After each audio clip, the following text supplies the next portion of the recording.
A Room with a View. By E.M.Forster. Part 1.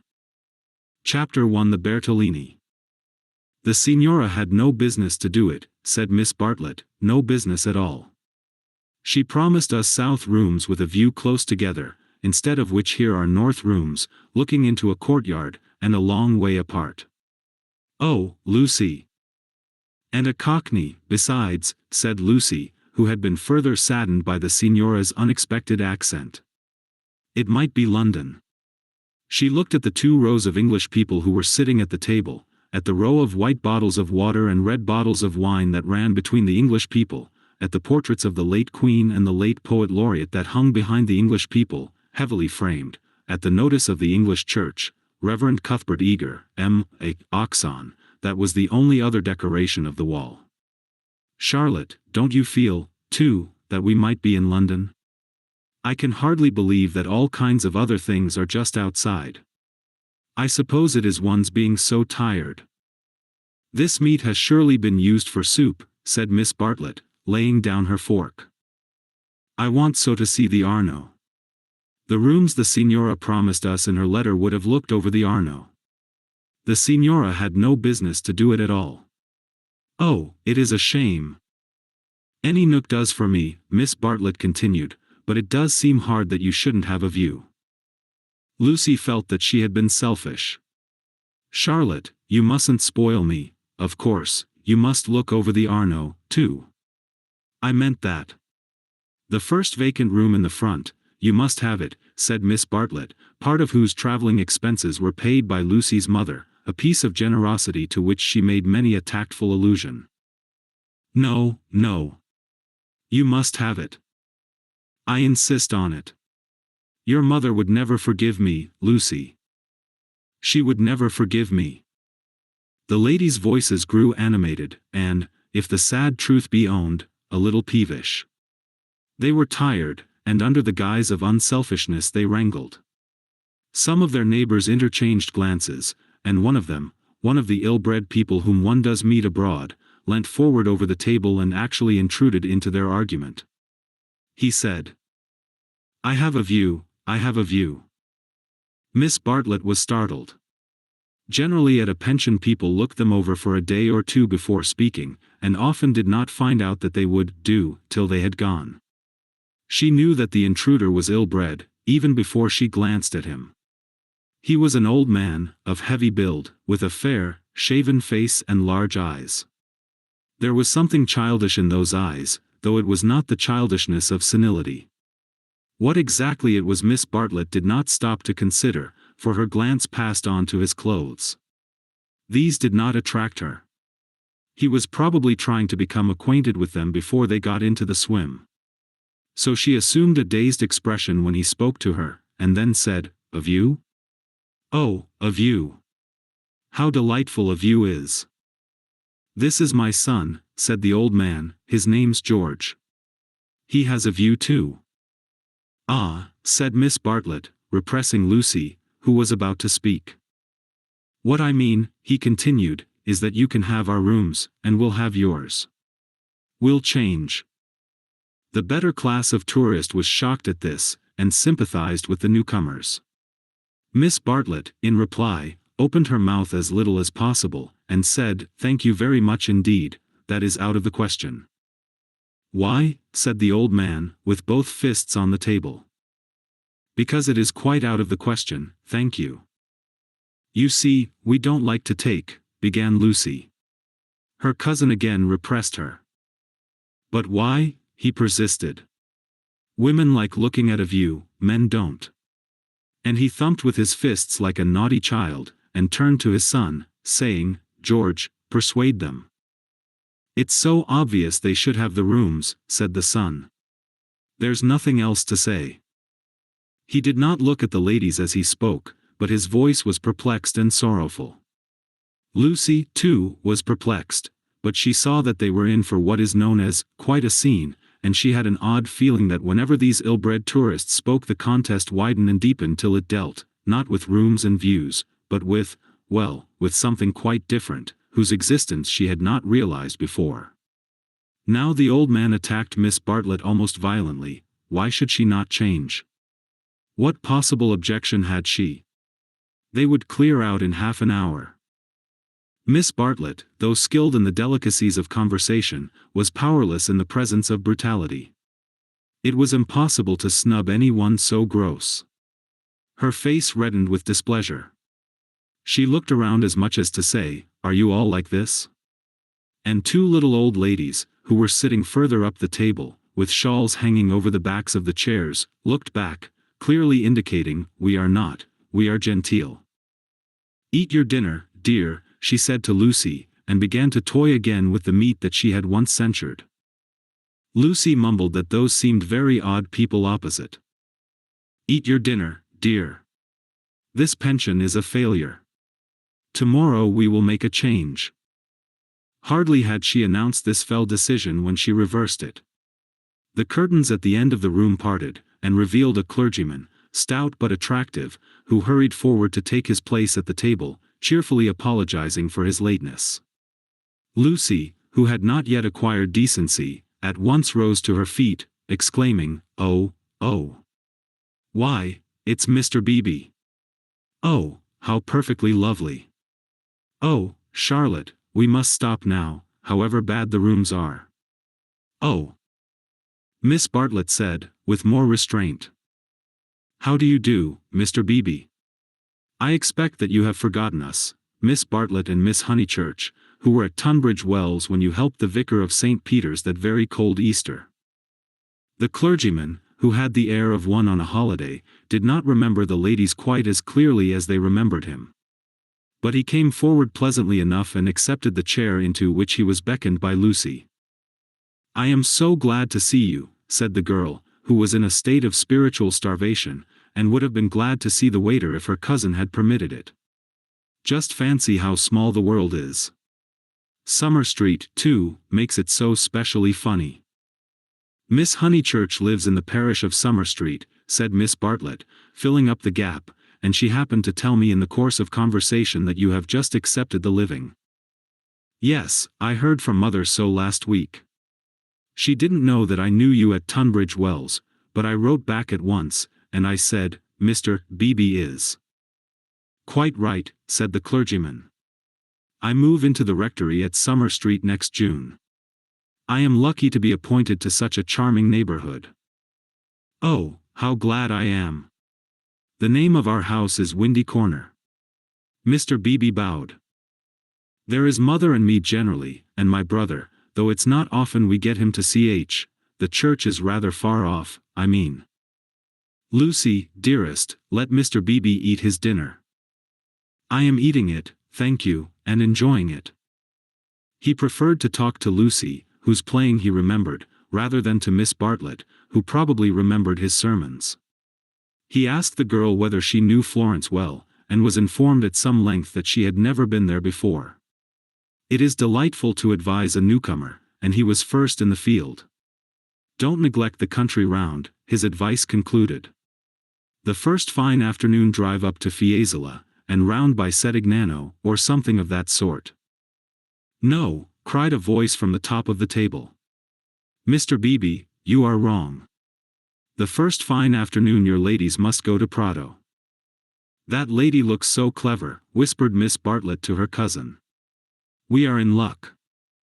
And, indeed, a perfect torrent of information burst on them. People told them what to see, when to see it, how to stop the electric trams, how to get rid of the beggars, how much to give for a vellum blotter, how much the place would grow upon them. The pension Bertolini had decided, almost enthusiastically, that they would do. Whichever way they looked, kind ladies smiled and shouted at them. And above all rose the voice of the clever lady, crying, "Prato! They must go to Prato. That place is too sweetly squalid for words. I love it, I revel in shaking off the trammels of respectability, as you know." The young man named George glanced at the clever lady, and then returned moodily to his plate. Obviously he and his father did not do. Lucy, in the midst of her success, found time to wish they did. It gave her no extra pleasure that anyone should be left in the cold, and when she rose to go, she turned back and gave the two outsiders a nervous little bow. The father did not see it, the son acknowledged it, not by another bow, but by raising his eyebrows and smiling. He seemed to be smiling across something. She hastened after her cousin, who had already disappeared through the curtains which smote one in the face, and seemed heavy with more than cloth. Beyond them stood the unreliable Signora, bowing good evening to her guests, and supported by Enery, her little boy, and Victorier, her daughter. It made a curious little scene, this attempt of the Cockney to convey the grace and geniality of the South. And even more curious was the drawing-room, which attempted to rival the solid comfort of a Bloomsbury boarding-house. Was this really Italy? Miss Bartlett was already seated on a tightly stuffed armchair, which had the color and the contours of a tomato. She was talking to Mr. Beebe, and as she spoke, her long narrow head drove backwards and forwards, slowly, regularly, as though she were demolishing some invisible obstacle. "We are most grateful to you," she was saying. "The first evening means so much. When you arrived we were in for a peculiarly mauvaise quart d'heure." He expressed his regret. "Do you, by any chance, know the name of an old man who sat opposite us at dinner?" "Emerson." "Is he a friend of yours?" "We are friendly, as one is in pensions." "Then I will say no more." He pressed her very slightly, and she said more. "I am, as it were," she concluded, "the chaperone of my young cousin, Lucy, and it would be a serious thing if I put her under an obligation to people of whom we know nothing." His manner was somewhat unfortunate. "I hope I acted for the best." "You acted very naturally," said he. He seemed thoughtful, and after a few moments added, "All the same, I don't think much harm would have come of accepting." "No harm, of course. But we could not be under an obligation. He is rather a peculiar man." Again he hesitated, and then said gently, "I think he would not take advantage of your acceptance, nor expect you to show gratitude. He has the merit, if it is one, of saying exactly what he means. He has rooms he does not value, and he thinks you would value them. He no more thought of putting you under an obligation than he thought of being polite. It is so difficult, at least, I find it difficult, to understand people who speak the truth." Lucy was pleased, and said, "I was hoping that he was nice. I do so always hope that people will be nice. I think he is, nice and tiresome. I differ from him on almost every point of any importance, and so, I expect, I may say I hope, you will differ. But his is a type one disagrees with rather than deplores. When he first came here he not unnaturally put people's backs up. He has no tact and no manners. I don't mean by that he has bad manners, and he will not keep his opinions to himself. We nearly complained about him to our depressing Signora, but I am glad to say we thought better of it." "Am I to conclude," said Miss Bartlett, "that he is a socialist?" Mr. Beebe accepted the convenient word, not without a slight twitching of the lips. "And presumably he has brought up his son to be a socialist, too?" "I hardly know George, for he hasn't learnt to talk yet. He seems a nice creature, and I think he has brains. Of course, he has all his father's mannerisms, and it is quite possible that he, too, may be a socialist." "Oh, you relieve me," said Miss Bartlett.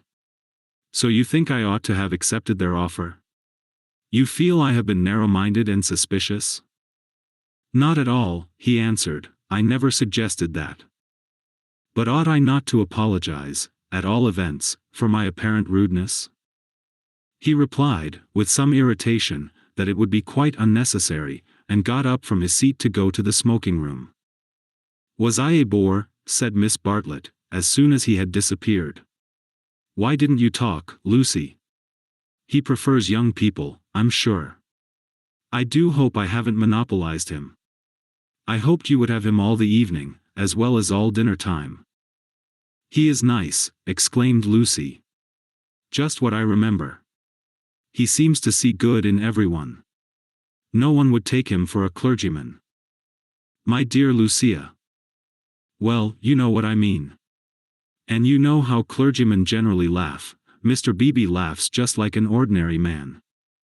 Funny girl. How you do remind me of your mother.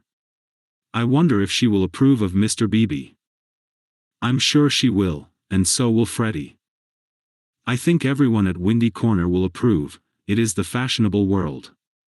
I am used to Tunbridge Wells, where we are all hopelessly behind the times. Yes, said Lucy despondently. There was a haze of disapproval in the air, but whether the disapproval was of herself, or of Mr. Beebe, or of the fashionable world at Windy Corner, or of the narrow world at Tunbridge Wells, she could not determine. She tried to locate it, but as usual she blundered. Miss Bartlett sedulously denied disapproving of any one, and added, I am afraid you are finding me a very depressing companion. And the girl again thought, I must have been selfish or unkind, I must be more careful. It is so dreadful for Charlotte, being poor. Fortunately one of the little old ladies, who for some time had been smiling very benignly, now approached and asked if she might be allowed to sit where Mr. Beebe had sat. Permission granted, she began to chatter gently about Italy, the plunge it had been to come there, the gratifying success of the plunge, the improvement in her sister's health, the necessity of closing the bedroom windows at night, and of thoroughly emptying the water bottles in the morning. She handled her subjects agreeably, and they were, perhaps, more worthy of attention than the high discourse upon Guelphs and Ghibellines which was proceeding tempestuously at the other end of the room. It was a real catastrophe, not a mere episode, that evening of hers at Venice, when she had found in her bedroom something that is one worse than a flea, though one better than something else. But here you are as safe as in England. Signora Bertolini is so English. Yet our rooms smell, said poor Lucy. We dread going to bed. Ah, then you look into the court. She sighed. If only Mr. Emerson was more tactful. We were so sorry for you at dinner. I think he was meaning to be kind. Undoubtedly he was, said Miss Bartlett. Mr. Beebe has just been scolding me for my suspicious nature. Of course, I was holding back on my cousin's account. Of course, said the little old lady, and they murmured that one could not be too careful with a young girl. Lucy tried to look demure, but could not help feeling a great fool. No one was careful with her at home, or, at all events, she had not noticed it. About old Mr. Emerson, I hardly know. No, he is not tactful, yet, have you ever noticed that there are people who do things which are most indelicate, and yet at the same time, beautiful? Beautiful, said Miss Bartlett, puzzled at the word. Are not beauty and delicacy the same? So one would have thought, said the other helplessly. But things are so difficult, I sometimes think. She proceeded no further into things, for Mr. Beebe reappeared, looking extremely pleasant. Miss Bartlett, he cried, it's all right about the rooms. I'm so glad. Mr. Emerson was talking about it in the smoking room, and knowing what I did, I encouraged him to make the offer again. He has let me come and ask you. He would be so pleased. Oh, Charlotte, cried Lucy to her cousin, we must have the rooms now. The old man is just as nice and kind as he can be. Miss Bartlett was silent. I fear, said Mr. Beebe, after a pause, that I have been officious. I must apologize for my interference. Gravely displeased, he turned to go. Not till then did Miss Bartlett reply, my own wishes, dearest Lucy, are unimportant in comparison with yours. It would be hard indeed if I stopped you doing as you liked at Florence, when I am only here through your kindness. If you wish me to turn these gentlemen out of their rooms, I will do it. Would you then, Mr. Beebe, kindly tell Mr. Emerson that I accept his kind offer, and then conduct him to me, in order that I may thank him personally? She raised her voice as she spoke, it was heard all over the drawing-room, and silenced the Guelphs and the Ghibellines. The clergyman, inwardly cursing the female sex, bowed, and departed with her message. Remember, Lucy, I alone am implicated in this. I do not wish the acceptance to come from you. Grant me that, at all events. Mr. Beebe was back, saying rather nervously. Mr. Emerson is engaged, but here is his son instead." The young man gazed down on the three ladies, who felt seated on the floor, so low were their chairs. "My father," he said, "is in his bath, so you cannot thank him personally. But any message given by you to me will be given by me to him as soon as he comes out." Miss Bartlett was unequal to the bath. All her barbed civilities came forth wrong end first. Young Mr. Emerson scored a notable triumph to the delight of Mr. Beebe and to the secret delight of Lucy. "Poor young man," said Miss Bartlett, as soon as he had gone. "How angry he is with his father about the rooms. It is all he can do to keep polite." "In half an hour or so your rooms will be ready," said Mr. Beebe. Then looking rather thoughtfully at the two cousins, he retired to his own rooms, to write up his philosophic diary. "Oh, dear," breathed the little old lady, and shuddered as if all the winds of heaven had entered the apartment. Gentlemen sometimes do not realize. Her voice faded away, but Miss Bartlett seemed to understand, and a conversation developed, in which gentlemen who did not thoroughly realize played a principal part. Lucy, not realizing either, was reduced to literature. Taking up Baedeker's Handbook to Northern Italy, she committed to memory the most important dates of Florentine history. For she was determined to enjoy herself on the morrow. Thus the half-hour crept profitably away, and at last Miss Bartlett rose with a sigh, and said, "I think one might venture now." "No, Lucy, do not stir. I will superintend the move." "How you do everything," said Lucy. "Naturally, dear. It is my affair. But I would like to help you." "No, dear." Charlotte's energy. And her unselfishness. She had been thus all her life, but really, on this Italian tour, she was surpassing herself. So Lucy felt, or strove to feel. And yet, there was a rebellious spirit in her which wondered whether the acceptance might not have been less delicate and more beautiful. At all events, she entered her own room without any feeling of joy. "I want to explain," said Miss Bartlett, "why it is that I have taken the largest room. Naturally, of course, I should have given it to you, but I happen to know that it belongs to the young man, and I was sure your mother would not like it." Lucy was bewildered. "If you are to accept a favor, it is more suitable you should be under an obligation to his father than to him. I am a woman of the world, in my small way, and I know where things lead to. However, Mr. Beebe is a guarantee of a sort that they will not presume on this." "Mother wouldn't mind, I'm sure," said Lucy, but again had the sense of larger and unsuspected issues. Miss Bartlett only sighed, and enveloped her in a protecting embrace as she wished her good night. It gave Lucy the sensation of a fog, and when she reached her own room she opened the window and breathed the clean night air, thinking of the kind old man who had enabled her to see the lights dancing in the Arno and the cypresses of San Miniato, and the foothills of the Apennines, black against the rising moon. Miss Bartlett, in her room, fastened the window shutters and locked the door, and then made a tour of the apartment to see where the cupboards led, and whether there were any oubliettes or secret entrances. It was then that she saw, pinned up over the washstand, a sheet of paper on which was scrawled an enormous note of interrogation. Nothing more. "What does it mean?" she thought, and she examined it carefully by the light of a candle. Meaningless at first, it gradually became menacing, obnoxious, portentous with evil. She was seized with an impulse to destroy it, but fortunately remembered that she had no right to do so, since it must be the property of young Mr. Emerson. So she unpinned it carefully, and put it between two pieces of blotting paper to keep it clean for him. Then she completed her inspection of the room, sighed heavily according to her habit, and went to bed. Chapter 2 In Santa Croce with no Baedeker. It was pleasant to wake up in Florence, to open the eyes upon a bright bare room, with a floor of red tiles which look clean though they are not, with a painted ceiling whereon pink griffins and blue amorini sport in a forest of yellow violins and bassoons.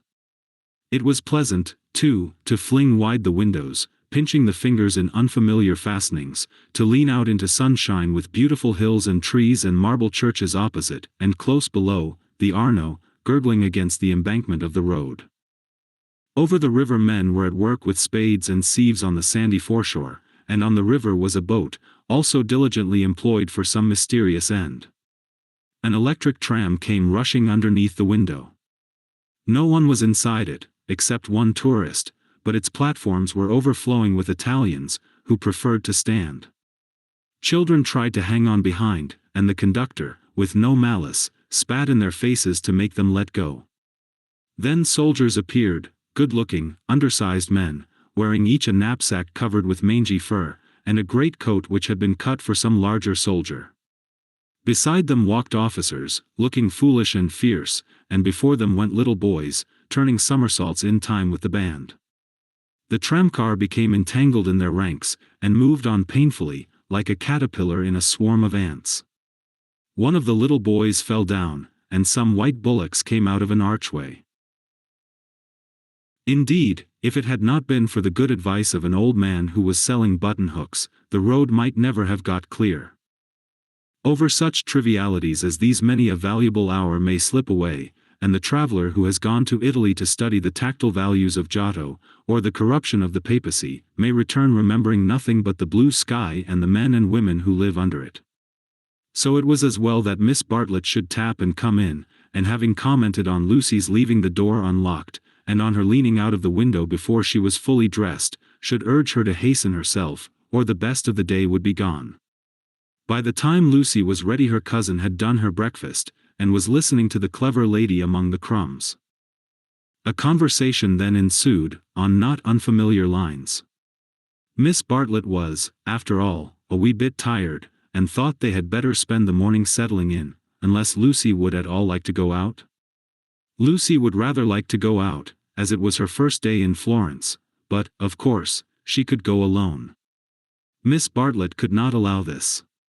Of course she would accompany Lucy everywhere.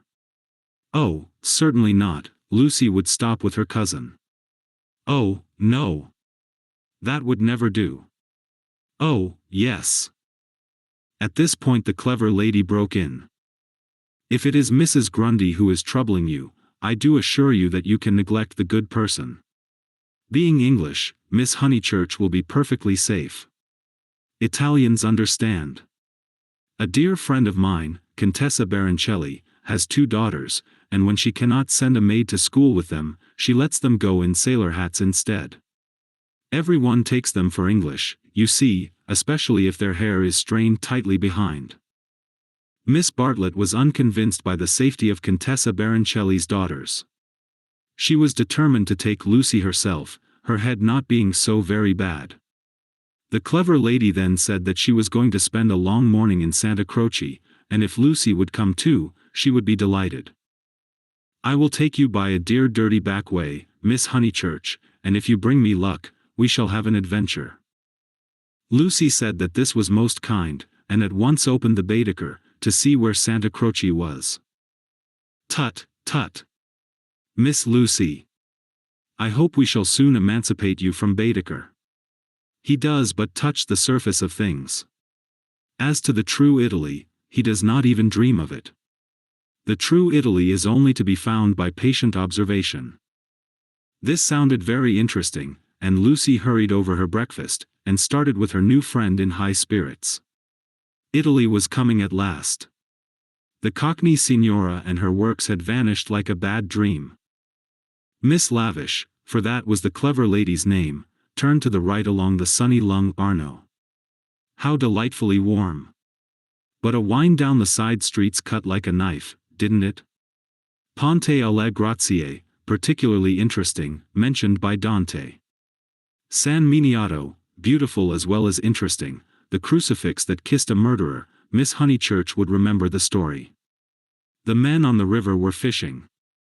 Untrue, but then, so is most information.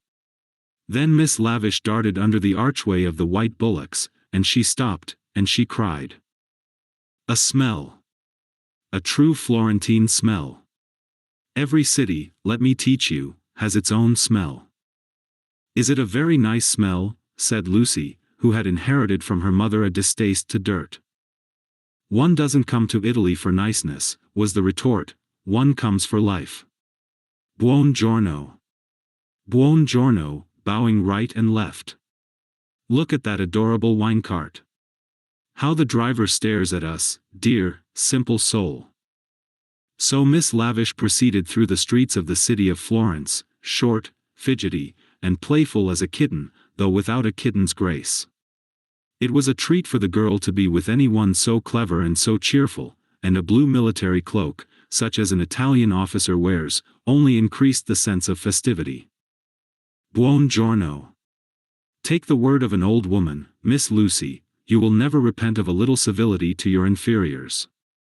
That is the true democracy. Though I am a real radical as well. There, now you're shocked. Indeed, I'm not, exclaimed Lucy. We are radicals, too, out and out. My father always voted for Mr. Gladstone, until he was so dreadful about Ireland. I see, I see. And now you have gone over to the enemy. Oh, please. If my father was alive, I am sure he would vote radical again now that Ireland is all right. And as it is, the glass over our front door was broken last election, and Freddie is sure it was the Tories, but mother says nonsense, a tramp. Shameful. A manufacturing district, I suppose? No, in the Surrey Hills. About 5 miles from Dorking, looking over the Weald. Miss Lavish seemed interested, and slackened her trot. What a delightful part, I know it so well. It is full of the very nicest people. Do you know Sir Harry Otway, a radical if ever there was? Very well indeed. And old Mrs. Butterworth the philanthropist? Why, she rents a field of us. How funny. Miss Lavish looked at the narrow ribbon of sky, and murmured, "Oh, you have property in Surrey?" "Hardly any," said Lucy, fearful of being thought a snob. "Only 30 acres, just the garden, all downhill, and some fields." Miss Lavish was not disgusted, and said it was just the size of her aunt's Suffolk estate.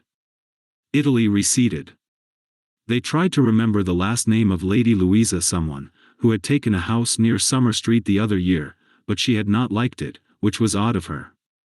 And just as Miss Lavish had got the name, she broke off and exclaimed, "Bless us! Bless us and save us! We've lost the way."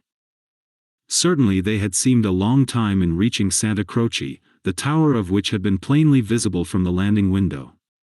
But Miss Lavish had said so much about knowing her Florence by heart, that Lucy had followed her with no misgivings. Lost! Lost! My dear Miss Lucy, during our political diatribes we have taken a wrong turning. How those horrid conservatives would jeer at us! What are we to do?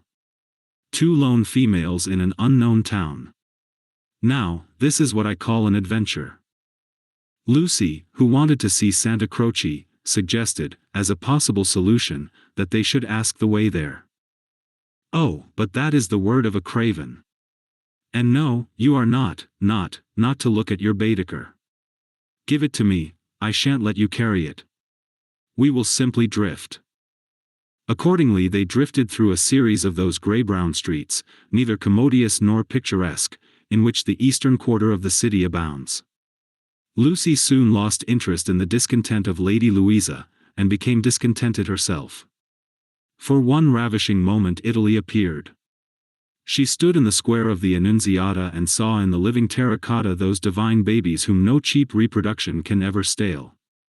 There they stood, with their shining limbs bursting from the garments of charity, and their strong white arms extended against circlets of heaven. Lucy thought she had never seen anything more beautiful, but Miss Lavish, with a shriek of dismay, dragged her forward, declaring that they were out of their path now by at least a mile. The hour was approaching at which the continental breakfast begins, or rather ceases, to tell, and the ladies bought some hot chestnut paste out of a little shop, because it looked so typical. It tasted partly of the paper in which it was wrapped, partly of hair oil, partly of the great unknown. But it gave them strength to drift into another piazza, large and dusty, on the farther side of which rose a black and white facade of surpassing ugliness. Miss Lavish spoke to it dramatically. It was Santa Croce. The adventure was over. Stop a minute, let those two people go on, or I shall have to speak to them. I do detest conventional intercourse. Nasty. They are going into the church, too. Oh, the British are abroad. We sat opposite them at dinner last night. They have given us their rooms. They were so very kind. Look at their figures, laughed Miss Lavish. They walk through my Italy like a pair of cows.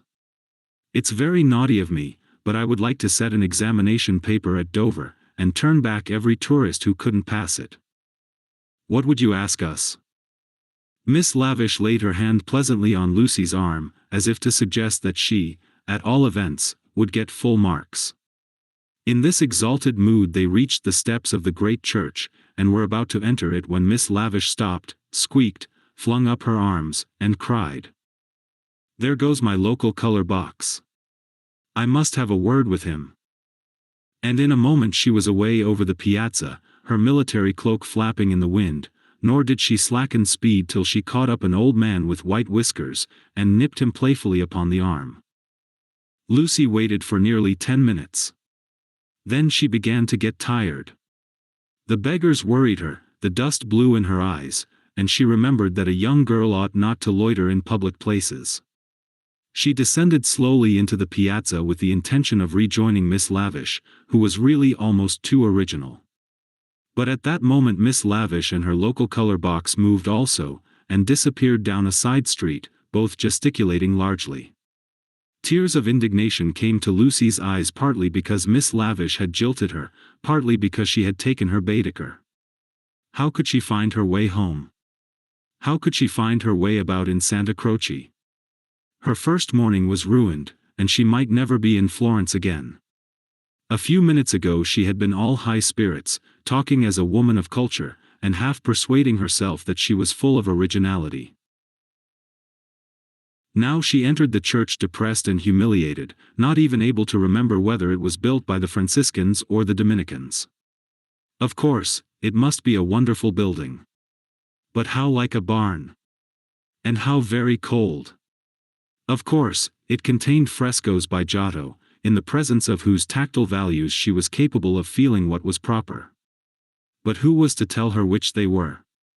She walked about disdainfully, unwilling to be enthusiastic over monuments of uncertain authorship or date.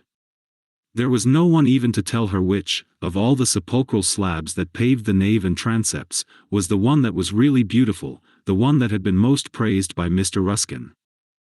Then the pernicious charm of Italy worked on her, and, instead of acquiring information, she began to be happy. She puzzled out the Italian notices, the notices that forbade people to introduce dogs into the church, the notice that prayed people, in the interest of health and out of respect to the sacred edifice in which they found themselves, not to spit. She watched the tourists, their noses were as red as their Baedekers, so cold was Santa Croce. She beheld the horrible fate that overtook 3 papists, 2 he-babies and a she-baby, who began their career by sousing each other with the holy water, and then proceeded to the Machiavelli Memorial, dripping but hallowed. Advancing towards it very slowly and from immense distances, they touched the stone with their fingers, with their handkerchiefs, with their heads, and then retreated. What could this mean? They did it again and again. Then Lucy realized that they had mistaken Machiavelli for some saint, hoping to acquire virtue. Punishment followed quickly. The smallest he-baby stumbled over one of the sepulchral slabs so much admired by Mr. Ruskin, and entangled his feet in the features of a recumbent bishop. Protestant as she was, Lucy darted forward. She was too late. He fell heavily upon the prelate's upturned toes. "Hateful bishop!" exclaimed the voice of old Mr. Emerson, who had darted forward also. "Hard in life, hard in death. Go out into the sunshine, little boy, and kiss your hand to the sun, for that is where you ought to be. Intolerable bishop!" The child screamed frantically at these words, and at these dreadful people who picked him up, dusted him, rubbed his bruises, and told him not to be superstitious. "Look at him," said Mr. Emerson to Lucy. "Here's a mess, a baby hurt, cold, and frightened. But what else can you expect from a church? The child's legs had become as melting wax. Each time that old Mr. Emerson and Lucy set it erect, it collapsed with a roar. Fortunately, an Italian lady, who ought to have been saying her prayers, came to the rescue. By some mysterious virtue, which mothers alone possess, she stiffened the little boy's backbone and imparted strength to his knees. He stood. Still gibbering with agitation, he walked away. "You are a clever woman," said Mr. Emerson. "You have done more than all the relics in the world. I am not of your creed, but I do believe in those who make their fellow creatures happy. There is no scheme of the universe." He paused for a phrase. "Niente," said the Italian lady, and returned to her prayers. "I'm not sure she understands English," suggested Lucy. In her chastened mood, she no longer despised the Emersons. She was determined to be gracious to them, beautiful rather than delicate, and, if possible, to erase Miss Bartlett's civility by some gracious reference to the pleasant rooms. "That woman understands everything," was Mr. Emerson's reply. "But what are you doing here? Are you doing the church? Are you through with the church?" "No," cried Lucy, remembering her grievance. "I came here with Miss Lavish, who was to explain everything, and just by the door, it is too bad, she simply ran away, and after waiting quite a time, I had to come in by myself." "Why shouldn't you?" said Mr. Emerson. "Yes, why shouldn't you come by yourself?" said the son, addressing the young lady for the first time. "But Miss Lavish has even taken away Baedeker." "Baedeker?" said Mr. Emerson. "I'm glad it's that you minded. It's worth minding, the loss of a Baedeker. That's worth minding." Lucy was puzzled. She was again conscious of some new idea, and was not sure whither it would lead her. "If you've no Baedeker," said the son, "you'd better join us." Was this where the idea would lead? She took refuge in her dignity. "Thank you very much, but I could not think of that. I hope you do not suppose that I came to join on to you. I really came to help with the child, and to thank you for so kindly giving us your rooms last night. I hope that you have not been put to any great inconvenience." "My dear," said the old man gently, "I think that you are repeating what you have heard older people say. You are pretending to be touchy, but you are not really. Stop being so tiresome, and tell me instead what part of the church you want to see. To take you to it will be a real pleasure." Now, this was abominably impertinent, and she ought to have been furious. But it is sometimes as difficult to lose one's temper as it is difficult at other times to keep it. Lucy could not get cross. Mr. Emerson was an old man, and surely a girl might humor him. On the other hand, his son was a young man, and she felt that a girl ought to be offended with him, or at all events be offended before him. It was at him that she gazed before replying. "I am not touchy, I hope. It is the Giottos that I want to see, if you will kindly tell me which they are." The son nodded. With a look of somber satisfaction, he led the way to the Peruzzi chapel. There was a hint of the teacher about him. She felt like a child in school who had answered a question rightly. The chapel was already filled with an earnest congregation, and out of them rose the voice of a lecturer, directing them how to worship Giotto, not by tactful valuations, but by the standards of the Spirit. "Remember," he was saying, "the facts about this church of Santa Croce, how it was built by faith in the full fervor of medievalism, before any taint of the Renaissance had appeared. Observe how Giotto in these frescoes, now, unhappily, ruined by restoration, is untroubled by the snares of anatomy and perspective. Could anything be more majestic, more pathetic, beautiful, true? How little, we feel, avails knowledge and technical cleverness against a man who truly feels." "No," exclaimed Mr. Emerson, in much too loud a voice for church. "Remember nothing of the sort. Built by faith indeed. That simply means the workmen weren't paid properly. And as for the frescoes, I see no truth in them. Look at that fat man in blue. He must weigh as much as I do, and he is shooting into the sky like an air balloon. He was referring to the fresco of the Ascension of St. John. Inside, the lecturer's voice faltered, as well it might. The audience shifted uneasily, and so did Lucy.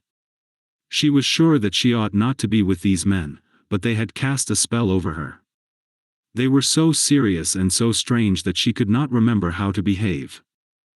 Now, did this happen, or didn't it? Yes or no? George replied. It happened like this, if it happened at all. I would rather go up to heaven by myself than be pushed by cherubs, and if I got there I should like my friends to lean out of it, just as they do here. You will never go up, said his father. You and I, dear boy, will lie at peace in the earth that bore us, and our names will disappear as surely as our work survives. Some of the people can only see the empty grave, not the saint, whoever he is, going up.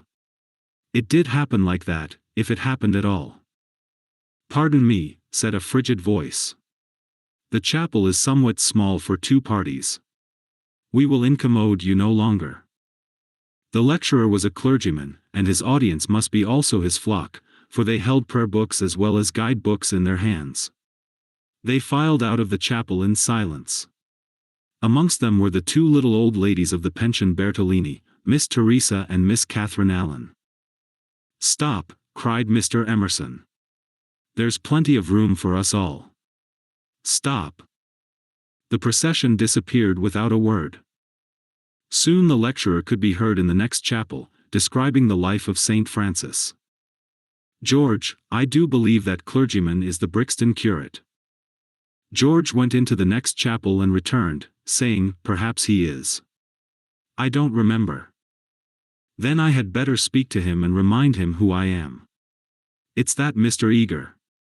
Why did he go? Did we talk too loud?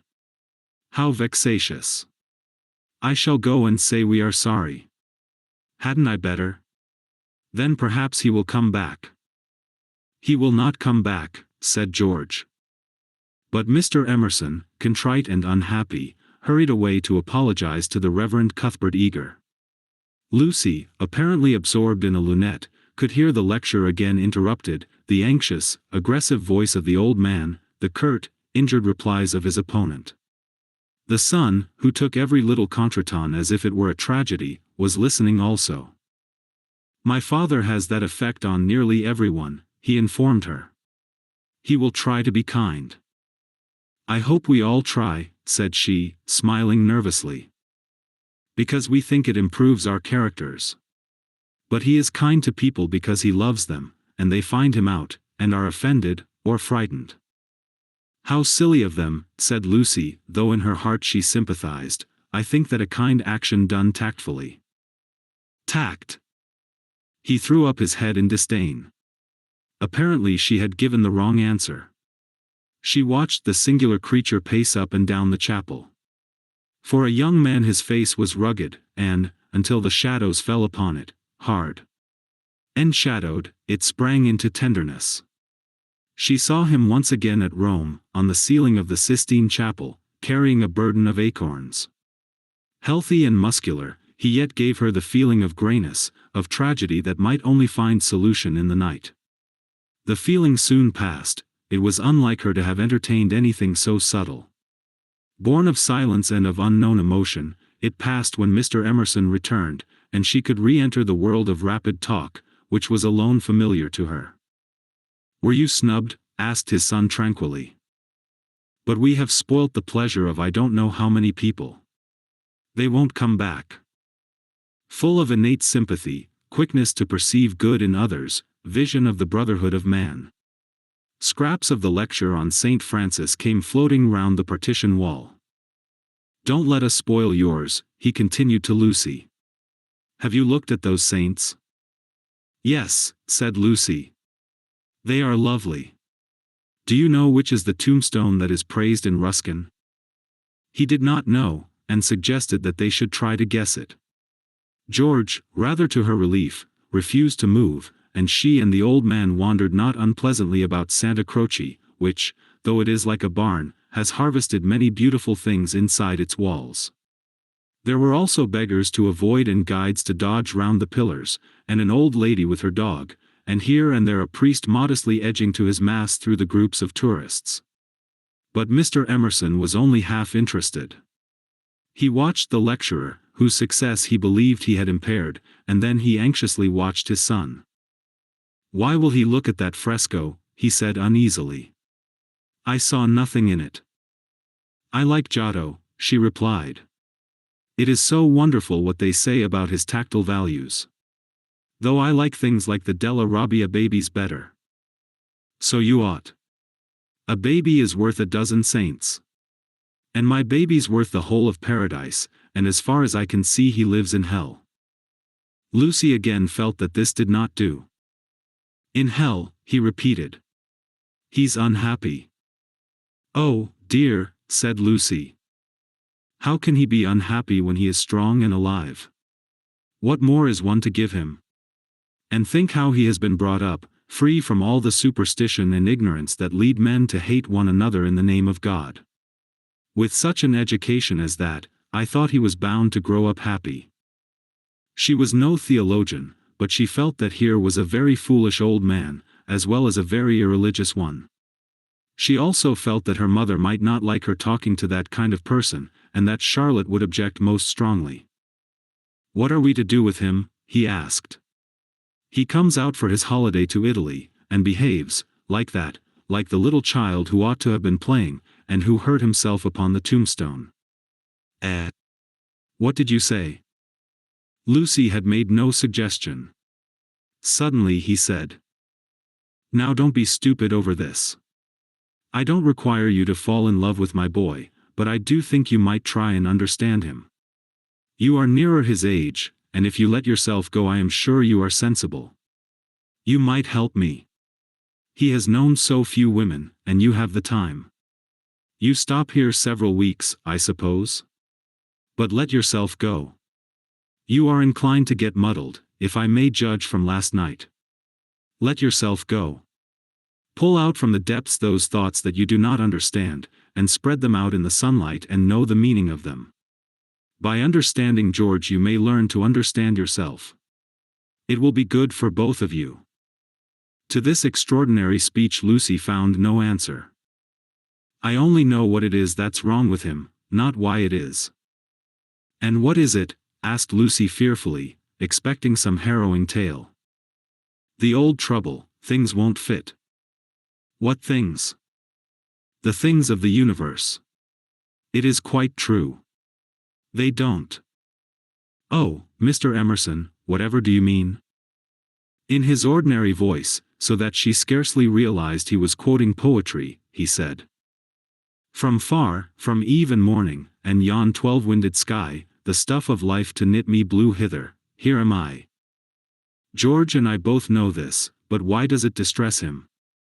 We know that we come from the winds, and that we shall return to them, that all life is perhaps a knot, a tangle, a blemish in the eternal smoothness. But why should this make us unhappy? Let us rather love one another, and work and rejoice.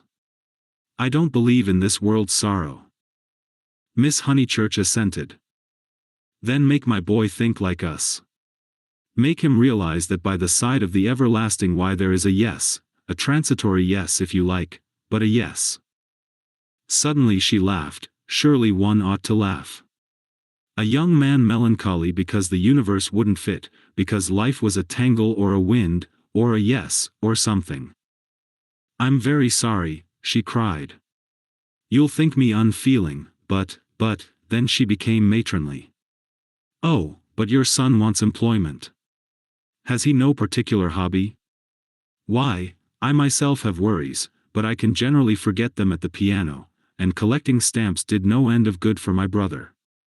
Perhaps Italy bores him. You ought to try the Alps or the lakes."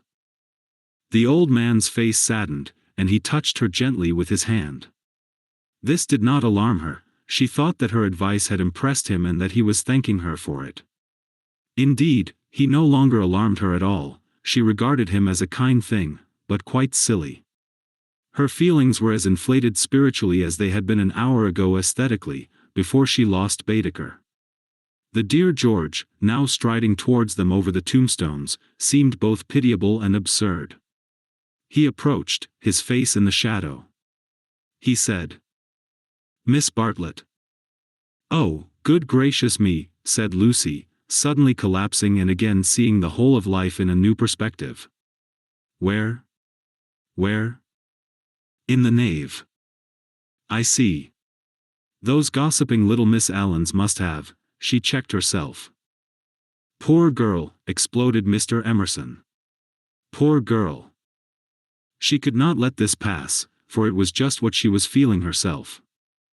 "Poor girl?" I fail to understand the point of that remark. I think myself a very fortunate girl, I assure you.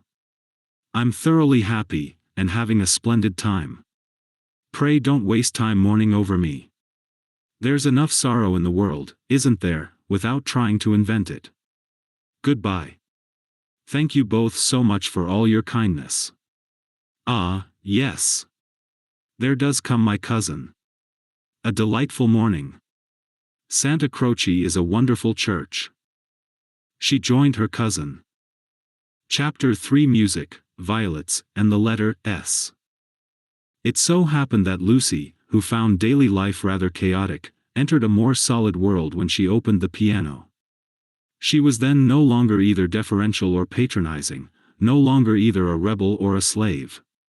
The kingdom of music is not the kingdom of this world, it will accept those whom breeding and intellect and culture have alike rejected.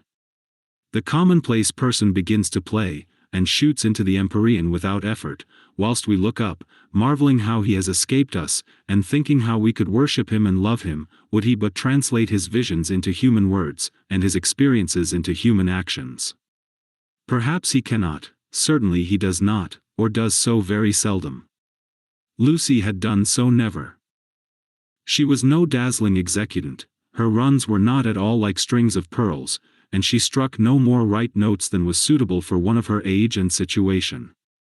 Nor was she the passionate young lady, who performed so tragically on a summer's evening with the window open. Passion was there, but it could not be easily labeled, it slipped between love and hatred and jealousy, and all the furniture of the pictorial style.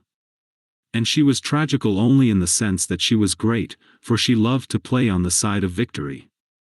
Victory of what and over what, that is more than the words of daily life can tell us.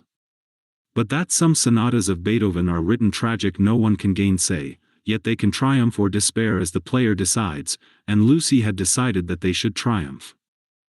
A very wet afternoon at the Bertolini permitted her to do the thing she really liked, and after lunch she opened the little draped piano. A few people lingered round and praised her playing, but finding that she made no reply, dispersed to their rooms to write up their diaries or to sleep. She took no notice of Mr. Emerson looking for his son, nor of Miss Bartlett looking for Miss Lavish, nor of Miss Lavish looking for her cigarette case. Like every true performer, she was intoxicated by the mere feel of the notes, they were fingers caressing her own, and by touch, not by sound alone, did she come to her desire. Mr. Beebe, sitting unnoticed in the window, pondered this illogical element in Miss Honeychurch, and recalled the occasion at Tunbridge Wells when he had discovered it. It was at one of those entertainments where the upper classes entertain the lower. The seats were filled with a respectful audience, and the ladies and gentlemen of the parish, under the auspices of their vicar, sang, or recited, or imitated the drawing of a champagne cork. Among the promised items was Miss Honeychurch. Piano. Beethoven, and Mr. Beebe was wondering whether it would be Adelaida, or the March of the Ruins of Athens, when his composure was disturbed by the opening bars of Opus 111. He was in suspense all through the introduction, for not until the pace quickens does one know what the performer intends. With the roar of the opening theme he knew that things were going extraordinarily, in the chords that herald the conclusion he heard the hammer strokes of victory. He was glad that she only played the first movement, for he could have paid no attention to the winding intricacies of the measures of 9/16. The audience clapped, no less respectful. It was Mr. Beebe who started the stamping, it was all that one could do. "Who is she?" he asked the vicar afterwards. "Cousin of one of my parishioners. I do not consider her choice of a piece happy." Beethoven is so usually simple and direct in his appeal that it is sheer perversity to choose a thing like that, which, if anything, disturbs. Introduce me. She will be delighted. She and Miss Bartlett are full of the praises of your sermon. My sermon? Cried Mr. Beebe. Why ever did she listen to it? When he was introduced he understood why, for Miss Honeychurch, disjoined from her music stool, was only a young lady with a quantity of dark hair and a very pretty, pale, undeveloped face. She loved going to concerts, she loved stopping with her cousin, she loved iced coffee and meringues. He did not doubt that she loved his sermon also. But before he left Tunbridge Wells he made a remark to the vicar, which he now made to Lucy herself when she closed the little piano and moved dreamily towards him. If Miss Honeychurch ever takes to live as she plays, it will be very exciting both for us and for her. Lucy at once re-entered daily life. Oh, what a funny thing. Someone said just the same to Mother, and she said she trusted I should never live a duet. Doesn't Mrs. Honeychurch like music? She doesn't mind it. But she doesn't like one to get excited over anything, she thinks I am silly about it. She thinks, I can't make out. Once, you know, I said that I liked my own playing better than anyone's. She has never got over it. Of course, I didn't mean that I played well, only meant. Of course, said he, wondering why she bothered to explain. Music, said Lucy, as if attempting some generality. She could not complete it, and looked out absently upon Italy in the wet. The whole life of the South was disorganized, and the most graceful nation in Europe had turned into formless lumps of clothes. The street and the river were dirty yellow, the bridge was dirty gray, and the hills were dirty purple. Somewhere in their folds were concealed Miss Lavish and Miss Bartlett, who had chosen this afternoon to visit the Torre del Gallo. What about music? Said Mr. Beebe. Poor Charlotte will be sopped, was Lucy's reply.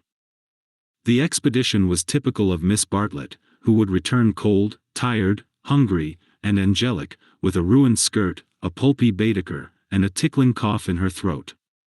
On another day, when the whole world was singing and the air ran into the mouth, like wine, she would refuse to stir from the drawing-room, saying that she was an old thing, and no fit companion for a hardy girl. Miss Lavish has led your cousin astray. She hopes to find the true Italy in the wet, I believe. Miss Lavish is so original, murmured Lucy. This was a stock remark, the supreme achievement of the pension Bertolini in the way of definition. Miss Lavish was so original. Mr. Beebe had his doubts, but they would have been put down to clerical narrowness. For that, and for other reasons, he held his peace.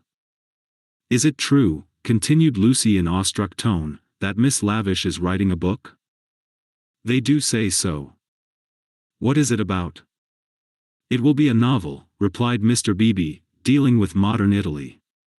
Let me refer you for an account to Miss Catherine Allen, who uses words herself more admirably than anyone I know. I wish Miss Lavish would tell me herself. We started such friends. But I don't think she ought to have run away with Baedeker that morning in Santa Croce.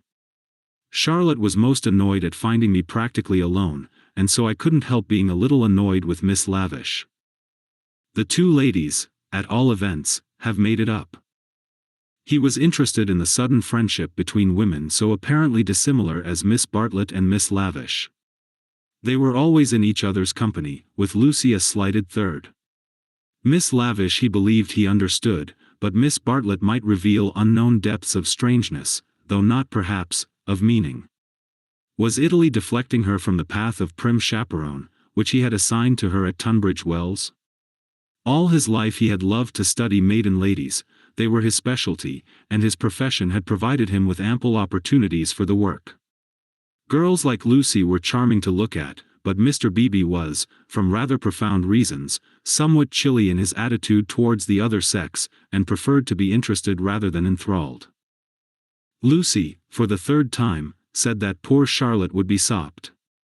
The Arno was rising in flood, washing away the traces of the little carts upon the foreshore.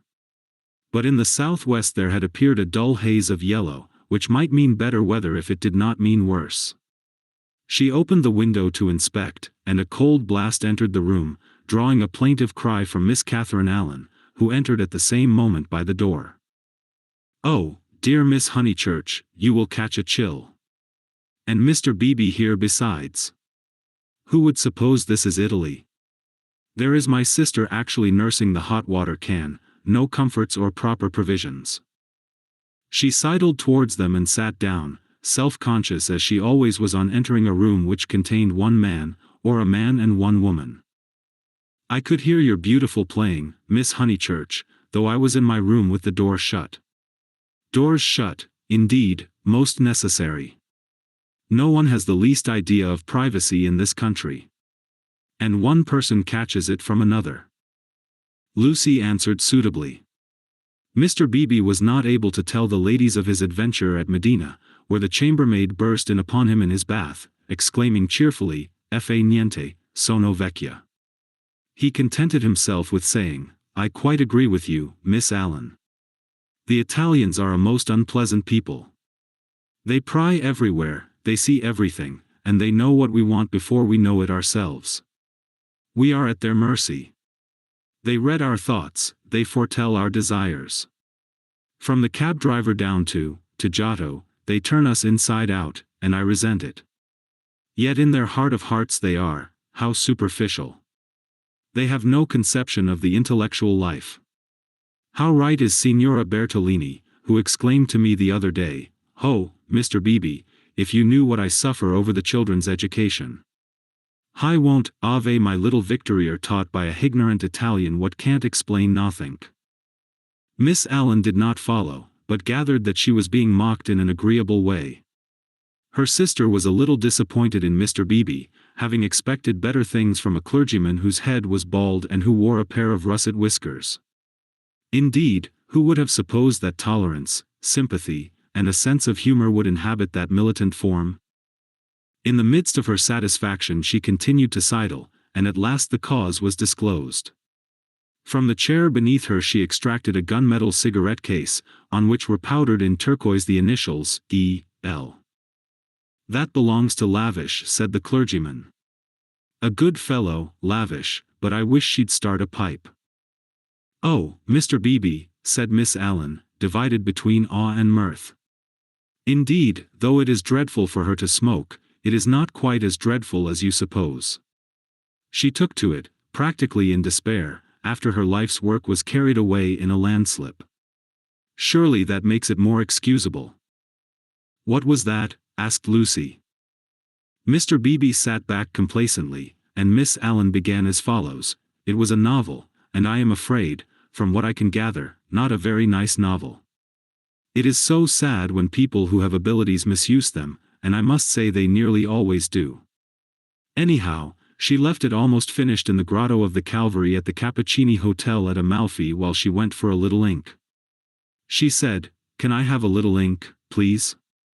But you know what Italians are, and meanwhile the grotto fell roaring on to the beach, and the saddest thing of all is that she cannot remember what she has written.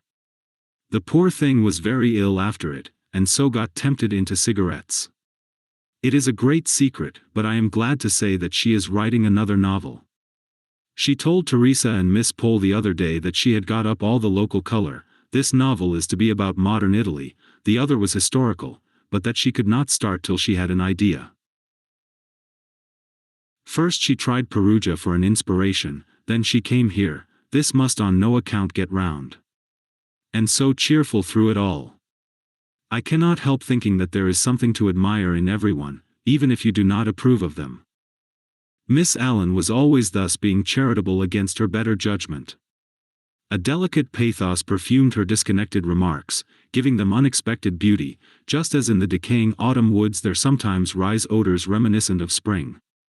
She felt she had made almost too many allowances, and apologized hurriedly for her toleration. All the same, she is a little too, I hardly like to say unwomanly, but she behaved most strangely when the Emersons arrived. Mr. Beebe smiled as Miss Allen plunged into an anecdote which he knew she would be unable to finish in the presence of a gentleman. "I don't know, Miss Honeychurch, if you have noticed that Miss Pole, the lady who has so much yellow hair, takes lemonade. That old Mr. Emerson, who puts things very strangely. Her jaw dropped. She was silent. Mr. Beebe, whose social resources were endless, went out to order some tea, and she continued to Lucy in a hasty whisper. Stomach. He warned Miss Pole of her stomach acidity, he called it, and he may have meant to be kind. I must say I forgot myself and laughed, it was so sudden. As Teresa truly said, it was no laughing matter. But the point is that Miss Lavish was positively attracted by his mentioning S, and said she liked plain speaking, and meeting different grades of thought. She thought they were commercial travelers, drummers was the word she used, and all through dinner she tried to prove that England, our great and beloved country, rests on nothing but commerce. Teresa was very much annoyed, and left the table before the cheese, saying as she did so, "There, Miss Lavish, is one who can confute you better than I," and pointed to that beautiful picture of Lord Tennyson. Then Miss Lavish said, "Tut! The early Victorians. Just imagine. Tut! The early Victorians." My sister had gone, and I felt bound to speak. I said, "Miss Lavish, I am an early Victorian, at least, that is to say, I will hear no breath of censure against our dear Queen." It was horrible speaking. I reminded her how the Queen had been to Ireland when she did not want to go, and I must say she was dumbfounded, and made no reply. But, unluckily, Mr. Emerson overheard this part, and called in his deep voice, "Quite so, quite so. I honor the woman for her Irish visit." The woman. I tell things so badly, but you see what a tangle we were in by this time, all on account of S having been mentioned in the first place. But that was not all. After dinner Miss Lavish actually came up and said, "Miss Allen, I am going into the smoking room to talk to those two nice men. Come, too." Needless to say, I refused such an unsuitable invitation, and she had the impertinence to tell me that it would broaden my ideas, and said that she had 4 brothers, all university men, except one who was in the army, who always made a point of talking to commercial travelers. "Let me finish the story," said Mr. Beebe, who had returned. Miss Lavish tried Miss Pole, myself, everyone, and finally said, "I shall go alone." She went. At the end of 5 minutes she returned unobtrusively with a green baize board, and began playing Patience. "Whatever happened?" cried Lucy. "No one knows. No one will ever know. Miss Lavish will never dare to tell, and Mr. Emerson does not think it worth telling." "Mr. Beebe, old Mr. Emerson, is he nice or not nice? I do so want to know." Mr. Beebe laughed and suggested that she should settle the question for herself. "No, but it is so difficult. Sometimes he is so silly, and then I do not mind him. Miss Allen, what do you think? Is he nice?" The little old lady shook her head, and sighed disapprovingly. Mr. Beebe, whom the conversation amused, stirred her up by saying, "I consider that you are bound to class him as nice, Miss Allen, after that business of the violets." "Violets? Oh, dear. Who told you about the violets? How do things get round? A pension is a bad place for gossips. No, I cannot forget how they behaved at Mr. Eager's lecture at Santa Croce. Oh, poor Miss Honeychurch. It really was too bad. No, I have quite changed. I do not like the Emersons. They are not nice." Mr. Beebe smiled nonchalantly. He had made a gentle effort to introduce the Emersons into Bertolini society, and the effort had failed. He was almost the only person who remained friendly to them. Miss Lavish, who represented intellect, was avowedly hostile, and now the Miss Allens, who stood for good breeding, were following her. Miss Bartlett, smarting under an obligation, would scarcely be civil. The case of Lucy was different. She had given him a hazy account of her adventures in Santa Croce, and he gathered that the 2 men had made a curious and possibly concerted attempt to annex her, to show her the world from their own strange standpoint, to interest her in their private sorrows and joys. This was impertinent. He did not wish their cause to be championed by a young girl, he would rather it should fail. After all, he knew nothing about them, and pension joys, pension sorrows, are flimsy things, whereas Lucy would be his parishioner. Lucy, with one eye upon the weather, finally said that she thought the Emersons were nice, not that she saw anything of them now.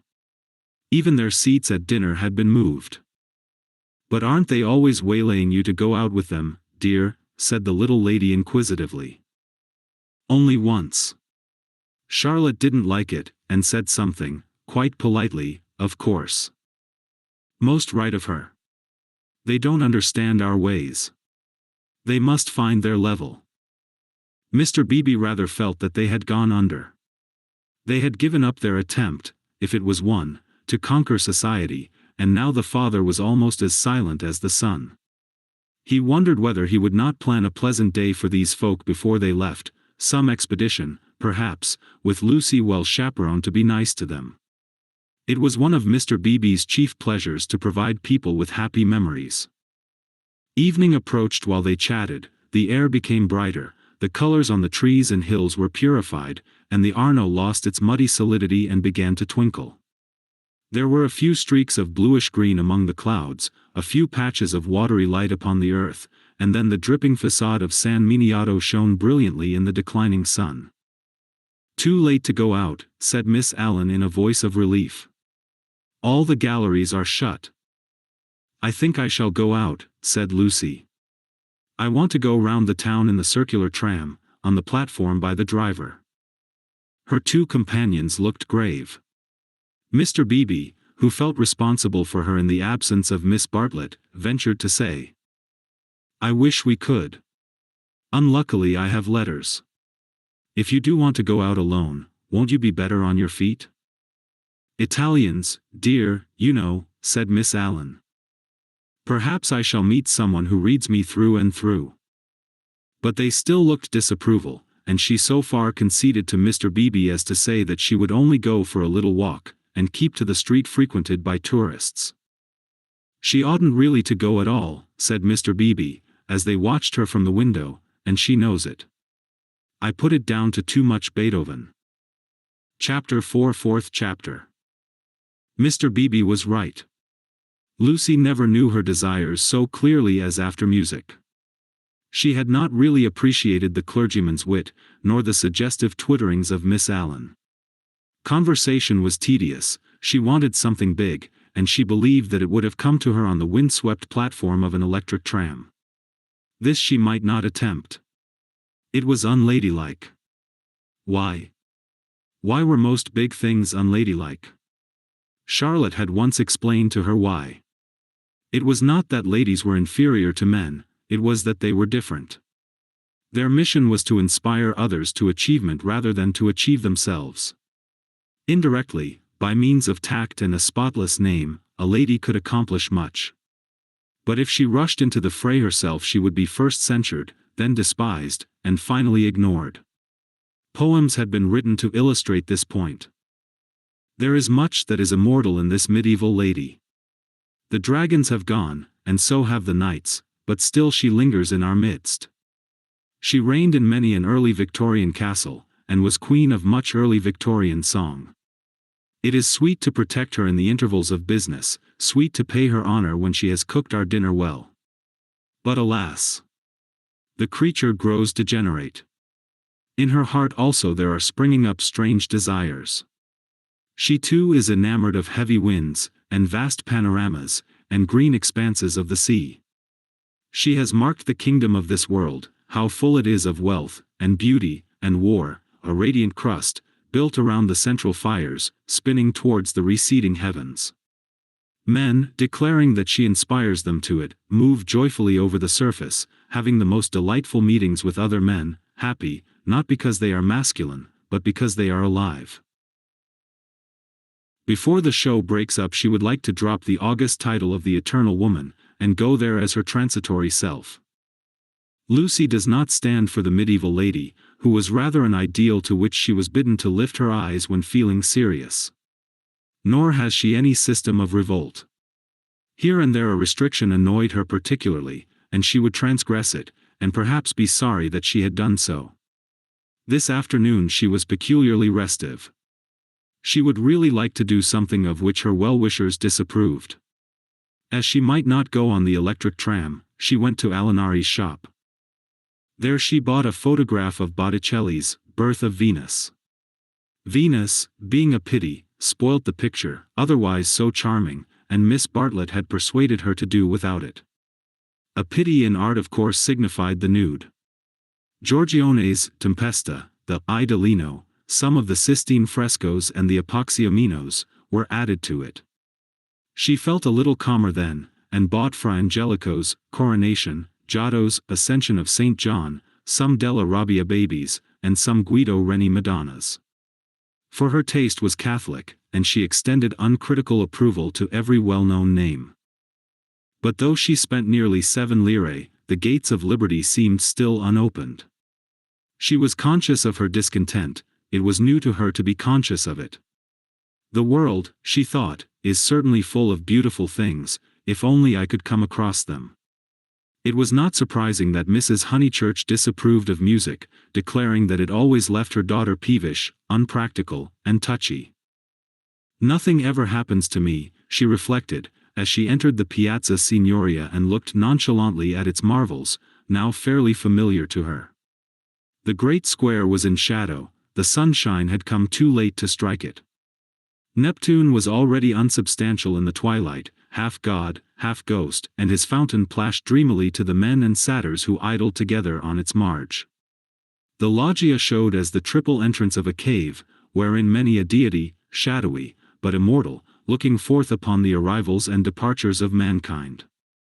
It was the hour of unreality, the hour, that is, when unfamiliar things are real. An older person at such an hour and in such a place might think that sufficient was happening to him, and rest content. Lucy desired more. She fixed her eyes wistfully on the tower of the palace, which rose out of the lower darkness like a pillar of roughened gold. It seemed no longer a tower, no longer supported by earth, but some unattainable treasure throbbing in the tranquil sky. Its brightness mesmerized her, still dancing before her eyes when she bent them to the ground and started towards home. Then something did happen. 2 Italians by the loggia had been bickering about a debt. 5 lire, they had cried, 5 lire. They sparred at each other, and one of them was hit lightly upon the chest. He frowned, he bent towards Lucy with a look of interest, as if he had an important message for her. He opened his lips to deliver it, and a stream of red came out between them and trickled down his unshaven chin. That was all. A crowd rose out of the dusk. It hid this extraordinary man from her, and bore him away to the fountain. Mr. George Emerson happened to be a few paces away, looking at her across the spot where the man had been. How very odd. Across something. Even as she caught sight of him he grew dim, the palace itself grew dim, swayed above her, fell onto her softly, slowly, noiselessly, and the sky fell with it. She thought, "Oh, what have I done? Oh, what have I done?" she murmured, and opened her eyes. George Emerson still looked at her, but not across anything. She had complained of dullness, and lo! One man was stabbed, and another held her in his arms. They were sitting on some steps in the Uffizi arcade. He must have carried her. He rose when she spoke, and began to dust his knees. She repeated, "Oh, what have I done?" "You fainted." I am very sorry." "How are you now?" "Perfectly well, absolutely well." And she began to nod and smile. "Then let us come home. There's no point in our stopping." He held out his hand to pull her up. She pretended not to see it. The cries from the fountain, they had never ceased, rang emptily. The whole world seemed pale and void of its original meaning. "How very kind you have been. I might have hurt myself falling. But now I am well. I can go alone, thank you." His hand was still extended. Oh, my photographs, she exclaimed suddenly. What photographs? I bought some photographs at Alinari's. I must have dropped them out there in the square. She looked at him cautiously. Would you add to your kindness by fetching them? He added to his kindness. As soon as he had turned his back, Lucy arose with the running of a maniac and stole down the arcade towards the Arno. Miss Honeychurch. She stopped with her hand on her heart. You sit still, you aren't fit to go home alone. Yes, I am, thank you so very much. No, you aren't. You'd go openly if you were. But I had rather. Then I don't fetch your photographs. I had rather be alone. He said imperiously, the man is dead, the man is probably dead, sit down till you are rested. She was bewildered, and obeyed him. And don't move till I come back. In the distance she saw creatures with black hoods, such as appear in dreams. The palace tower had lost the reflection of the declining day, and joined itself to earth. How should she talk to Mr. Emerson when he returned from the shadowy square? Again the thought occurred to her, oh, what have I done? The thought that she, as well as the dying man, had crossed some spiritual boundary.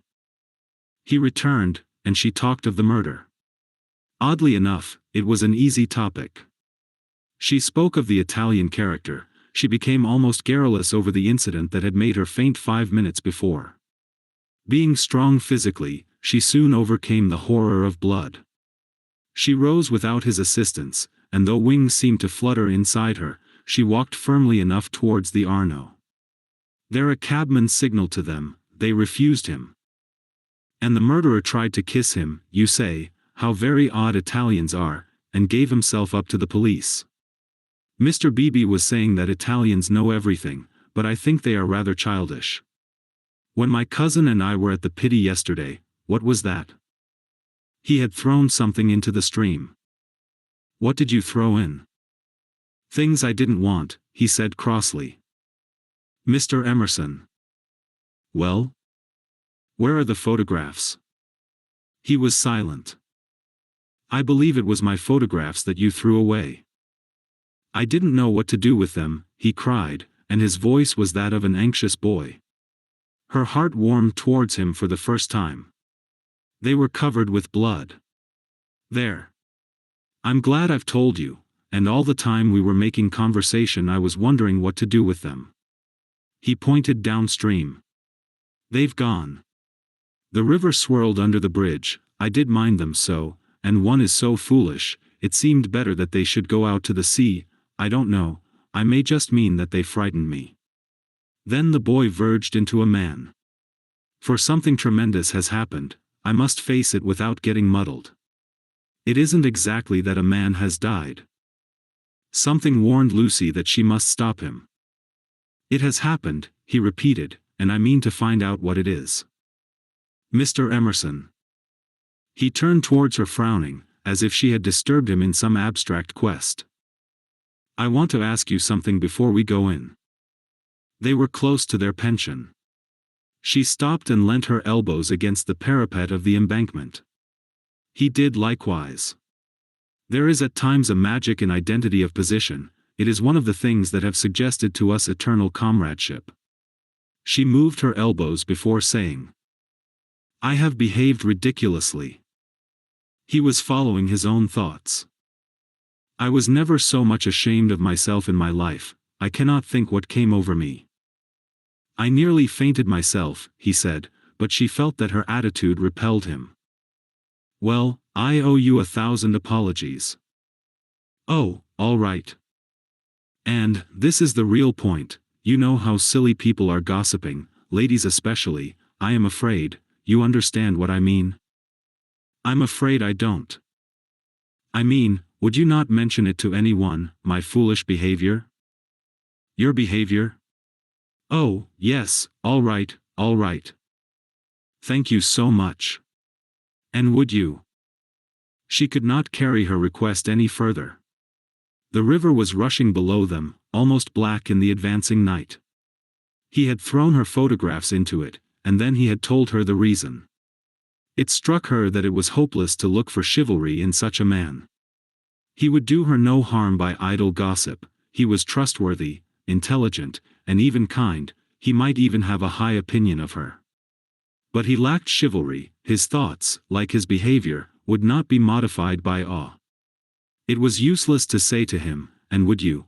and hope that he would complete the sentence for himself, averting his eyes from her nakedness like the knight in that beautiful picture. She had been in his arms, and he remembered it, just as he remembered the blood on the photographs that she had bought in Alinari's shop. It was not exactly that a man had died, something had happened to the living, they had come to a situation where character tells, and where childhood enters upon the branching paths of youth. "Well, thank you so much," she repeated, "how quickly these accidents do happen, and then one returns to the old life." "I don't." Anxiety moved her to question him. His answer was puzzling, "I shall probably want to live." "But why, Mr. Emerson?" "What do you mean?" "I shall want to live, I say." Leaning her elbows on the parapet, she contemplated the river Arno, whose roar was suggesting some unexpected melody to her ears. Chapter 5: Possibilities of a Pleasant Outing. It was a family saying that, you never knew which way Charlotte Bartlett would turn. She was perfectly pleasant and sensible over Lucy's adventure, found the abridged account of it quite adequate, and paid suitable tribute to the courtesy of Mr. George Emerson. She and Miss Lavish had had an adventure also. They had been stopped at the Daisio coming back, and the young officials there, who seemed impudent and décevant, had tried to search their reticules for provisions. It might have been most unpleasant. Fortunately Miss Lavish was a match for any one. For good or for evil, Lucy was left to face her problem alone. None of her friends had seen her either in the piazza or, later on, by the embankment. Mr. Beebe, indeed, noticing her startled eyes at dinner time, had again passed to himself the remark of "too much Beethoven." But he only supposed that she was ready for an adventure, not that she had encountered it. This solitude oppressed her, she was accustomed to have her thoughts confirmed by others or, at all events, contradicted. It was too dreadful not to know whether she was thinking right or wrong. At breakfast next morning she took decisive action. There were two plans between which she had to choose. Mr. Beebe was walking up to the Torre del Gallo with the Emersons and some American ladies. Would Miss Bartlett and Miss Honeychurch join the party? Charlotte declined for herself, she had been there in the rain the previous afternoon. But she thought it an admirable idea for Lucy, who hated shopping, changing money, fetching letters, and other irksome duties, all of which Miss Bartlett must accomplish this morning and could easily accomplish alone. "No, Charlotte," cried the girl, with real warmth. "It's very kind of Mr. Beebe, but I am certainly coming with you. I had much rather." "Very well, dear," said Miss Bartlett, with a faint flush of pleasure that called forth a deep flush of shame on the cheeks of Lucy. How abominably she behaved to Charlotte, now as always. But now she should alter. All morning she would be really nice to her. She slipped her arm into her cousin's, and they started off along the Lung Arno. The river was a lion that morning in strength, voice, and color. Miss Bartlett insisted on leaning over the parapet to look at it. She then made her usual remark, which was, "How I do wish Freddie and your mother could see this, too." Lucy fidgeted. It was tiresome of Charlotte to have stopped exactly where she did. "Look, Lucia. Oh, you are watching for the Torre del Gallo party. I feared you would repent you of your choice." Serious as the choice had been, Lucy did not repent. Yesterday had been a muddle, queer and odd, the kind of thing one could not write down easily on paper, but she had a feeling that Charlotte and her shopping were preferable to George Emerson and the summit of the Torre del Gallo. Since she could not unravel the tangle, she must take care not to re-enter it. She could protest sincerely against Miss Bartlett's insinuations. But though she had avoided the chief actor, the scenery unfortunately remained. Charlotte, with the complacency of fate, led her from the river to the Piazza Signoria. She could not have believed that stones, a loggia, a fountain, a palace tower, would have such significance. For a moment she understood the nature of ghosts. The exact site of the murder was occupied, not by a ghost, but by Miss Lavish, who had the morning newspaper in her hand. She hailed them briskly. The dreadful catastrophe of the previous day had given her an idea which she thought would work up into a book. "Oh, let me congratulate you," said Miss Bartlett. "After your despair of yesterday. What a fortunate thing." "Aha! Miss Honeychurch, come you here, I am in luck. Now, you are to tell me absolutely everything that you saw from the beginning." Lucy poked at the ground with her parasol. "But perhaps you would rather not?" "I'm sorry, if you could manage without it, I think I would rather not." The elder ladies exchanged glances, not of disapproval. It is suitable that a girl should feel deeply. "It is I who am sorry," said Miss Lavish. "We literary hacks are shameless creatures. I believe there's no secret of the human heart into which we wouldn't pry." She marched cheerfully to the fountain and back, and did a few calculations in realism. Then she said that she had been in the piazza since 8 o'clock collecting material. A good deal of it was unsuitable, but of course one always had to adapt. The two men had quarreled over a 5-franc note. For the 5-franc note she should substitute a young lady, which would raise the tone of the tragedy, and at the same time furnish an excellent plot. "What is the heroine's name?" asked Miss Bartlett. "Leonora," said Miss Lavish. "Her own name was Eleanor." "I do hope she's nice." That desideratum would not be omitted. "And what is the plot?" Love, murder, abduction, revenge, was the plot. But it all came while the fountain plashed to the satyrs in the morning sun. "I hope you will excuse me for boring on like this," Miss Lavish concluded. "It is so tempting to talk to really sympathetic people. Of course, this is the barest outline. There will be a deal of local coloring, descriptions of Florence and the neighborhood, and I shall also introduce some humorous characters. And let me give you all fair warning, I intend to be unmerciful to the British tourist." "Oh, you wicked woman," cried Miss Bartlett. "I am sure you are thinking of the Emersons." Miss Lavish gave a Machiavellian smile. "I confess that in Italy my sympathies are not with my own countrymen. It is the neglected Italians who attract me, and whose lives I am going to paint so far as I can. For I repeat and I insist, and I have always held most strongly, that a tragedy such as yesterday's is not the less tragic because it happened in humble life." There was a fitting silence when Miss Lavish had concluded. Then the cousins wished success to her labors, and walked slowly away across the square. "She is my idea of a really clever woman," said Miss Bartlett. That last remark struck me as so particularly true. "It should be a most pathetic novel." Lucy assented. At present her great aim was not to get put into it. Her perceptions this morning were curiously keen, and she believed that Miss Lavish had her on trial for an ingenue. "She is emancipated, but only in the very best sense of the word," continued Miss Bartlett slowly. "None but the superficial would be shocked at her. We had a long talk yesterday. She believes in justice and truth and human interest. She told me also that she has a high opinion of the destiny of woman, Mr. Eager." "Why, how nice! What a pleasant surprise!"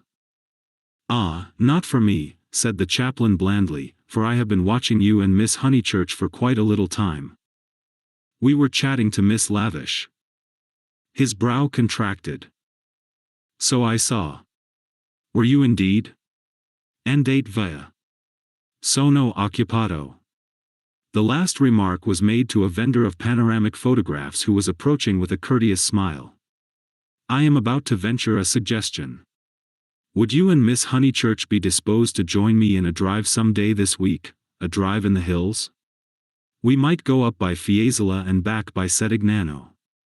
There is a point on that road where we could get down and have an hour's ramble on the hillside.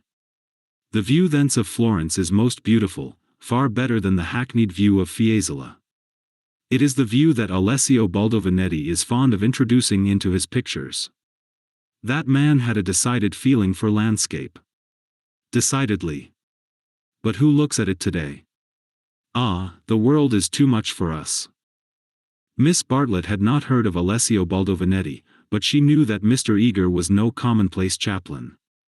He was a member of the residential colony who had made Florence their home. He knew the people who never walked about with Baedekers, who had learnt to take a siesta after lunch, who took drives the pension tourists had never heard of, and saw by private influence galleries which were closed to them. Living in delicate seclusion, some in furnished flats, others in Renaissance villas on Fiesola's slope, they read, wrote, studied, and exchanged ideas, thus attaining to that intimate knowledge, or rather perception, of Florence which is denied to all who carry in their pockets the coupons of Cook. Therefore an invitation from the chaplain was something to be proud of. Between the two sections of his flock he was often the only link, and it was his avowed custom to select those of his migratory sheep who seemed worthy, and give them a few hours in the pastures of the permanent. Tea at a Renaissance villa? Nothing had been said about it yet. But if it did come to that, how Lucy would enjoy it. A few days ago and Lucy would have felt the same. But the joys of life were grouping themselves anew. A drive in the hills with Mr. Eager and Miss Bartlett, even if culminating in a residential tea party, was no longer the greatest of them. She echoed the raptures of Charlotte somewhat faintly. Only when she heard that Mr. Beebe was also coming did her thanks become more sincere. "So we shall be a party, Carrie," said the chaplain. "In these days of toil and tumult one has great needs of the country and its message of purity. Andate via. Andate presto, presto. Ah, the town. Beautiful as it is the town." They assented. This very square, so I am told, witnessed yesterday the most sordid of tragedies. To one who loves the Florence of Dante and Savonarola there is something portentous in such desecration, portentous and humiliating. "Humiliating indeed," said Miss Bartlett. Miss Honeychurch happened to be passing through as it happened.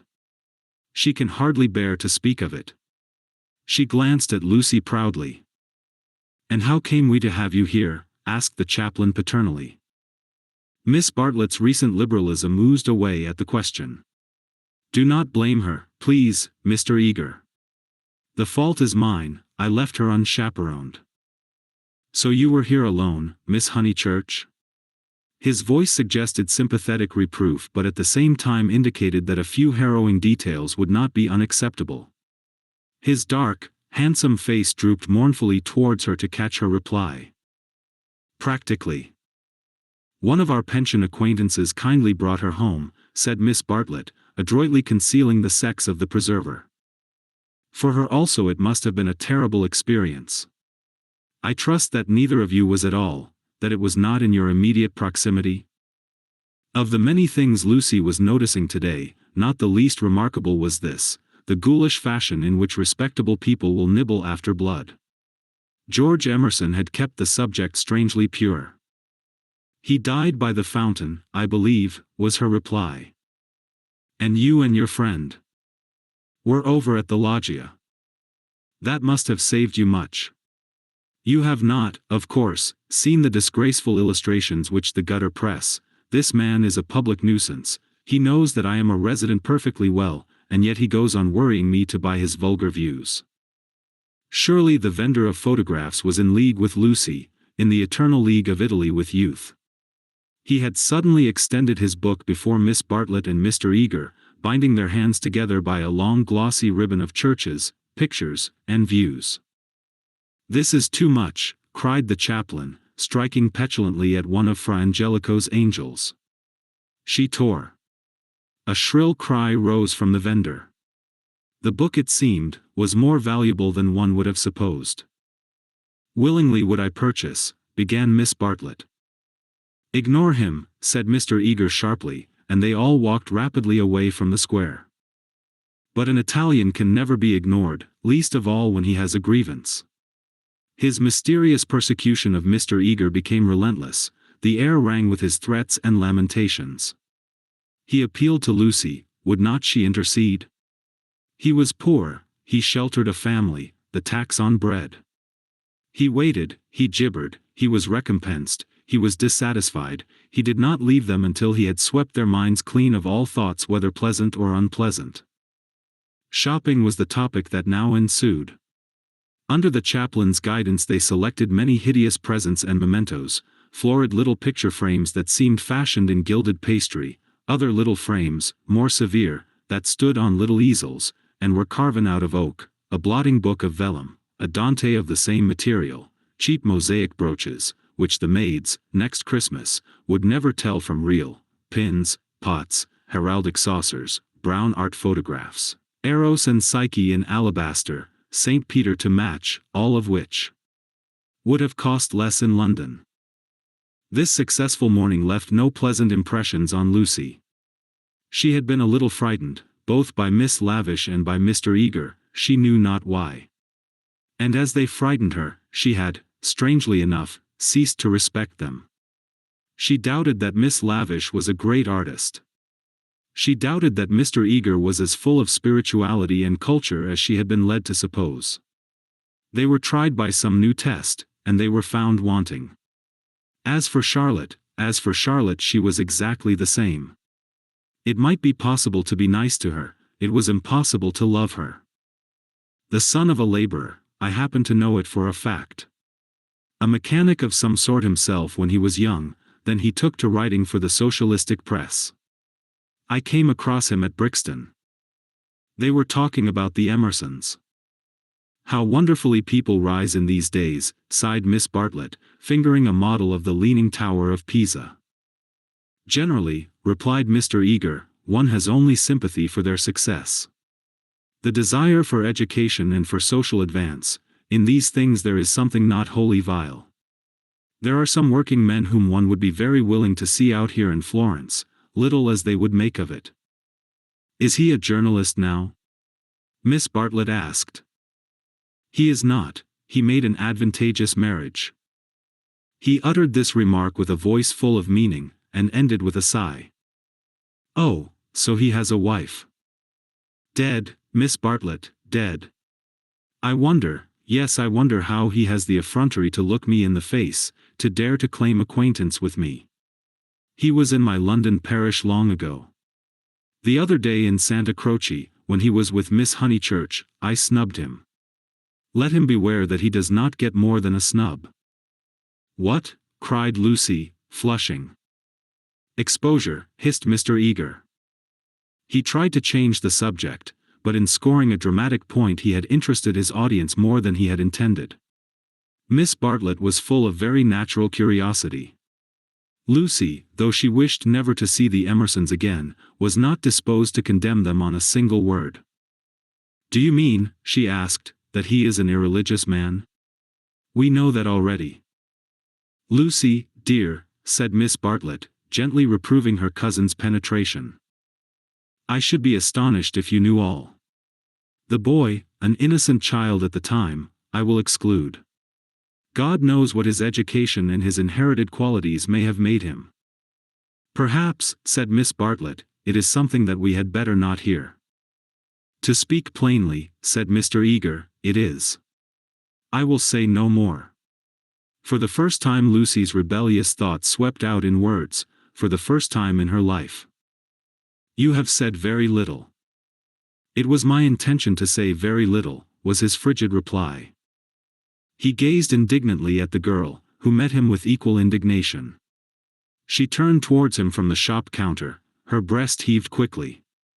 He observed her brow, and the sudden strength of her lips. It was intolerable that she should disbelieve him. Murder, if you want to know, he cried angrily. That man murdered his wife. How? She retorted. To all intents and purposes he murdered her. That day in Santa Croce, did they say anything against me? Not a word, Mr. Eager, not a single word. Oh, I thought they had been libeling me to you. But I suppose it is only their personal charms that makes you defend them. I'm not defending them, said Lucy, losing her courage and relapsing into the old chaotic methods. They're nothing to me. How could you think she was defending them, said Miss Bartlett, much discomfited by the unpleasant scene. The shopman was possibly listening. She will find it difficult. For that man has murdered his wife in the sight of God. The addition of God was striking. But the chaplain was really trying to qualify a rash remark. A silence followed which might have been impressive, but was merely awkward. Then Miss Bartlett hastily purchased the Leaning Tower, and led the way into the street. "I must be going," said he, shutting his eyes and taking out his watch.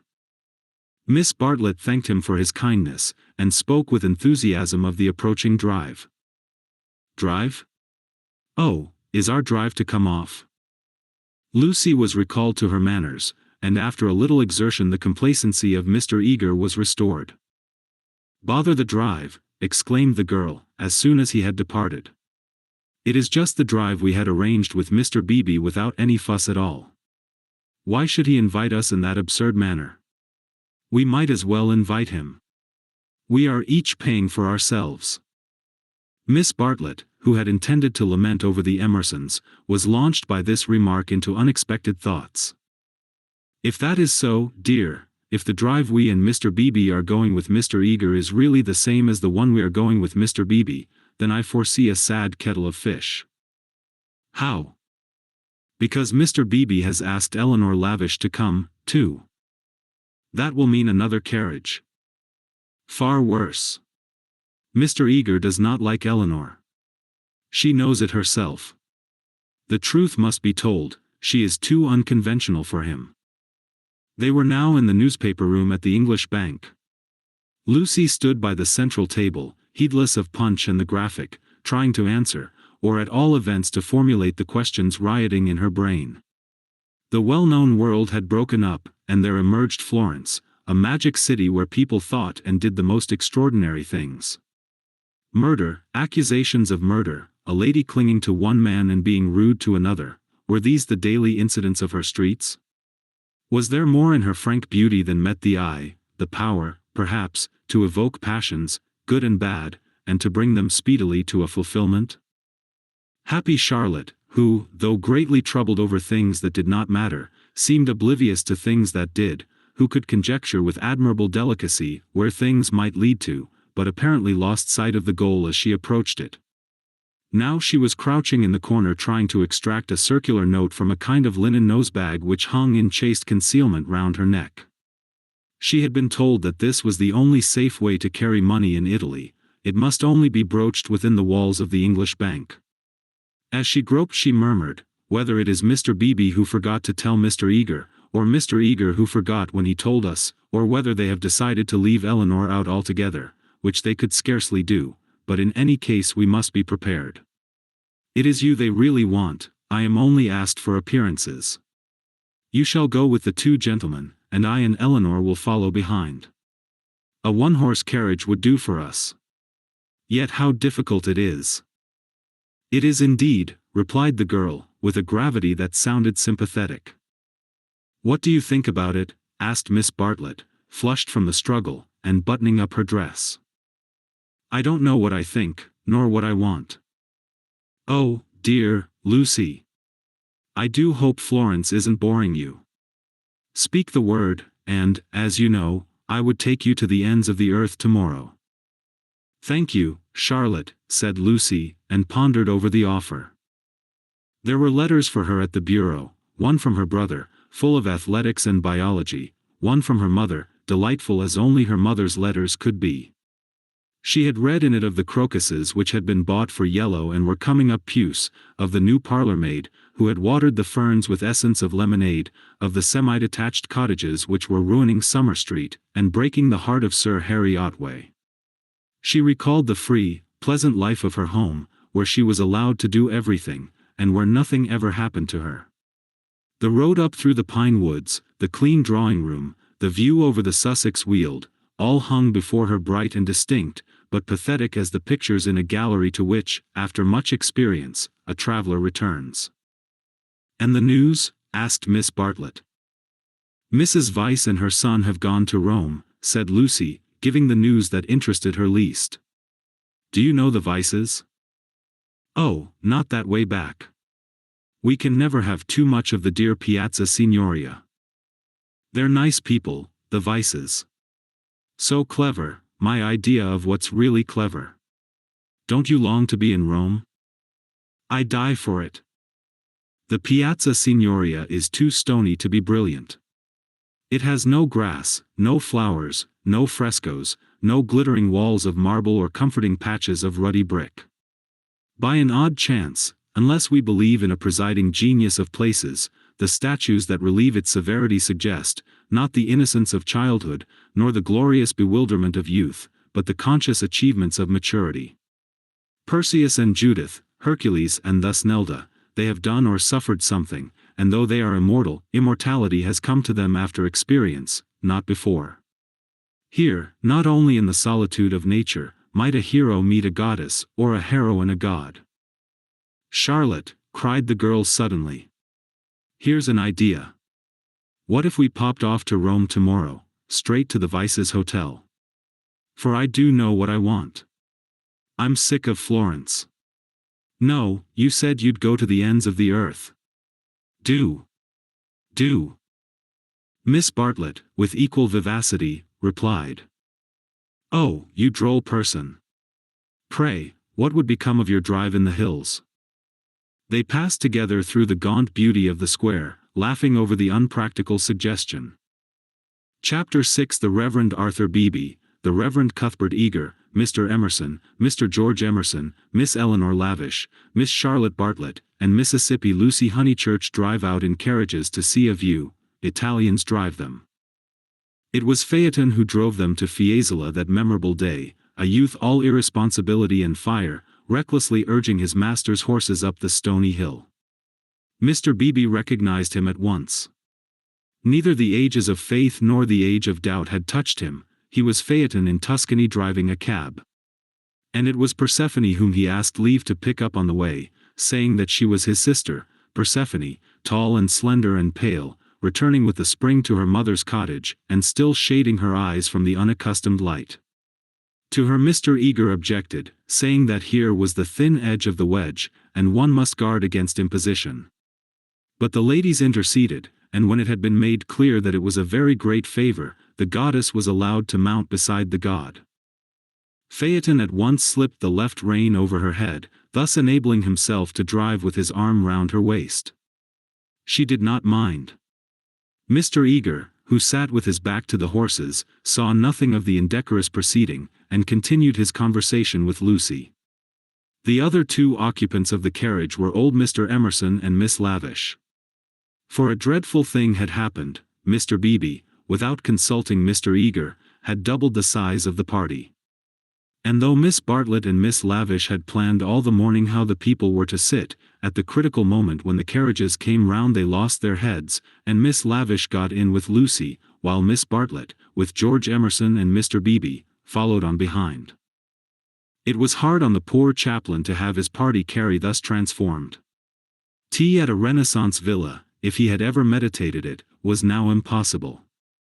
Lucy and Miss Bartlett had a certain style about them, and Mr. Beebe, though unreliable, was a man of parts. But a shoddy lady writer and a journalist who had murdered his wife in the sight of God, they should enter no villa at his introduction. Lucy, elegantly dressed in white, sat erect and nervous amid these explosive ingredients, attentive to Mr. Eager, repressive towards Miss Lavish, watchful of old Mr. Emerson, hitherto fortunately asleep, thanks to a heavy lunch and the drowsy atmosphere of spring. She looked on the expedition as the work of fate. But for it she would have avoided George Emerson successfully. In an open manner he had shown that he wished to continue their intimacy. She had refused, not because she disliked him, but because she did not know what had happened, and suspected that he did know. And this frightened her. For the real event, whatever it was, had taken place, not in the loggia, but by the river. To behave wildly at the sight of death is pardonable. But to discuss it afterwards, to pass from discussion into silence, and through silence into sympathy, that is an error, not of a startled emotion, but of the whole fabric. There was really something blameworthy, she thought, in their joint contemplation of the shadowy stream, in the common impulse which had turned them to the house without the passing of a look or word. This sense of wickedness had been slight at first. She had nearly joined the party to the Torre del Gallo. But each time that she avoided George it became more imperative that she should avoid him again. And now celestial irony, working through her cousin and two clergymen, did not suffer her to leave Florence till she had made this expedition with him through the hills. Meanwhile Mr. Eager held her in civil converse. Their little tiff was over. "So, Miss Honeychurch, you are traveling? As a student of art?" "Oh, dear me, no, oh, no. Perhaps as a student of human nature," interposed Miss Lavish, "like myself?" "Oh, no. I am here as a tourist." "Oh, indeed," said Mr. Eager. "Are you indeed? If you will not think me rude, we residents sometimes pity you poor tourists not a little, handed about like a parcel of goods from Venice to Florence, from Florence to Rome, living herded together in pensions or hotels, quite unconscious of anything that is outside Baedeker, their one anxiety to get done, or through, and go on somewhere else. The result is, they mix up towns, rivers, palaces in one inextricable whirl. You know the American girl in Punch who says, 'Say, Papa, what did we see at Rome?' And the father replies, 'Why, guess Rome was the place where we saw the yaller dog.' There's traveling for you. Ha! Ha! Ha!" "I quite agree," said Miss Lavish, who had several times tried to interrupt his mordant wit. "The narrowness and superficiality of the Anglo-Saxon tourist is nothing less than a menace." "Quite so. Now, the English colony at Florence, Miss Honeychurch, and it is of considerable size, though, of course, not all equally. A few are here for trade, for example. But the greater part are students. Lady Helen Laverstock is at present busy over Fra Angelico. I mention her name because we are passing her villa on the left. No, you can only see it if you stand. No, do not stand, you will fall. She is very proud of that thick hedge. Inside, perfect seclusion. One might have gone back 600 years. Some critics believe that her garden was the scene of the Decameron, which lends it an additional interest, does it not?" "It does indeed," cried Miss Lavish. "Tell me, where do they place the scene of that wonderful seventh day?" But Mr. Eager proceeded to tell Miss Honeychurch that on the right lived Mr. Someone Something, an American of the best type, so rare, and that the somebody else's were farther down the hill. Doubtless you know her monographs in the series of Medieval Byways? He is working at Gemistus Pletho. Sometimes as I take tea in their beautiful grounds I hear, over the wall, the electric tram squealing up the new road with its loads of hot, dusty, unintelligent tourists who are going to do Fiesole in an hour in order that they may say they have been there, and I think how little they think what lies so near them. During this speech the two figures on the box were sporting with each other disgracefully. Lucy had a spasm of envy. Granted that they wished to misbehave, it was pleasant for them to be able to do so. They were probably the only people enjoying the expedition. The carriage swept with agonizing jolts up through the piazza of Fiesole and into the Settignano road. "Piano! Piano!" said Mr. Eager, elegantly waving his hand over his head. "Va bene, signore, va bene," crooned the driver, and whipped his horses up again. Now Mr. Eager and Miss Lavish began to talk against each other on the subject of Alessio Baldovinetti.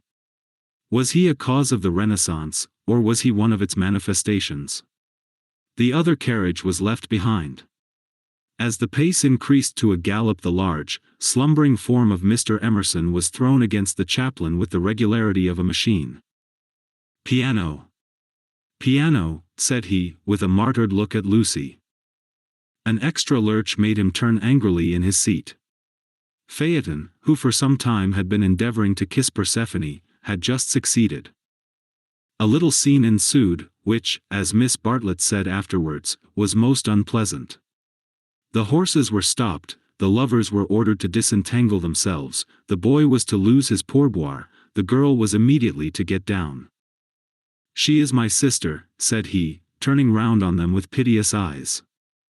Mr. Eager took the trouble to tell him that he was a liar.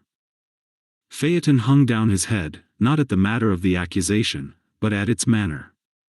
At this point Mr. Emerson, whom the shock of stopping had awoke, declared that the lovers must on no account be separated, and patted them on the back to signify his approval.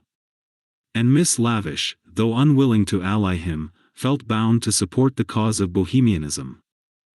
"Most certainly I would let them be," she cried. "But I dare say I shall receive scant support.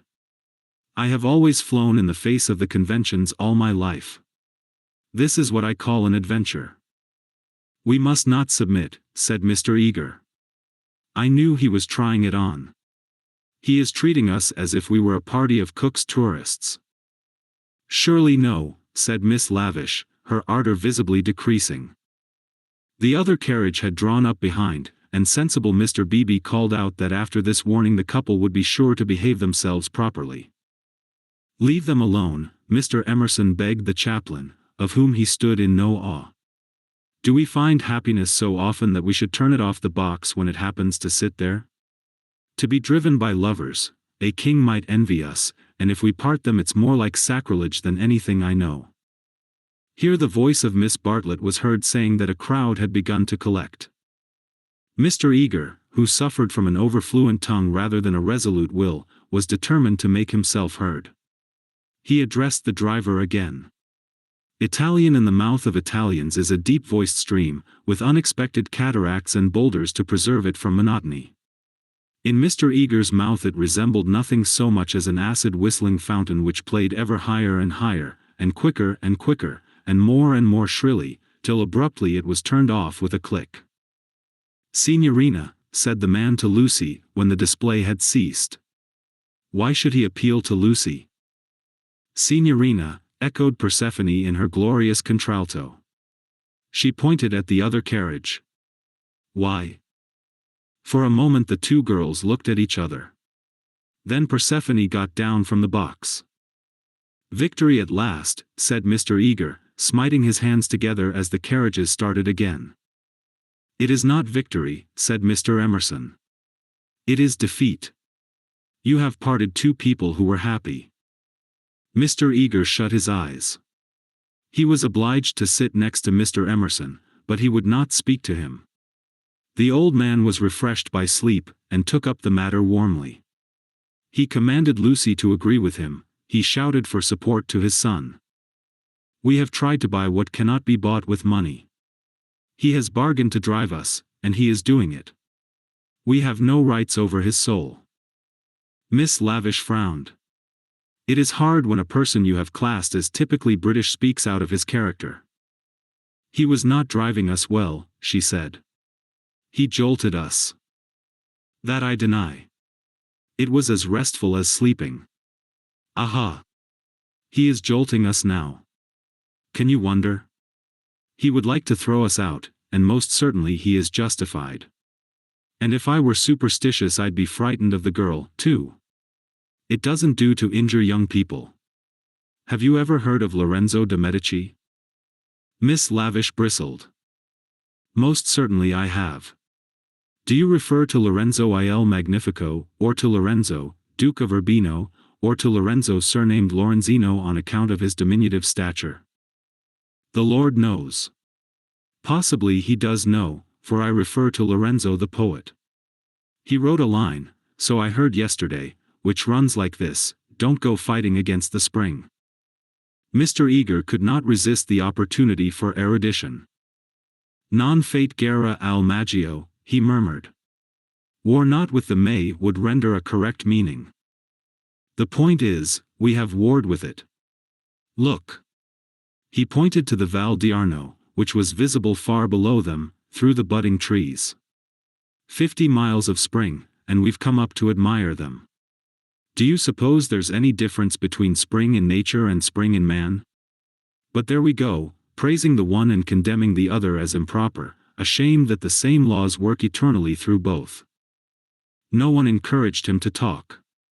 Presently Mr. Eager gave a signal for the carriages to stop and marshaled the party for their ramble on the hill.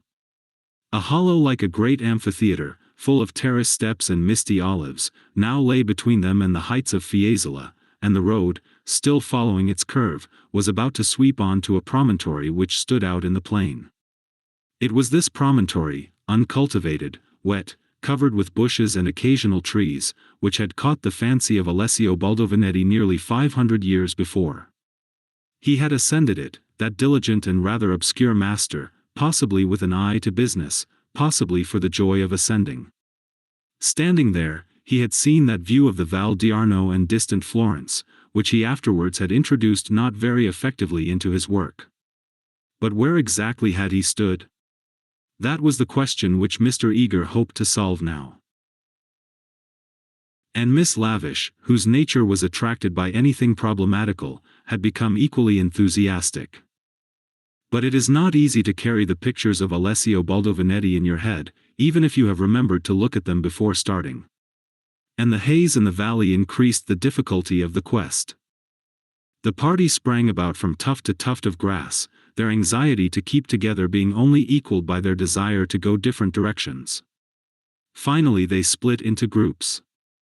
Lucy clung to Miss Bartlett and Miss Lavish, the Emersons returned to hold laborious converse with the drivers, while the two clergymen, who were expected to have topics in common, were left to each other. The two elder ladies soon threw off the mask. In the audible whisper that was now so familiar to Lucy they began to discuss, not Alessio Baldovinetti, but the drive. Miss Bartlett had asked Mr. George Emerson what his profession was, and he had answered, the railway. She was very sorry that she had asked him. She had no idea that it would be such a dreadful answer, or she would not have asked him.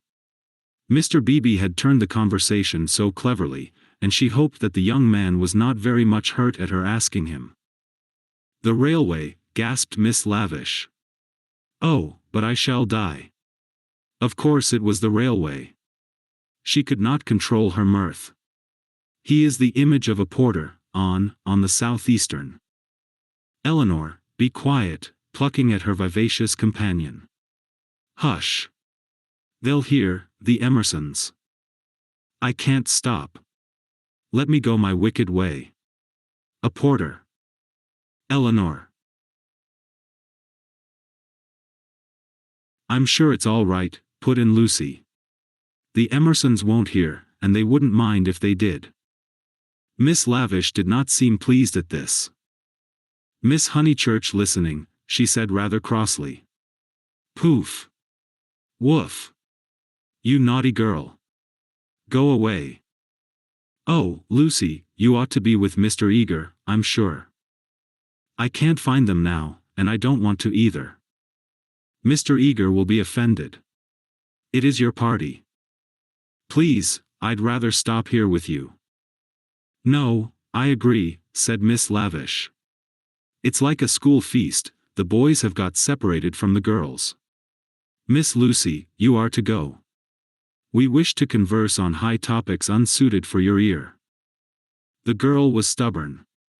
As her time at Florence drew to its close she was only at ease amongst those to whom she felt indifferent. Such a one was Miss Lavish, and such for the moment was Charlotte. She wished she had not called attention to herself, they were both annoyed at her remark and seemed determined to get rid of her. How tired one gets, said Miss Bartlett. Oh, I do wish Freddie and your mother could be here. Unselfishness with Miss Bartlett had entirely usurped the functions of enthusiasm. Lucy did not look at the view either. She would not enjoy anything till she was safe at Rome. Then sit you down, said Miss Lavish. Observe my foresight.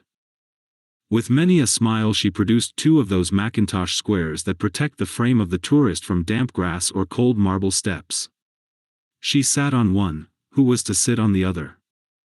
Lucy, without a moment's doubt, Lucy. The ground will do for me. Really I have not had rheumatism for years. If I do feel it coming on I shall stand.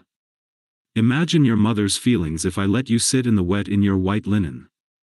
She sat down heavily where the ground looked particularly moist. Here we are, all settled delightfully. Even if my dress is thinner it will not show so much, being brown. Sit down, dear, you are too unselfish, you don't assert yourself enough. She cleared her throat. Now don't be alarmed, this isn't a cold. It's the tiniest cough, and I have had it 3 days. It's nothing to do with sitting here at all. There was only one way of treating the situation. At the end of 5 minutes Lucy departed in search of Mr. Beebe and Mr. Eager, vanquished by the Mackintosh Square. She addressed herself to the drivers, who were sprawling in the carriages, perfuming the cushions with cigars. The miscreant, a bony young man scorched black by the sun, rose to greet her with the courtesy of a host and the assurance of a relative. "Dove," said Lucy, after much anxious thought. His face lit up. Of course he knew where. Not so far either. His arm swept 3/4 of the horizon. He should just think he did know where. He pressed his fingertips to his forehead and then pushed them towards her, as if oozing with visible extract of knowledge. More seemed necessary. What was the Italian for clergyman? "Dove buoni uomini," said she at last. Good. Scarcely the adjective for those noble beings. He showed her his cigar.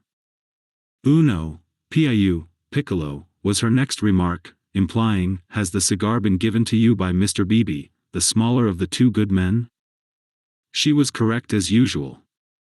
He tied the horse to a tree, kicked it to make it stay quiet, dusted the carriage, arranged his hair, remolded his hat, encouraged his mustache, and in rather less than a quarter of a minute was ready to conduct her. Italians are born knowing the way. It would seem that the whole earth lay before them, not as a map, but as a chessboard, whereon they continually behold the changing pieces as well as the squares. Anyone can find places, but the finding of people is a gift from God.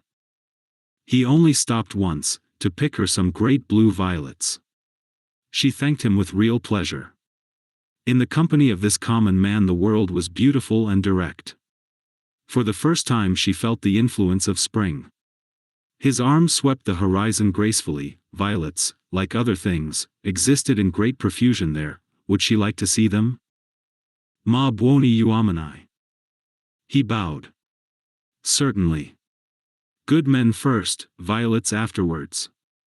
They proceeded briskly through the undergrowth, which became thicker and thicker. They were nearing the edge of the promontory, and the view was stealing round them, but the brown network of the bushes shattered it into countless pieces. He was occupied in his cigar, and in holding back the pliant boughs. She was rejoicing in her escape from dullness. Not a step, not a twig, was unimportant to her. "What is that?" There was a voice in the wood, in the distance behind them. The voice of Mr. Eager? He shrugged his shoulders. An Italian's ignorance is sometimes more remarkable than his knowledge. She could not make him understand that perhaps they had missed the clergyman. The view was forming at last. She could discern the river, the golden plain, other hills. "Eccolo," he exclaimed. At the same moment the ground gave way, and with a cry she fell out of the wood. Light and beauty enveloped her. She had fallen onto a little open terrace, which was covered with violets from end to end. "Courage," cried her companion, now standing some 6 feet above. "Courage and love." She did not answer. From her feet the ground sloped sharply into view, and violets ran down in rivulets and streams and cataracts, irrigating the hillside with blue, eddying round the tree stems, collecting into pools in the hollows, covering the grass with spots of azure foam. But never again were they in such profusion. This terrace was the wellhead, the primal source whence beauty gushed out to water the earth. Standing at its brink, like a swimmer who prepares, was the good man. But he was not the good man that she had expected, and he was alone. George had turned at the sound of her arrival. For a moment he contemplated her, as one who had fallen out of heaven. He saw radiant joy in her face, he saw the flowers beat against her dress in blue waves. The bushes above them closed. He stepped quickly forward and kissed her. Before she could speak, almost before she could feel, a voice called, "Lucy! Lucy! Lucy!" The silence of life had been broken by Miss Bartlett, who stood brown against the view. Chapter 7. They return. Some complicated game had been playing up and down the hillside all the afternoon. What it was and exactly how the players had sided, Lucy was slow to discover. Mr. Eager had met them with a questioning eye. Charlotte had repulsed him with much small talk. Mr. Emerson, seeking his son, was told whereabouts to find him. Mr. Beebe, who wore the heated aspect of a neutral, was bidden to collect the factions for the return home. There was a general sense of groping and bewilderment. Pan had been amongst them, not the great god Pan, who has been buried these 2,000 years, but the little god Pan, who presides over social contretemps and unsuccessful picnics. Mr. Beebe had lost everyone, and had consumed in solitude the tea basket which he had brought up as a pleasant surprise. Miss Lavish had lost Miss Bartlett. Lucy had lost Mr. Eager. Mr. Emerson had lost George. Miss Bartlett had lost a Mackintosh square. Phaeton had lost the game. That last fact was undeniable. He climbed onto the box shivering, with his collar up, prophesying the swift approach of bad weather. "Let us go immediately," he told them. "The signorino will walk." "All the way?" "He will be ours," said Mr. Beebe. "Apparently. I told him it was unwise. He would look no one in the face, perhaps defeat was particularly mortifying for him. He alone had played skillfully, using the whole of his instinct, while the others had used scraps of their intelligence. He alone had divined what things were, and what he wished them to be. He alone had interpreted the message that Lucy had received 5 days before from the lips of a dying man. Persephone, who spends half her life in the grave, she could interpret it also. Not so these English. They gain knowledge slowly, and perhaps too late. The thoughts of a cab driver, however just, seldom affect the lives of his employers. He was the most competent of Miss Bartlett's opponents, but infinitely the least dangerous. Once back in the town, he and his insight and his knowledge would trouble English ladies no more. Of course, it was most unpleasant, she had seen his black head in the bushes, he might make a tavern story out of it. But after all, what have we to do with taverns? Real menace belongs to the drawing-room. It was of drawing-room people that Miss Bartlett thought as she journeyed downwards towards the fading sun. Lucy sat beside her, Mr. Eager sat opposite, trying to catch her eye, he was vaguely suspicious. They spoke of Alessio Baldovinetti. Rain and darkness came on together. The two ladies huddled together under an inadequate parasol.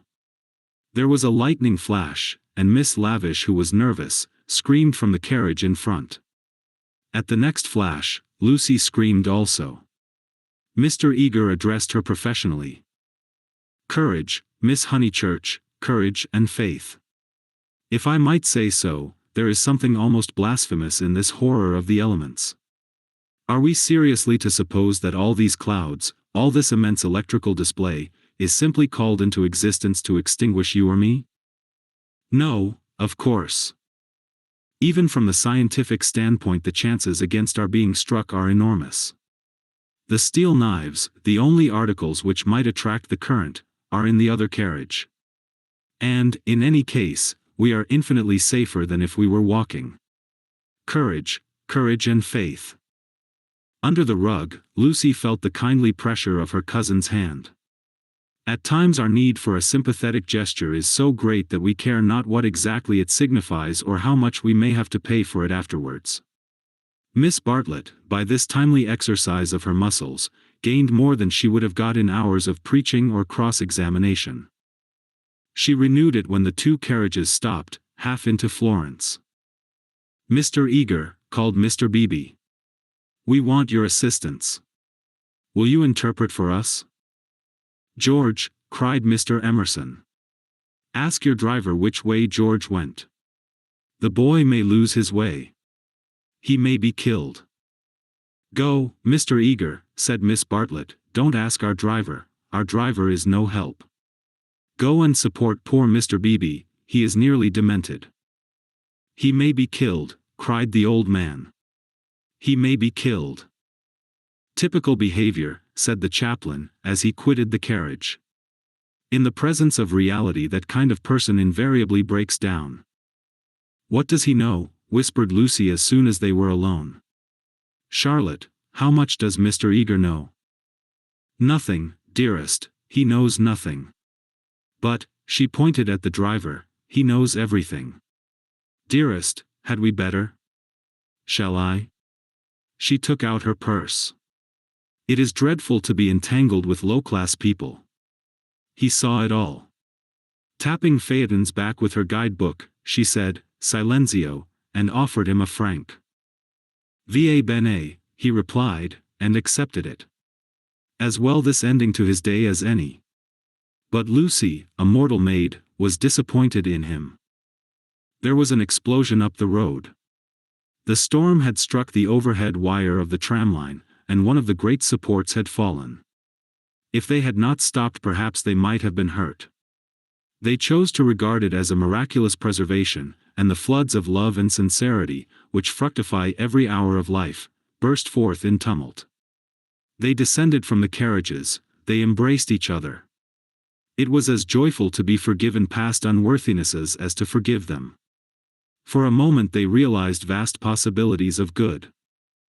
The older people recovered quickly. In the very height of their emotion they knew it to be unmanly or unladylike. Miss Lavish calculated that, even if they had continued, they would not have been caught in the accident. Mr. Eager mumbled a temperate prayer.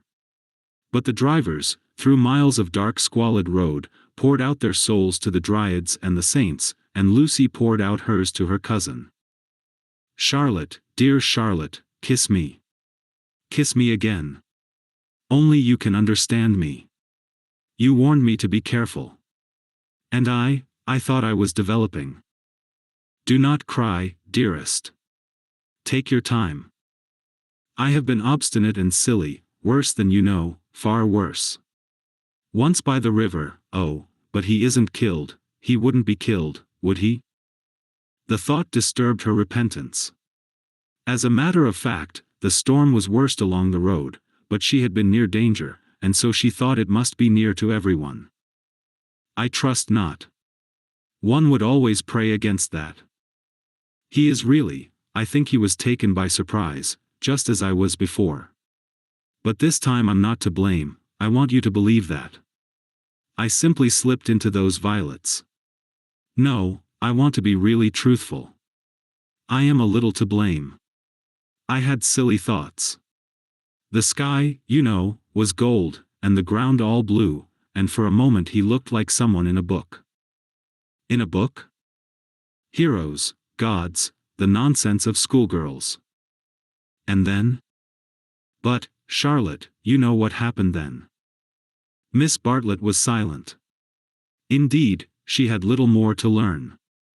With a certain amount of insight she drew her young cousin affectionately to her. All the way back Lucy's body was shaken by deep sighs, which nothing could repress. I want to be truthful, she whispered. It is so hard to be absolutely truthful. Don't be troubled, dearest. Wait till you are calmer. We will talk it over before bedtime in my room. So they re-entered the city with hands clasped. It was a shock to the girl to find how far emotion had ebbed in others. The storm had ceased, and Mr. Emerson was easier about his son. Mr. Beebe had regained good humor, and Mr. Eager was already snubbing Miss Lavish.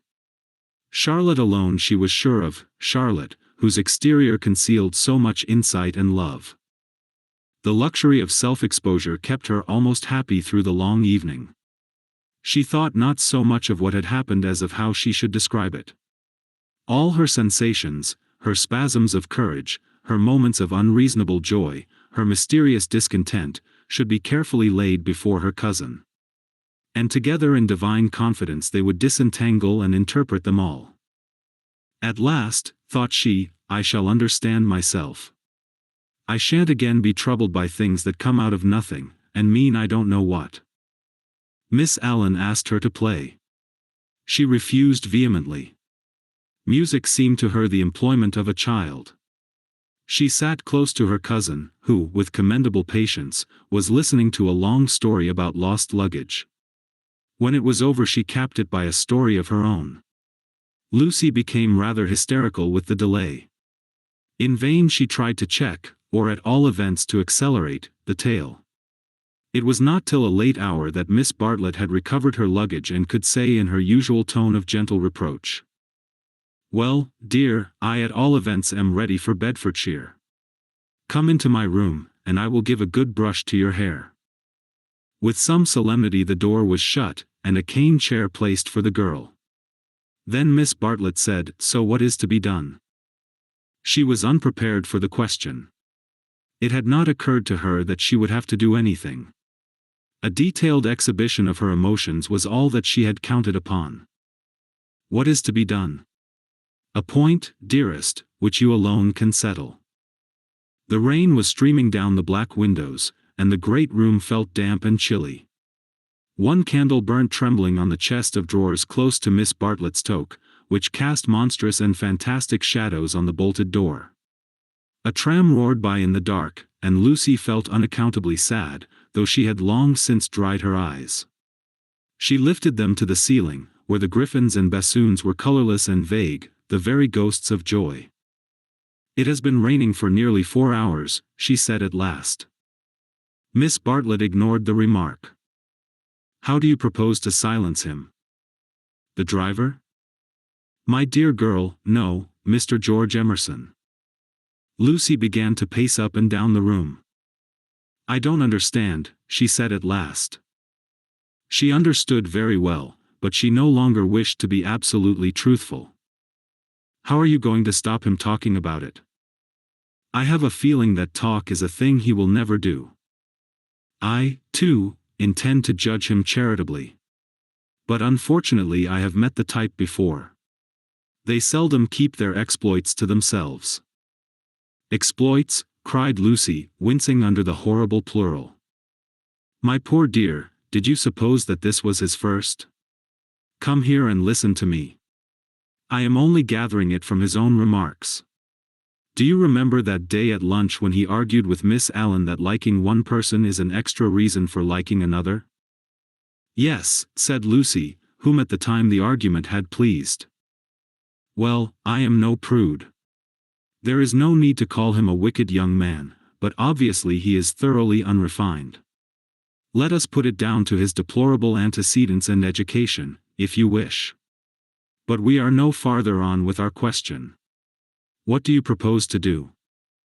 An idea rushed across Lucy's brain, which, had she thought of it sooner and made it part of her, might have proved victorious.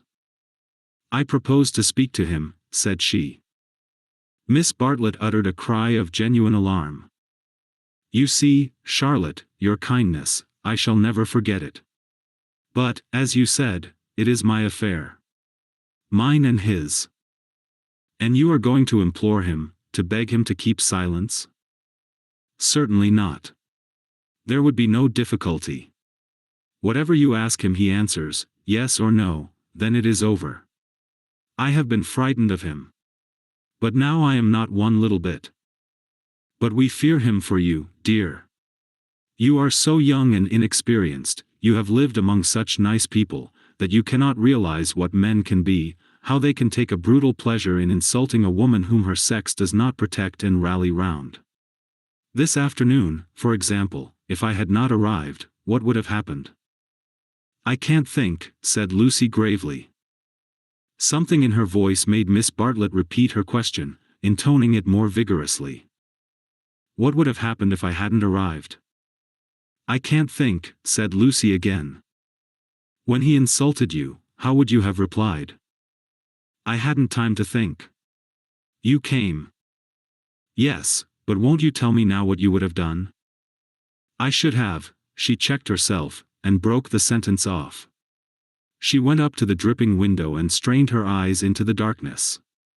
She could not think what she would have done. "Come away from the window, dear," said Miss Bartlett. "You will be seen from the road." Lucy obeyed. She was in her cousin's power.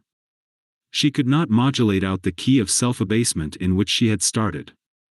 Neither of them referred again to her suggestion that she should speak to George and settle the matter, whatever it was, with him.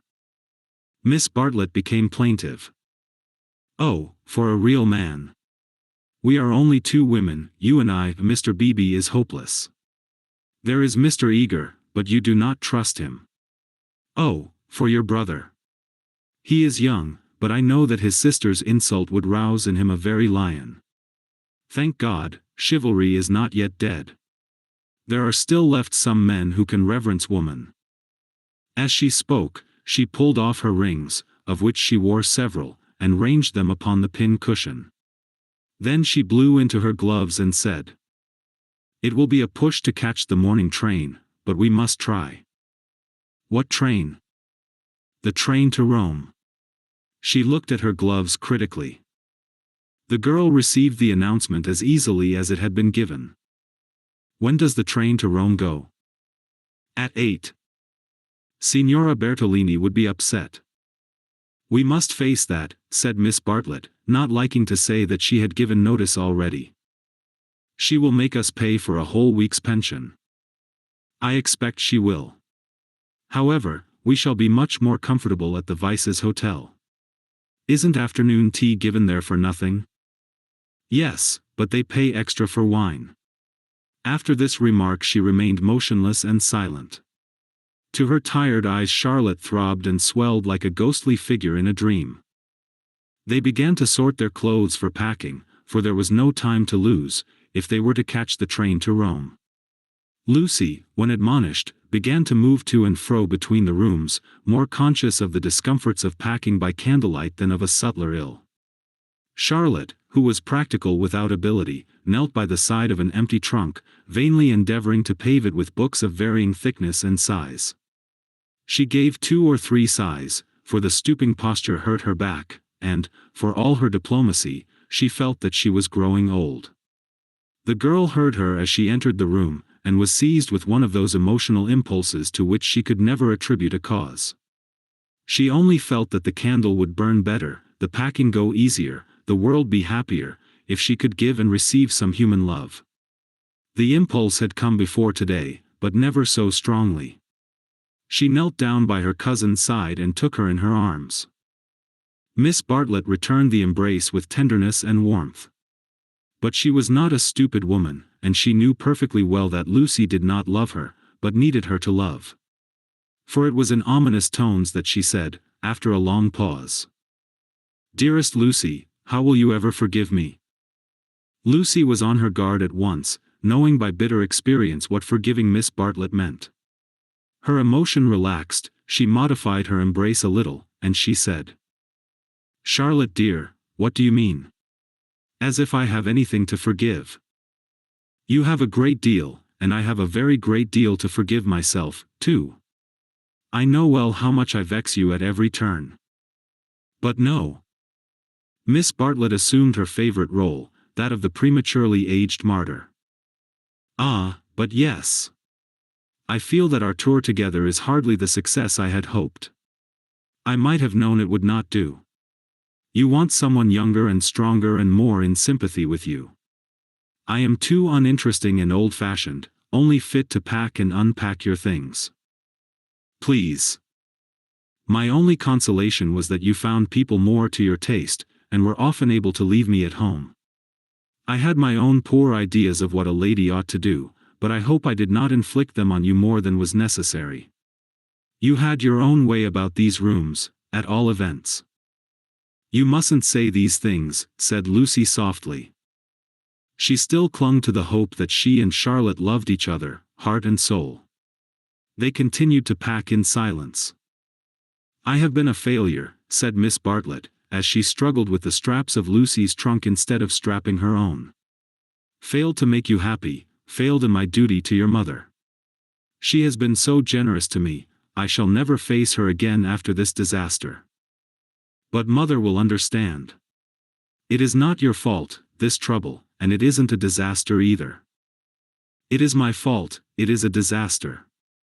She will never forgive me, and rightly. For instance, what right had I to make friends with Miss Lavish? Every right. When I was here for your sake. If I have vexed you, it is equally true that I have neglected you. Your mother will see this as clearly as I do, when you tell her." Lucy, from a cowardly wish to improve the situation, said, "Why need mother hear of it?" "But you tell her everything?" "I suppose I do generally. I dare not break your confidence. There is something sacred in it. Unless you feel that it is a thing you could not tell her. The girl would not be degraded to this. Naturally, I should have told her. But in case she should blame you in any way, I promise I will not. I am very willing not to. I will never speak of it either to her or to anyone. Her promise brought the long-drawn interview to a sudden close. Miss Bartlett pecked her smartly on both cheeks, wished her good night, and sent her to her own room. For a moment the original trouble was in the background. George would seem to have behaved like a cad throughout. Perhaps that was the view which one would take eventually. At present she neither acquitted nor condemned him, she did not pass judgment. At the moment when she was about to judge him her cousin's voice had intervened, and, ever since, it was Miss Bartlett who had dominated, Miss Bartlett who, even now, could be heard sighing into a crack in the partition wall, Miss Bartlett, who had really been neither pliable nor humble nor inconsistent. She had worked like a great artist, for a time, indeed, for years, she had been meaningless, but at the end there was presented to the girl the complete picture of a cheerless, loveless world in which the young rush to destruction until they learn better, a shamefaced world of precautions and barriers which may avert evil, but which do not seem to bring good, if we may judge from those who have used them most. Lucy was suffering from the most grievous wrong which this world has yet discovered. Diplomatic advantage had been taken of her sincerity, of her craving for sympathy and love. Such a wrong is not easily forgotten. Never again did she expose herself without due consideration and precaution against rebuff. And such a wrong may react disastrously upon the soul. The doorbell rang, and she started to the shutters. Before she reached them she hesitated, turned, and blew out the candle. Thus it was that, though she saw someone standing in the wet below, he, though he looked up, did not see her. To reach his room he had to go by hers. She was still dressed. It struck her that she might slip into the passage and just say that she would be gone before he was up, and that their extraordinary intercourse was over. Whether she would have dared to do this was never proved. At the critical moment Miss Bartlett opened her own door, and her voice said, "I wish one word with you in the drawing-room, Mr. Emerson, please." Soon their footsteps returned, and Miss Bartlett said, "Good night, Mr. Emerson." His heavy, tired breathing was the only reply. The chaperone had done her work. Lucy cried aloud, "It isn't true. It can't all be true. I want not to be muddled. I want to grow older quickly." Miss Bartlett tapped on the wall. "Go to bed at once, dear. You need all the rest you can get." In the morning they left for Rome. Part 2. Chapter 8 Medieval. The drawing-room curtains at Windy Corner had been pulled to meet, for the carpet was new and deserved protection from the August sun. They were heavy curtains, reaching almost to the ground, and the light that filtered through them was subdued and varied. A poet, none was present, might have quoted, "Life like a dome of many-colored glass," or might have compared the curtains to sluice gates, lowered against the intolerable tides of heaven. Without was poured a sea of radiance, within, the glory, though visible, was tempered to the capacities of man. Two pleasant people sat in the room. One, a boy of 19, was studying a small manual of anatomy, and peering occasionally at a bone which lay upon the piano. From time to time he bounced in his chair and puffed and groaned, for the day was hot and the print small, and the human frame fearfully made, and his mother, who was writing a letter, did continually read out to him what she had written. And continually did she rise from her seat and part the curtains so that a rivulet of light fell across the carpet, and make the remark that they were still there. "Where aren't they?" said the boy, who was Freddie, Lucy's brother. "I tell you I'm getting fairly sick." "For goodness sake go out of my drawing-room, then," cried Mrs. Honeychurch, who hoped to cure her children of slang by taking it literally. Freddie did not move or reply. "I think things are coming to a head," she observed, rather wanting her son's opinion on the situation if she could obtain it without undue supplication. Time they did. "I am glad that Cecil is asking her this once more. It's his third go, isn't it?" Freddie, I do call the way you talk unkind. I didn't mean to be unkind. Then he added, but I do think Lucy might have got this off her chest in Italy. I don't know how girls manage things, but she can't have said no properly before, or she wouldn't have to say it again now. Over the whole thing, I can't explain, I do feel so uncomfortable. Do you indeed, dear? How interesting. I feel, never mind. He returned to his work. Just listen to what I have written to Mrs. Weiss. I said, Dear Mrs. Weiss. Yes, Mother, you told me. A jolly good letter. I said, Dear Mrs. Weiss, Cecil has just asked my permission about it, and I should be delighted, if Lucy wishes it. But, she stopped reading. I was rather amused at Cecil asking my permission at all. He has always gone in for unconventionality, and parents nowhere, and so forth. When it comes to the point, he can't get on without me. Nor me. You? Freddie nodded. What do you mean? He asked me for my permission also. She exclaimed, How very odd of him. Why so? Asked the son and heir. Why shouldn't my permission be asked? What do you know about Lucy or girls or anything? Whatever did you say? I said to Cecil, take her or leave her, it's no business of mine. What a helpful answer. But her own answer, though more normal in its wording, had been to the same effect. The bother is this, began Freddie. Then he took up his work again, too shy to say what the bother was. Mrs. Honeychurch went back to the window. Freddie, you must come. There they still are. I don't see you ought to go peeping like that. Peeping like that. Can't I look out of my own window? But she returned to the writing table, observing, as she passed her son, still page 322. Freddie snorted, and turned over 2 leaves. For a brief space they were silent. Close by, beyond the curtains, the gentle murmur of a long conversation had never ceased. The bother is this, I have put my foot in it with Cecil most awfully. He gave a nervous gulp. Not content with permission, which I did give, that is to say, I said, I don't mind, well, not content with that, he wanted to know whether I wasn't off my head with joy. He practically put it like this, wasn't it a splendid thing for Lucy and for Windy Corner generally if he married her? And he would have an answer, he said it would strengthen his hand. I hope you gave a careful answer, dear. I answered no, said the boy, grinding his teeth. There. Fly into a stew. I can't help it, had to say it. I had to say no. He ought never to have asked me. Ridiculous child, cried his mother. You think you're so holy and truthful, but really it's only abominable conceit. Do you suppose that a man like Cecil would take the slightest notice of anything you say? I hope he boxed your ears. How dare you say no? Oh, do keep quiet, mother. I had to say no when I couldn't say yes. I tried to laugh as if I didn't mean what I said, and, as Cecil laughed too, and went away, it may be all right.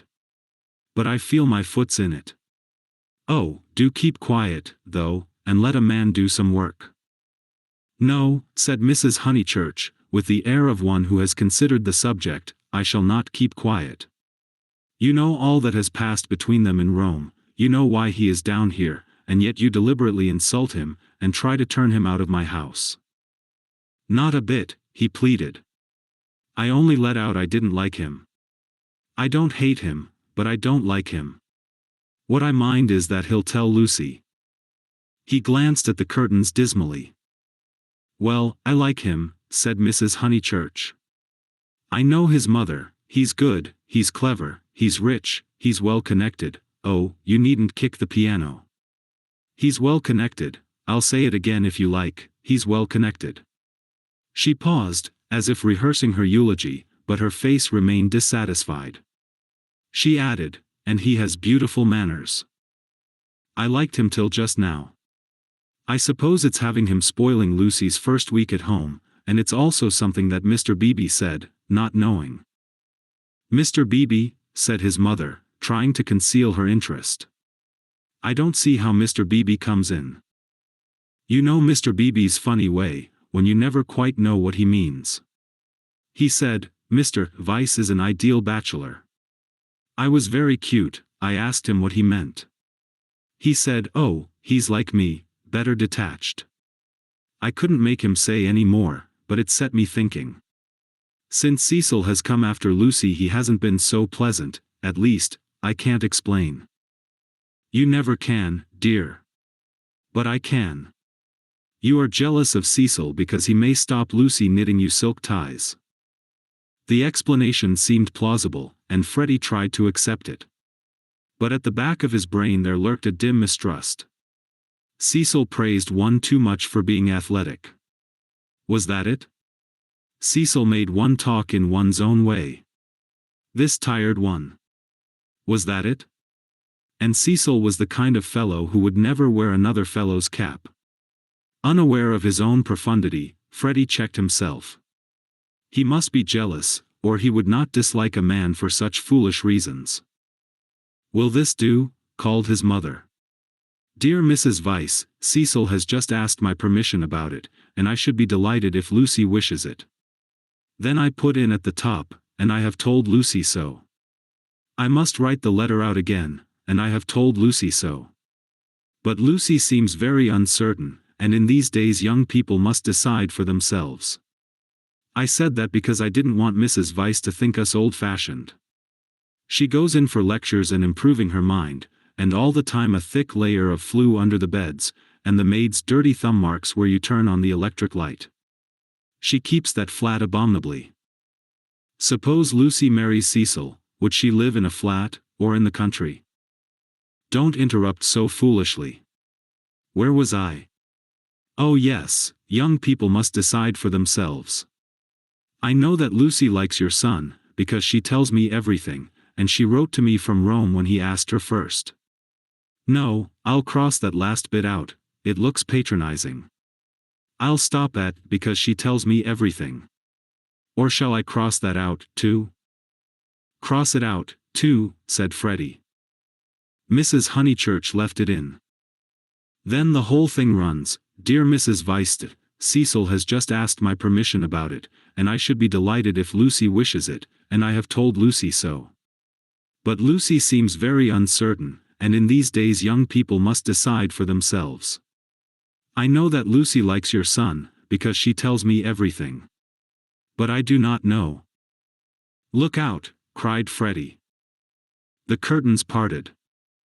Cecil's first movement was one of irritation. He couldn't bear the Honeychurch habit of sitting in the dark to save the furniture. Instinctively he gave the curtains a twitch, and sent them swinging down their poles. Light entered. There was revealed a terrace, such as is owned by many villas with trees each side of it, and on it a little rustic seat, and 2 flower beds. But it was transfigured by the view beyond, for Windy Corner was built on the range that overlooks the Sussex Weald. Lucy, who was in the little seat, seemed on the edge of a green magic carpet which hovered in the air above the tremulous world. Cecil entered. Appearing thus late in the story, Cecil must be at once described. He was medieval. Like a Gothic statue. Tall and refined, with shoulders that seemed braced square by an effort of the will, and a head that was tilted a little higher than the usual level of vision, he resembled those fastidious saints who guard the portals of a French cathedral. Well educated, well endowed, and not deficient physically, he remained in the grip of a certain devil whom the modern world knows as self-consciousness, and whom the medieval, with dimmer vision, worshipped as asceticism. A Gothic statue implies celibacy, just as a Greek statue implies fruition, and perhaps this was what Mr. Beebe meant. And Freddie, who ignored history and art, perhaps meant the same when he failed to imagine Cecil wearing another fellow's cap. Mrs. Honeychurch left her letter on the writing table and moved towards her young acquaintance. "Oh, Cecil," she exclaimed, "oh, Cecil, do tell me." "I promise I s'posey," said he. They stared at him anxiously. "She has accepted me," he said, and the sound of the thing in English made him flush and smile with pleasure, and look more human. "I am so glad," said Mrs. Honeychurch, while Freddie proffered a hand that was yellow with chemicals. They wished that they also knew Italian, for our phrases of approval and of amazement are so connected with little occasions that we fear to use them on great ones. We are obliged to become vaguely poetic, or to take refuge in scriptural reminiscences. "Welcome as one of the family," said Mrs. Honeychurch, waving her hand at the furniture. "This is indeed a joyous day. I feel sure that you will make our dear Lucy happy." "I hope so," replied the young man, shifting his eyes to the ceiling. "We mothers," simpered Mrs. Honeychurch, and then realized that she was affected, sentimental, bombastic, all the things she hated most. Why could she not be Freddie, who stood stiff in the middle of the room, looking very cross and almost handsome? "I say, Lucy," called Cecil, for conversation seemed to flag. Lucy rose from the seat. She moved across the lawn and smiled in at them, just as if she was going to ask them to play tennis. Then she saw her brother's face. Her lips parted, and she took him in her arms. He said, "Steady on." "Not a kiss for me?" asked her mother. Lucy kissed her also. "Would you take them into the garden and tell Mrs. Honeychurch all about it?" Cecil suggested. "And I'd stop here and tell my mother." "We go with Lucy?" said Freddie, as if taking orders. "Yes, you go with Lucy." They passed into the sunlight. Cecil watched them cross the terrace, and descend out of sight by the steps. They would descend, he knew their ways, past the shrubbery, and past the tennis lawn and the dahlia bed, until they reached the kitchen garden, and there, in the presence of the potatoes and the peas, the great event would be discussed. Smiling indulgently, he lit a cigarette, and rehearsed the events that had led to such a happy conclusion. He had known Lucy for several years, but only as a commonplace girl who happened to be musical. He could still remember his depression that afternoon at Rome, when she and her terrible cousin fell on him out of the blue, and demanded to be taken to St. Peter's. That day she had seemed a typical tourist, shrill, crude, and gaunt with travel. But Italy worked some marvel in her. It gave her light, and, which he held more precious, it gave her shadow. Soon he detected in her a wonderful reticence. She was like a woman of Leonardo da Vinci's, whom we love not so much for herself as for the things that she will not tell us. The things are assuredly not of this life. No woman of Leonardo's could have anything so vulgar as a story. She did develop most wonderfully day by day. So it happened that from patronizing civility he had slowly passed, if not to passion, at least to a profound uneasiness. Already at Rome he had hinted to her that they might be suitable for each other.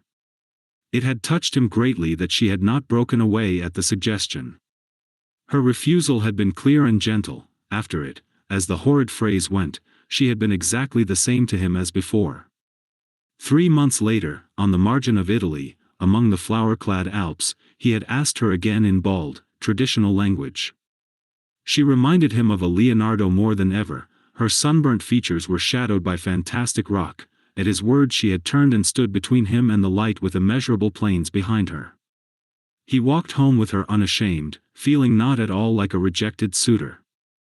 The things that really mattered were unshaken.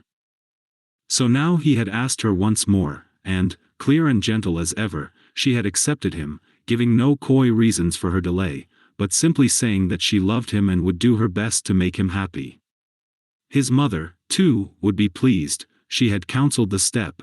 He must write her a long account. Glancing at his hand, in case any of Freddie's chemicals had come off on it, he moved to the writing table.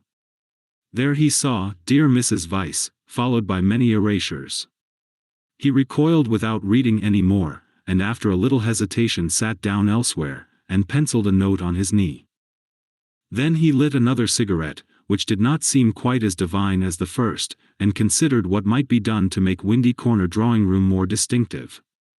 With that outlook it should have been a successful room, but the trail of Tottenham Court Road was upon it. He could almost visualize the motor vans of Messrs. Showbread and Messrs. Maple arriving at the door and depositing this chair, those varnished bookcases, that writing table. The table recalled Mrs. Honeychurch's letter. He did not want to read that letter, his temptations never lay in that direction, but he worried about it nonetheless. It was his own fault that she was discussing him with his mother. He had wanted her support in his third attempt to win Lucy. He wanted to feel that others, no matter who they were, agreed with him, and so he had asked their permission. Mrs. Honeychurch had been civil, but obtuse in essentials, while as for Freddie, he is only a boy, he reflected. I represent all that he despises. Why should he want me for a brother-in-law? The Honeychurches were a worthy family, but he began to realize that Lucy was of another clay, and perhaps, he did not put it very definitely, he ought to introduce her into more congenial circles as soon as possible. Mr. Beebe, said the maid, and the new rector of Summer Street was shown in. He had at once started on friendly relations, owing to Lucy's praise of him in her letters from Florence. Cecil greeted him rather critically. I've come for tea, Mr. Vyse. Do you suppose that I shall get it? I should say so. Food is the thing one does get here. Don't sit in that chair, young Honeychurch has left a bone in it. Pfui. I know, said Cecil. I know. I can't think why Mrs. Honeychurch allows it. For Cecil considered the bone and the Maples furniture separately. He did not realize that, taken together, they kindled the room into the life that he desired. I've come for tea and for gossip. Isn't this news? News? I don't understand you, said Cecil. News? Mr. Beebe, whose news was of a very different nature, prattled forward. I met Sir Harry Otway as I came up. I have every reason to hope that I am first in the field. He has bought Sissy and Albert from Mr. Flack. Has he indeed? Said Cecil, trying to recover himself. Into what a grotesque mistake had he fallen? Was it likely that a clergyman and a gentleman would refer to his engagement in a manner so flippant? But his stiffness remained, and, though he asked who Sissy and Albert might be, he still thought Mr. Beebe rather a bounder. Unpardonable question. To have stopped a week at Windy Corner and not to have met Sissy and Albert, the semi-detached villas that have been run up opposite the church. I'll set Mrs. Honeychurch after you. I'm shockingly stupid over local affairs, said the young man languidly. I can't even remember the difference between a parish council and a local government board. Perhaps there is no difference, or perhaps those aren't the right names. I only go into the country to see my friends and to enjoy the scenery. It is very remiss of me. Italy and London are the only places where I don't feel to exist on sufferance. Mr. Beebe, distressed at this heavy reception of Sissy and Albert, determined to shift the subject. Let me see, Mr. Vyse, I forget, what is your profession? I have no profession, said Cecil. It is another example of my decadence. My attitude, quite an indefensible one, is that so long as I am no trouble to anyone I have a right to do as I like. I know I ought to be getting money out of people, or devoting myself to things I don't care a straw about, but somehow, I've not been able to begin. You are very fortunate, said Mr. Beebe. It is a wonderful opportunity, the possession of leisure. His voice was rather parochial, but he did not quite see his way to answering naturally. He felt, as all who have regular occupation must feel, that others should have it also. I am glad that you approve. I daren't face the healthy person, for example, Freddie Honeychurch. Oh, Freddie's a good sort, isn't he? Admirable. The sort who has made England what she is. Cecil wondered at himself.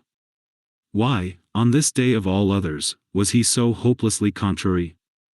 He tried to get right by inquiring effusively after Mr. Beebe's mother, an old lady for whom he had no particular regard. Then he flattered the clergyman, praised his liberal-mindedness, his enlightened attitude towards philosophy and science. Where are the others? Said Mr. Beebe at last. I insist on extracting tea before evening service.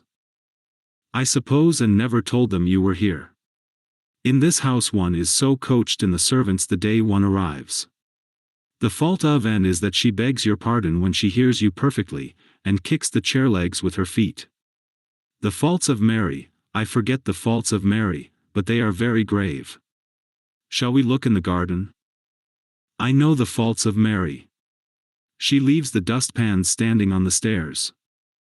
The fault of Euphemia is that she will not, simply will not, chop the suet sufficiently small. They both laughed, and things began to go better. The faults of Freddie, Cecil continued.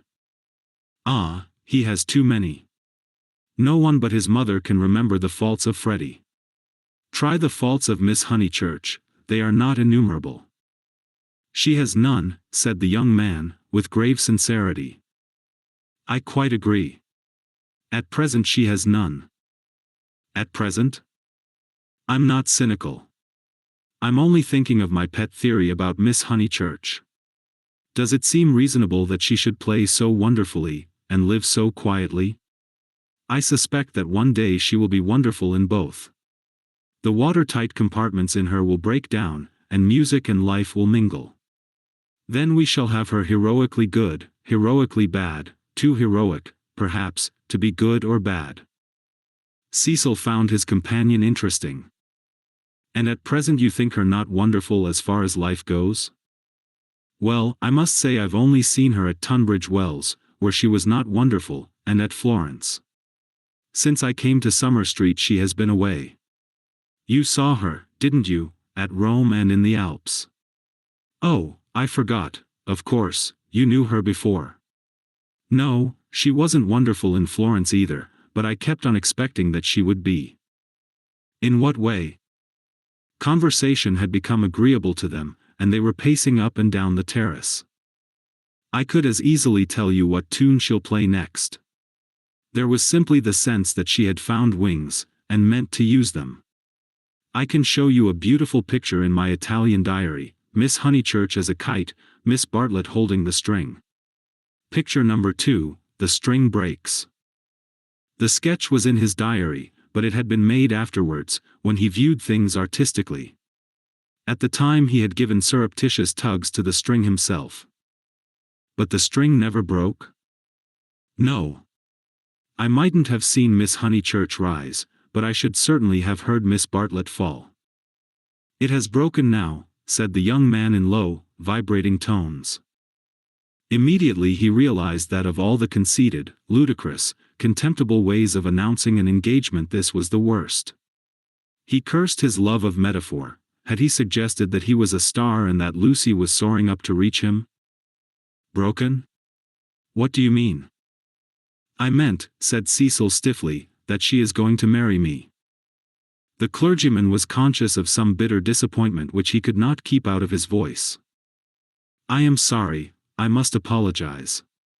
I had no idea you were intimate with her, or I should never have talked in this flippant, superficial way.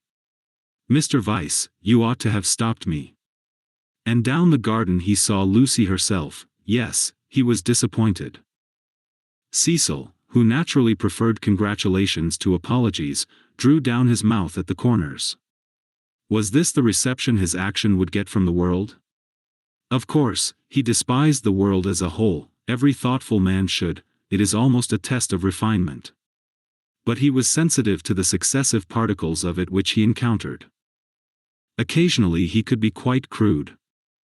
I am sorry I have given you a shock, he said dryly. I fear that Lucy's choice does not meet with your approval. Not that. But you ought to have stopped me. I know Miss Honeychurch only a little as time goes. Perhaps I oughtn't to have discussed her so freely with any one, certainly not with you. You are conscious of having said something indiscreet? Mr. Beebe pulled himself together. Really, Mr. Vyse had the art of placing one in the most tiresome positions. He was driven to use the prerogatives of his profession. No, I have said nothing indiscreet. I foresaw at Florence that her quiet, uneventful childhood must end, and it has ended. I realized dimly enough that she might take some momentous step. She has taken it. She has learnt, you will let me talk freely, as I have begun freely, she has learnt what it is to love, the greatest lesson, some people will tell you, that our earthly life provides. It was now time for him to wave his hat at the approaching trio. He did not omit to do so. She has learned through you, and if his voice was still clerical, it was now also sincere. Let it be your care that her knowledge is profitable to her. Grazie tante, said Cecil, who did not like parsons. Have you heard? Shouted Mrs. Honeychurch as she toiled up the sloping garden. Oh, Mr. Beebe, have you heard the news? Freddie, now full of geniality, whistled the wedding march. Youth seldom criticizes the accomplished fact. Indeed I have, he cried. He looked at Lucy. In her presence he could not act the parson any longer, at all events not without apology. Mrs. Honeychurch, I'm going to do what I am always supposed to do, but generally I'm too shy. I want to invoke every kind of blessing on them, grave and gay, great and small. I want them all their lives to be supremely good and supremely happy as husband and wife, as father and mother. And now I want my tea. You only asked for it just in time, the lady retorted. How dare you be serious at Windy Corner? He took his tone from her. There was no more heavy beneficence, no more attempts to dignify the situation with poetry or the scriptures. None of them dared or was able to be serious any more. An engagement is so potent a thing that sooner or later it reduces all who speak of it to this state of cheerful awe. Away from it, in the solitude of their rooms, Mr. Beebe, and even Freddie, might again be critical. But in its presence and in the presence of each other they were sincerely hilarious. It has a strange power, for it compels not only the lips, but the very heart. The chief parallel to compare one great thing with another, is the power over us of a temple of some alien creed. Standing outside, we deride or oppose it, or at the most feel sentimental. Inside, though the saints and gods are not ours, we become true believers, in case any true believer should be present. So it was that after the gropings and the misgivings of the afternoon they pulled themselves together and settled down to a very pleasant tea party. If they were hypocrites they did not know it, and their hypocrisy had every chance of setting and of becoming true. And, putting down each plate as if it were a wedding present, stimulated them greatly. They could not lag behind that smile of hers which she gave them ere she kicked the drawing-room door. Mr. Beebe chirruped. Freddie was at his wittiest, referring to Cecil as the fiasco, family-honored pun on fiancé. Mrs. Honeychurch, amusing and portly, promised well as a mother-in-law. As for Lucy and Cecil, for whom the temple had been built, they also joined in the merry ritual, but waited, as earnest worshippers should, for the disclosure of some holier shrine of joy. Chapter 9 Lucy as a Work of Art. A few days after the engagement was announced Mrs. Honeychurch made Lucy and her fiasco come to a little garden party in the neighborhood, for naturally she wanted to show people that her daughter was marrying a presentable man. Cecil was more than presentable, he looked distinguished, and it was very pleasant to see his slim figure keeping step with Lucy, and his long, fair face responding when Lucy spoke to him. People congratulated Mrs. Honeychurch, which is, I believe, a social blunder, but it pleased her, and she introduced Cecil rather indiscriminately to some stuffy dowagers. At tea a misfortune took place. A cup of coffee was upset over Lucy's figured silk, and though Lucy feigned indifference, her mother feigned nothing of the sort but dragged her indoors to have the frock treated by a sympathetic maid. They were gone some time, and Cecil was left with the dowagers. When they returned he was not as pleasant as he had been. "Do you go to much of this sort of thing?" he asked when they were driving home. "Oh, now and then," said Lucy, who had rather enjoyed herself. "Is it typical of country society?" "I suppose so." "Mother, would it be?" "Plenty of society," said Mrs. Honeychurch, who was trying to remember the hang of one of the dresses. Seeing that her thoughts were elsewhere, Cecil bent towards Lucy and said, "To me it seemed perfectly appalling, disastrous, portentous. I am so sorry that you were stranded." "Not that, but the congratulations. It is so disgusting, the way an engagement is regarded as public property. a kind of waste place where every outsider may shoot his vulgar sentiment. All those old women smirking. One has to go through it, I suppose. They won't notice us so much next time. But my point is that their whole attitude is wrong. An engagement, horrid word in the first place, is a private matter, and should be treated as such. Yet the smirking old women, however wrong individually, were racially correct. The spirit of the generations had smiled through them, rejoicing in the engagement of Cecil and Lucy because it promised the continuance of life on earth. To Cecil and Lucy it promised something quite different, personal love. Hence Cecil's irritation and Lucy's belief that his irritation was just. "How tiresome," she said. "Couldn't you have escaped to tennis?" "I don't play tennis, at least, not in public. The neighborhood is deprived of the romance of me being athletic. Such romance as I have is that of the Inglese Italianato." Inglese Italianato? E un diavolo incarnato. You know the proverb? She did not. Nor did it seem applicable to a young man who had spent a quiet winter in Rome with his mother.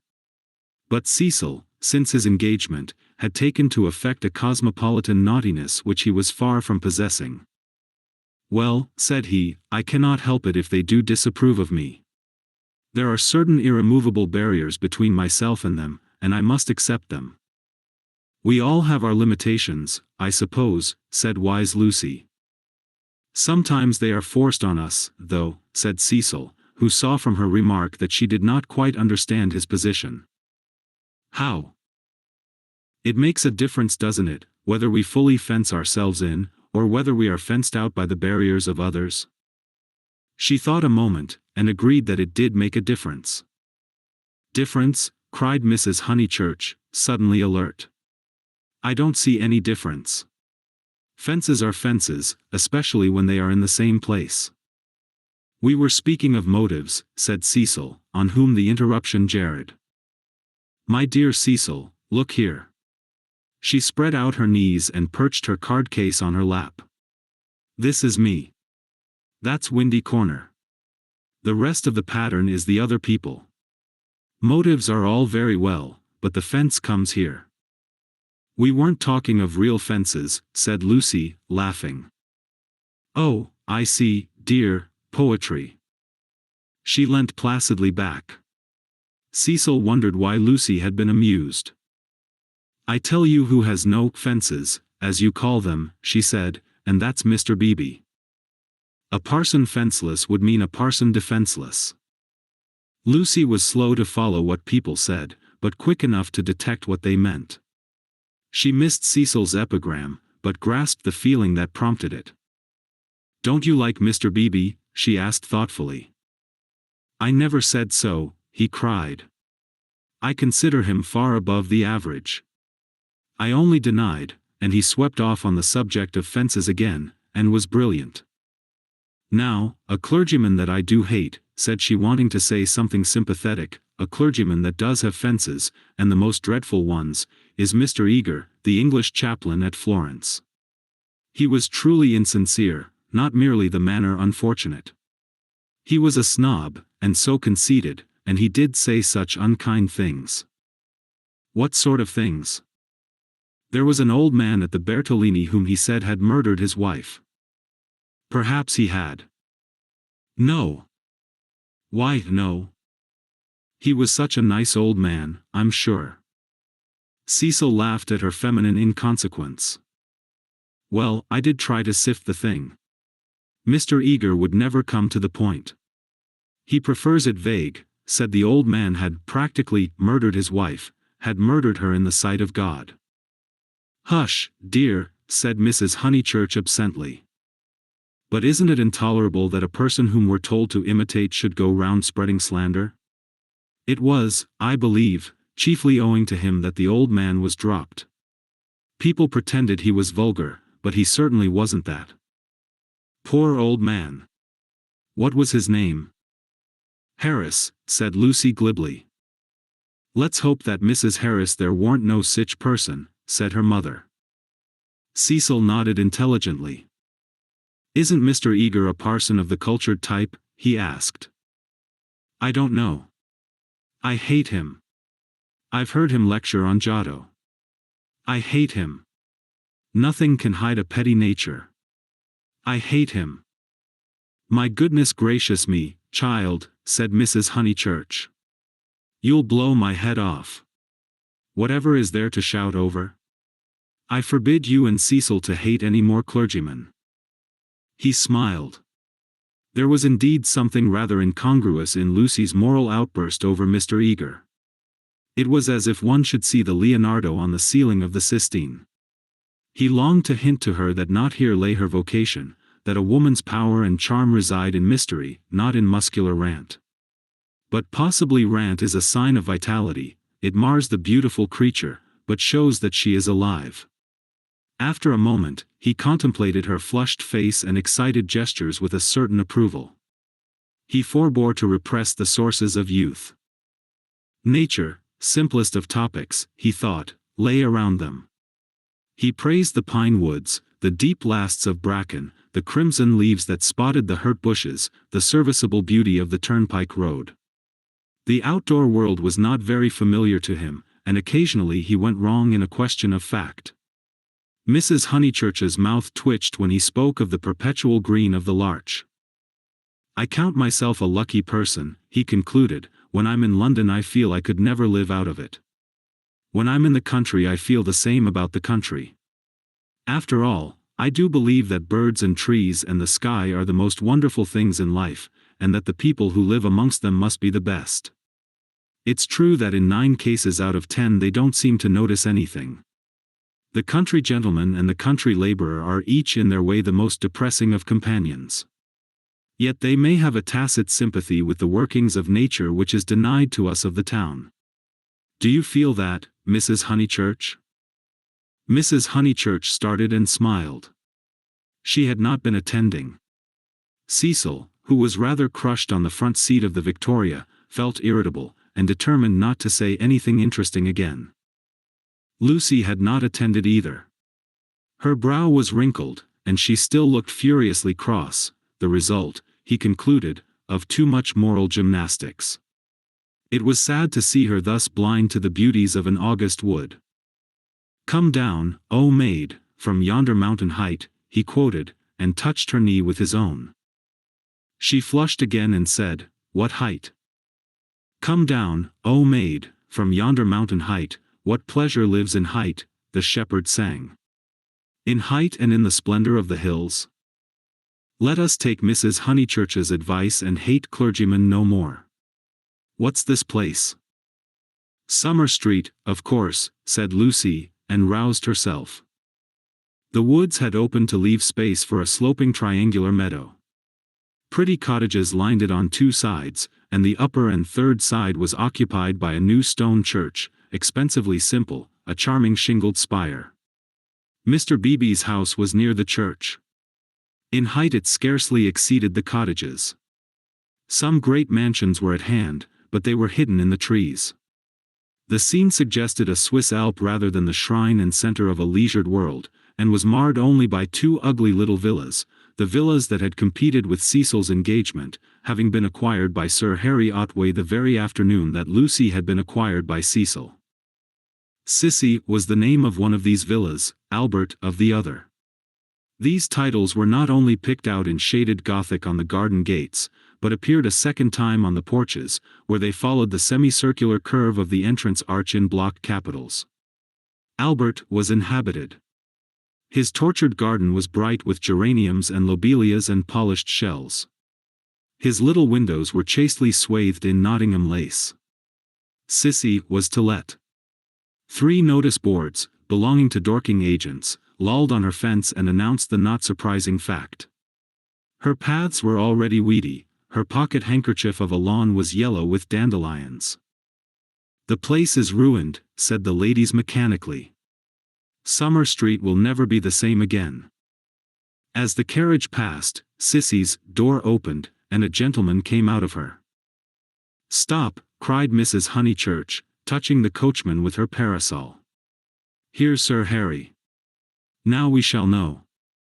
Sir Harry, Pull those things down at once. Sir Harry Otway, who need not be described, came to the carriage and said, "Mrs. Honeychurch, I meant to. I really can't turn out Miss Flack. Am I not always right? She ought to have gone before the contract was signed. Does she still live rent-free, as she did in her nephew's time?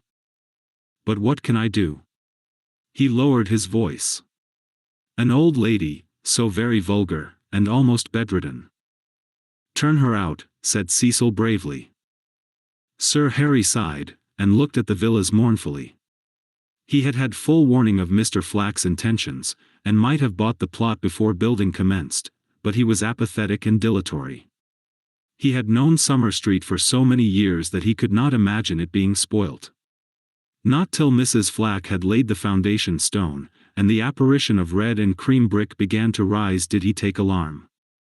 He called on Mr. Flack, the local builder, a most reasonable and respectful man, who agreed that tiles would have made more artistic roof, but pointed out that slates were cheaper.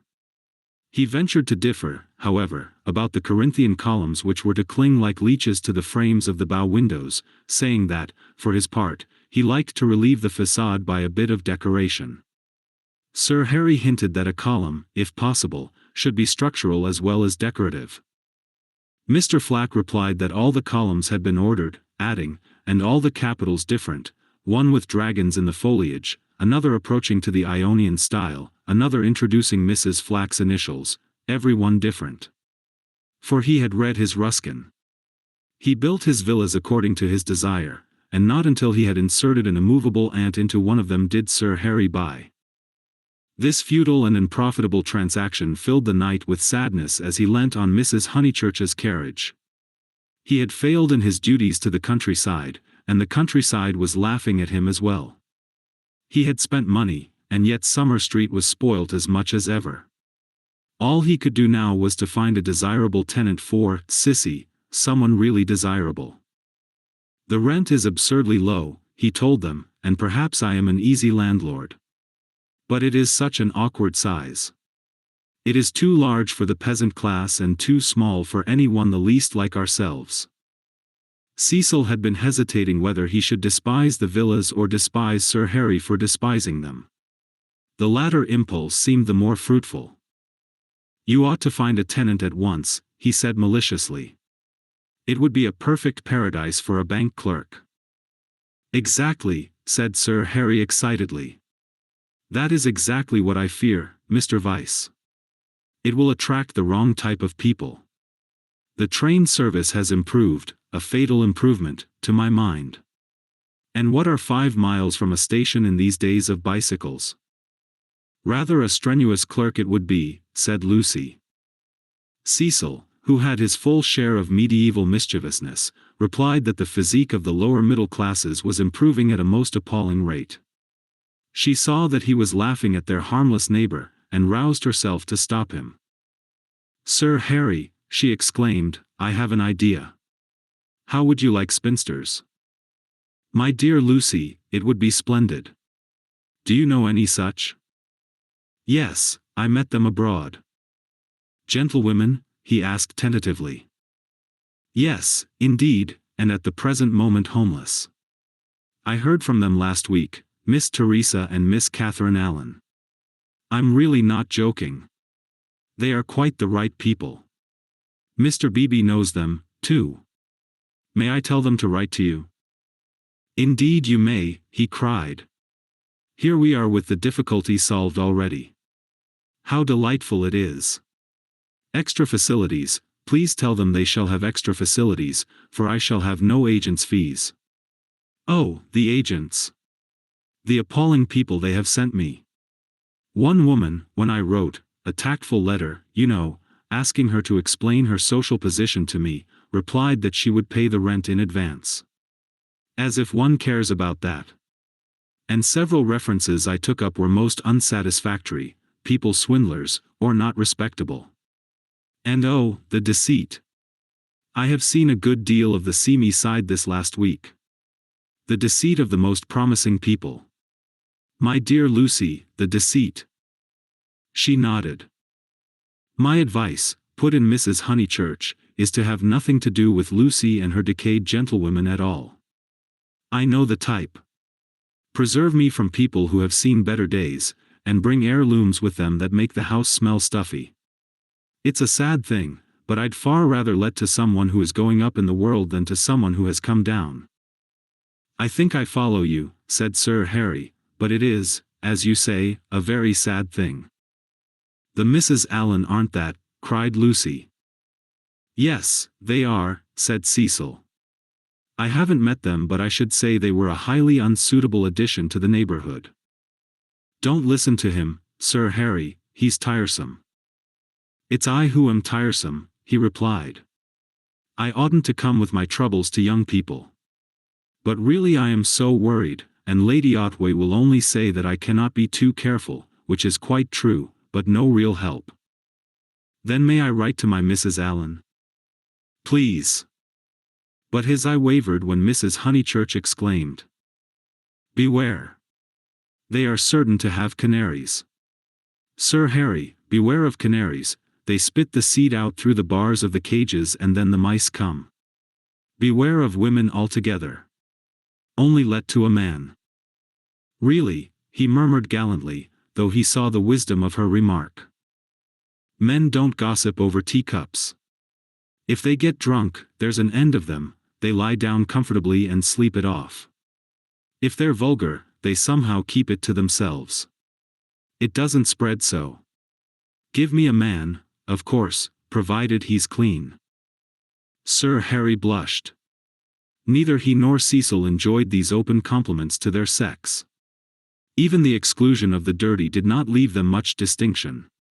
He suggested that Mrs. Honeychurch, if she had time, should descend from the carriage and inspect Sissy for herself. She was delighted. Nature had intended her to be poor and to live in such a house. Domestic arrangements always attracted her, especially when they were on a small scale. Cecil pulled Lucy back as she followed her mother. Mrs. Honeychurch, he said, what if we two walk home and leave you? Certainly, was her cordial reply. Sir Harry likewise seemed almost too glad to get rid of them. He beamed at them knowingly, said, aha! Young people, and then hastened to unlock the house. Hopeless vulgarian, exclaimed Cecil, almost before they were out of earshot. Oh, Cecil. I can't help it. It would be wrong not to loathe that man. He isn't clever, but really he is nice. No, Lucy, he stands for all that is bad in country life. In London he would keep his place. He would belong to a brainless club, and his wife would give brainless dinner parties. But down here he acts the little god with his gentility, and his patronage, and his sham aesthetics, and every one, even your mother, is taken in. All that you say is quite true, said Lucy, though she felt discouraged. I wonder whether it matters so very much. It matters supremely. Sir Harry is the essence of that garden party. Oh, goodness, how cross I feel. How I do hope he'll get some vulgar tenant in that villa, some woman so really vulgar that he'll notice it. Gentlefolks. Ugh. With his bald head and retreating chin. But let's forget him. This Lucy was glad enough to do. If Cecil disliked Sir Harry Otway and Mr. Beebe, what guarantee was there that the people who really mattered to her would escape? For instance, Freddie. Freddie was neither clever, nor subtle, nor beautiful, and what prevented Cecil from saying, any minute, it would be wrong not to loathe Freddie? And what would she reply? Further than Freddie she did not go, but he gave her anxiety enough.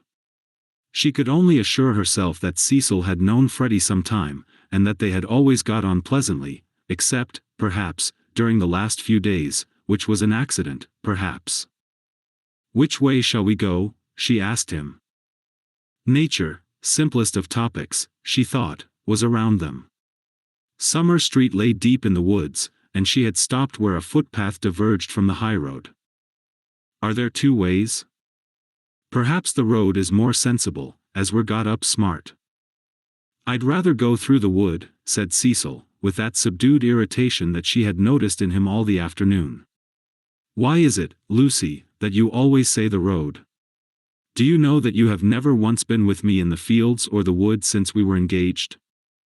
"Haven't I?" "The wood, then," said Lucy, startled at his queerness, but pretty sure that he would explain later. It was not his habit to leave her in doubt as to his meaning. She led the way into the whispering pines, and sure enough he did explain before they had gone a dozen yards. "I had got an idea, I dare say wrongly, that you feel more at home with me in a room."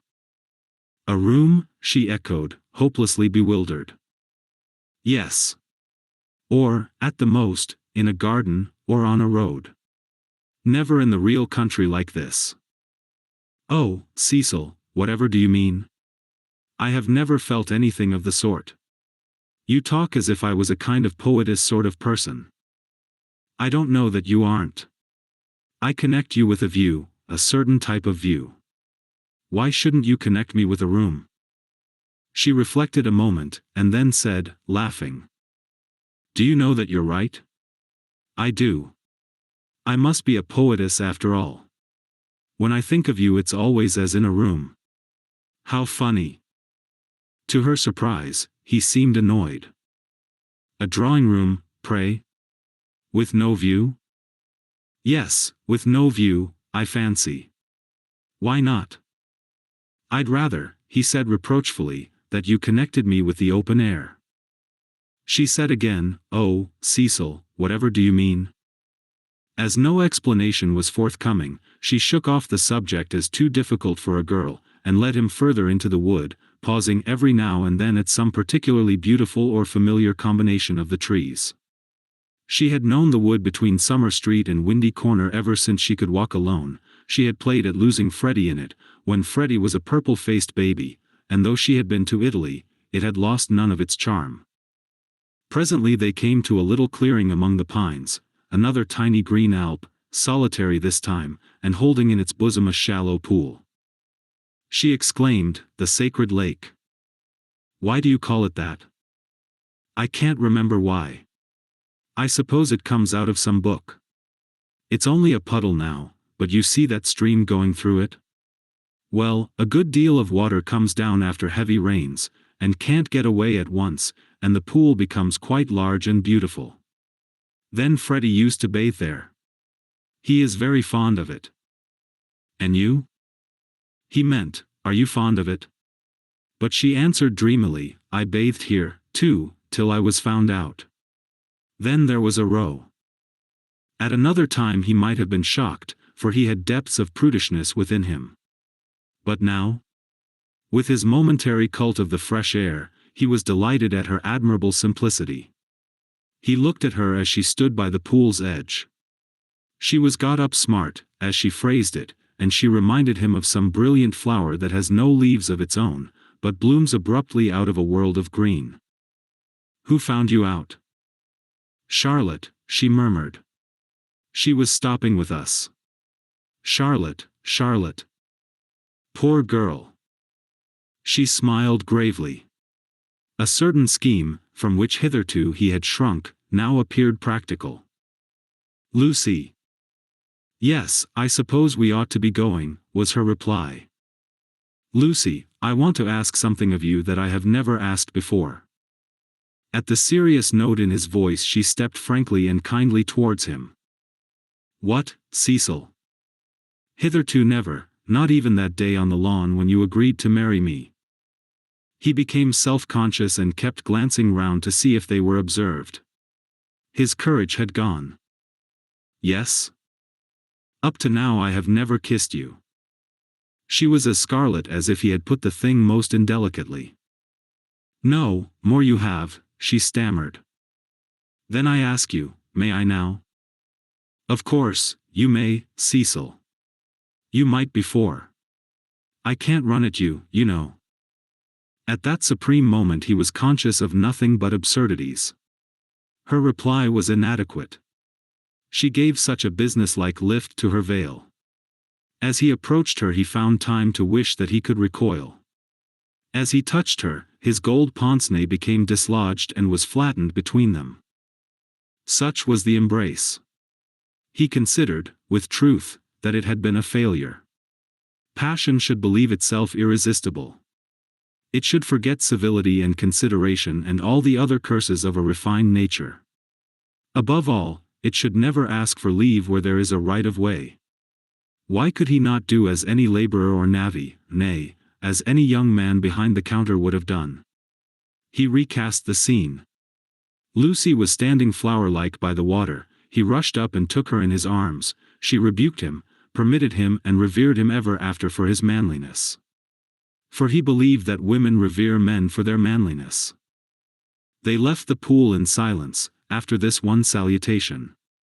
He waited for her to make some remark which should show him her inmost thoughts. At last she spoke, and with fitting gravity. Emerson was the name, not Harris. What name? The old man's. What old man? That old man I told you about. The one Mr. Eager was so unkind to. He could not know that this was the most intimate conversation they had ever had. Chapter 10. Cecil as a humorist. The society out of which Cecil proposed to rescue Lucy was perhaps no very splendid affair, yet it was more splendid than her antecedents entitled her to. Her father, a prosperous local solicitor, had built Windy Corner, as a speculation at the time the district was opening up, and, falling in love with his own creation, had ended by living there himself. Soon after his marriage the social atmosphere began to alter. Other houses were built on the brow of that steep southern slope and others, again, among the pine trees behind, and northward on the chalk barrier of the downs. Most of these houses were larger than Windy Corner, and were filled by people who came, not from the district, but from London, and who mistook the honey churches for the remnants of an indigenous aristocracy. He was inclined to be frightened, but his wife accepted the situation without either pride or humility. "I cannot think what people are doing," she would say, "but it is extremely fortunate for the children." She called everywhere. Her calls were returned with enthusiasm, and by the time people found out that she was not exactly of their milieu, they liked her, and it did not seem to matter. When Mr. Honeychurch died, he had the satisfaction, which few honest solicitors despise, of leaving his family rooted in the best society obtainable. The best obtainable. Certainly many of the immigrants were rather dull, and Lucy realized this more vividly since her return from Italy. Hitherto she had accepted their ideals without questioning, their kindly affluence, their inexplosive religion, their dislike of paper bags, orange peel, and broken bottles. A radical out and out, she learnt to speak with horror of suburbia. Life, so far as she troubled to conceive it, was a circle of rich, pleasant people, with identical interests and identical foes. In this circle, one thought, married, and died. Outside it were poverty and vulgarity forever trying to enter, just as the London fog tries to enter the pine woods pouring through the gaps in the northern hills. But, in Italy, where anyone who chooses may warm himself in equality, as in the sun, this conception of life vanished. Her senses expanded, she felt that there was no one whom she might not get to like, that social barriers were irremovable, doubtless, but not particularly high.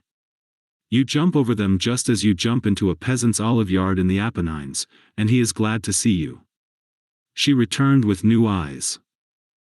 So did Cecil, but Italy had quickened Cecil, not to tolerance, but to irritation. He saw that the local society was narrow, but, instead of saying, "Does that very much matter?" he rebelled, and tried to substitute for it the society he called broad. He did not realize that Lucy had consecrated her environment by the thousand little civilities that create a tenderness in time, and that though her eyes saw its defects, her heart refused to despise it entirely. Nor did he realize a more important point, that if she was too great for this society, she was too great for all society, and had reached the stage where personal intercourse would alone satisfy her. A rebel she was, but not of the kind he understood, a rebel who desired, not a wider dwelling room, but equality beside the man she loved. For Italy was offering her the most priceless of all possessions, her own soul. Playing Bumble Puppy with Minnie Beebe, niece to the rector, and aged 13, an ancient and most honorable game, which consists in striking tennis balls high into the air, so that they fall over the net and immoderately bounce. Some hit Mrs. Honeychurch, others are lost. The sentence is confused, but the better illustrates Lucy's state of mind, for she was trying to talk to Mr. Beebe at the same time. Oh, it has been such a nuisance, first he, then they, no one knowing what they wanted, and everyone so tiresome. But they really are coming now, said Mr. Beebe. I wrote to Miss Teresa a few days ago. She was wondering how often the butcher called, and my reply of once a month must have impressed her favorably. They are coming. I heard from them this morning. I shall hate those Miss Allens. Mrs. Honeychurch cried. Just because they're old and silly ones expected to say, how sweet. I hate their if-ing and but-ing and ning. And poor Lucy, serve her right, worn to a shadow. Mr. Beebe watched the shadow springing and shouting over the tennis court. Cecil was absent. One did not play Bumble Puppy when he was there. Well, if they are coming, no, Minnie, not Saturn. Saturn was a tennis ball whose skin was partially unsewn. When in motion his orb was encircled by a ring. If they are coming, Sir Harry will let them move in before the 29th, and he will cross out the clause about whitewashing the ceilings, because it made them nervous, and put in the fair wear and tear one that doesn't count. I told you not Saturn. Saturn's all right for Bumble Puppy, cried Freddie, joining them. Minnie, don't you listen to her. Saturn doesn't bounce. Saturn bounces enough. No, he doesn't. Well, he bounces better than the beautiful white devil. Hush, dear, said Mrs. Honeychurch. But look at Lucy, complaining of Saturn, and all the time's got the beautiful white devil in her hand, ready to plug it in. That's right, Minnie, go for her, get her over the shins with the racket, get her over the shins. Lucy fell, the beautiful white devil rolled from her hand. Mr. Beebe picked it up, and said, the name of this ball is Vittoria Corombona, please. But his correction passed unheeded. Freddie possessed to a high degree the power of lashing little girls to fury, and in half a minute he had transformed Minnie from a well-mannered child into a howling wilderness. Up in the house Cecil heard them, and, though he was full of entertaining news, he did not come down to impart it, in case he got hurt. He was not a coward and bore necessary pain as well as any man. But he hated the physical violence of the young. How right it was. Sure enough it ended in a cry. I wish the Miss Allens could see this, observed Mr. Beebe, just as Lucy, who was nursing the injured Minnie, was in turn lifted off her feet by her brother. Who are the Miss Allens? Freddie panted. They have taken Sissy Villa. That wasn't the name. Here his foot slipped, and they all fell most agreeably on to the grass. An interval elapses. Wasn't what name? Asked Lucy, with her brother's head in her lap. Allen wasn't the name of the people Sir Harry's let to. Nonsense, Freddie. You know nothing about it. Nonsense yourself. I've this minute seen him. He said to me, ahem. Honeychurch, Freddie was an indifferent mimic, ahem. Ahem. I have at last procured really desirable tenants. I said, "Hooray, old boy," and slapped him on the back. Exactly. The Miss Allens? Rather not. More like Anderson. Oh, good gracious, there isn't going to be another muddle. Mrs. Honeychurch exclaimed. Do you notice, Lucy, I'm always right? I said don't interfere with Sissy Villa. I'm always right. I'm quite uneasy at being always right so often. It's only another muddle of Freddie's. Freddie doesn't even know the name of the people he pretends have taken it instead. Yes, I do. I've got it. Emerson. What name? Emerson. I'll bet you anything you like. What a weathercock Sir Harry is, said Lucy quietly. I wish I had never bothered over it at all." Then she lay on her back and gazed at the cloudless sky. Mr. Beebe, whose opinion of her rose daily, whispered to his niece that that was the proper way to behave if any little thing went wrong. Meanwhile, the name of the new tenants had diverted Mrs. Honeychurch from the contemplation of her own abilities. "Emerson, Freddie?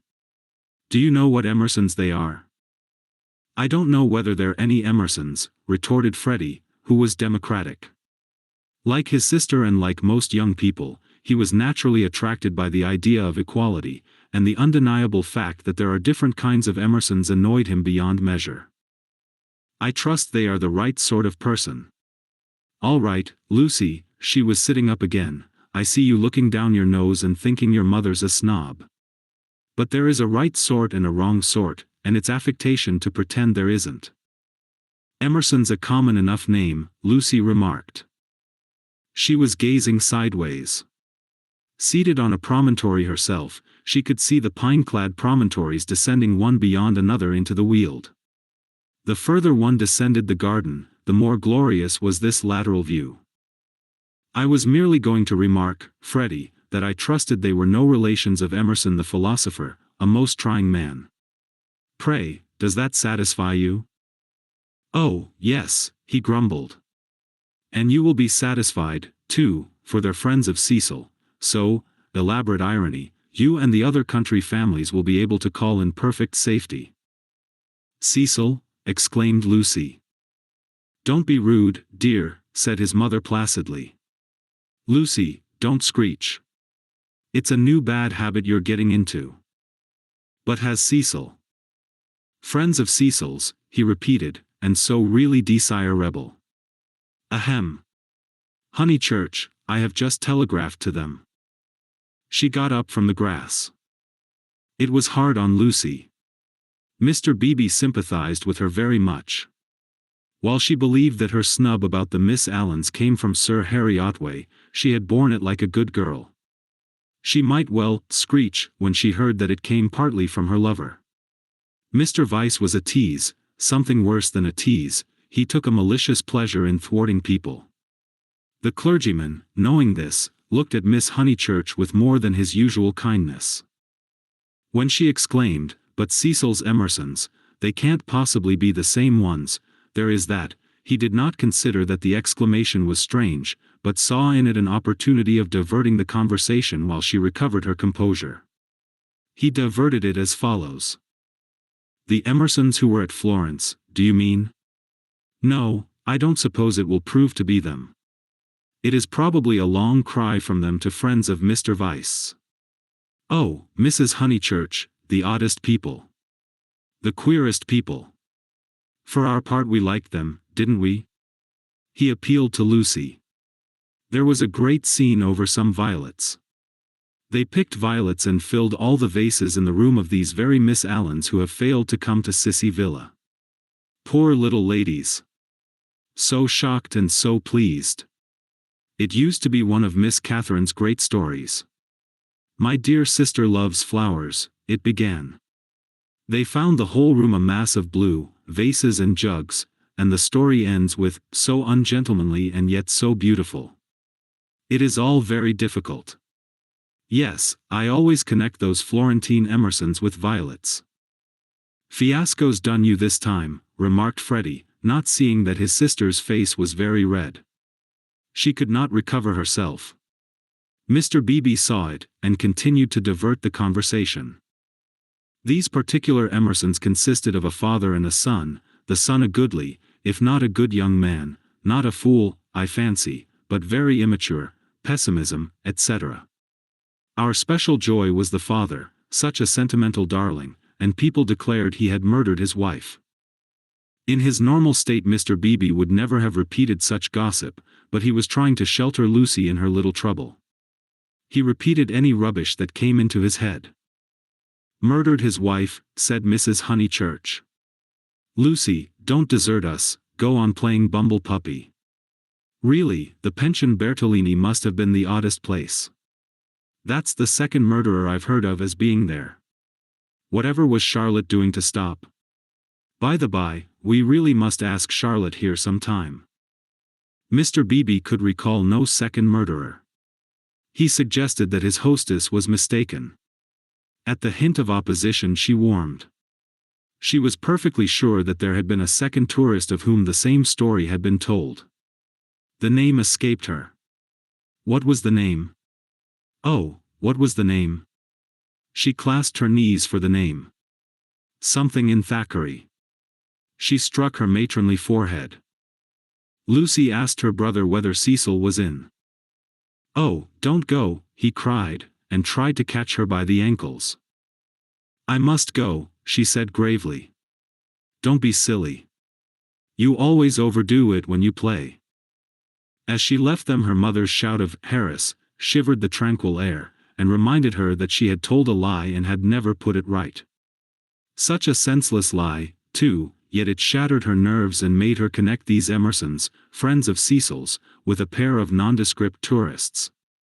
Hitherto truth had come to her naturally.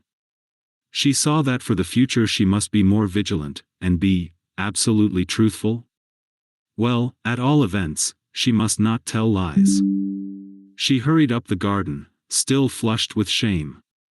A word from Cecil would soothe her, she was sure. "Cecil." "Hello," he called, and leant out of the smoking-room window. He seemed in high spirits. "I was hoping you'd come. I heard you all bear gardening, but there's better fun up here. Even I, have won a great victory for the comic muse. George Meredith's right, the cause of comedy and the cause of truth are really the same, and even I, have found tenants for the distressful Sissy Villa. Don't be angry. Don't be angry. You'll forgive me when you hear it all." He looked very attractive when his face was bright, and he dispelled her ridiculous forebodings at once. "I have heard," she said. "Freddie has told us." "Naughty Cecil. I suppose I must forgive you. Just think of all the trouble I took for nothing. Certainly the Miss Allens are a little tiresome, and I'd rather have nice friends of yours. But you oughtn't to tease one so." "Friends of mine," he laughed. "But, Lucy, the whole joke is to come. Come here." But she remained standing where she was. "Do you know where I met these desirable tenants?" "In the National Gallery, when I was up to see my mother last week." "What an odd place to meet people," she said nervously. "I don't quite understand." "In the Umbrian Room. Absolute strangers. They were admiring Luca Signorelli, of course, quite stupidly. However, we got talking, and they refreshed me not a little. They had been to Italy." "But," Cecil proceeded hilariously. "In the course of conversation they said that they wanted a country cottage, the father to live there, the son to run down for weekends. I thought, what a chance of scoring off Sir Harry, and I took their address and a London reference, found they weren't actual blackguards, it was great sport, and wrote to him, making out." "Cecil. No, it's not fair. I've probably met them before." He bore her down. "Perfectly fair.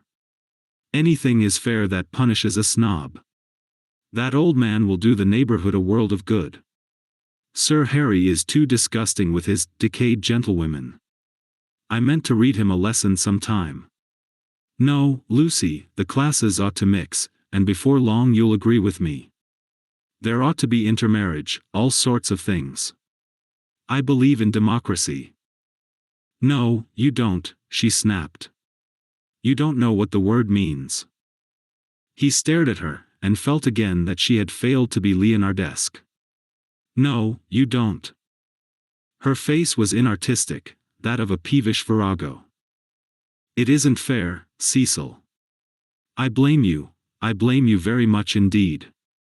You had no business to undo my work about the Miss Allens, and make me look ridiculous.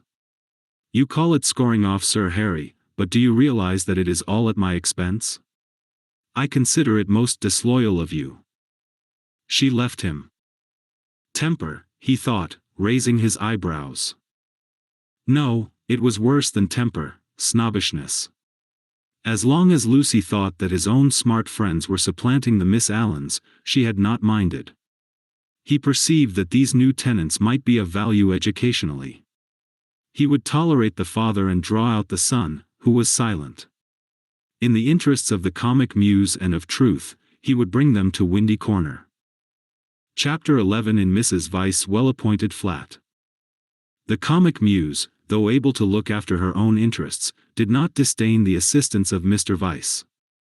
His idea of bringing the Emersons to Windy Corner struck her as decidedly good, and she carried through the negotiations without a hitch.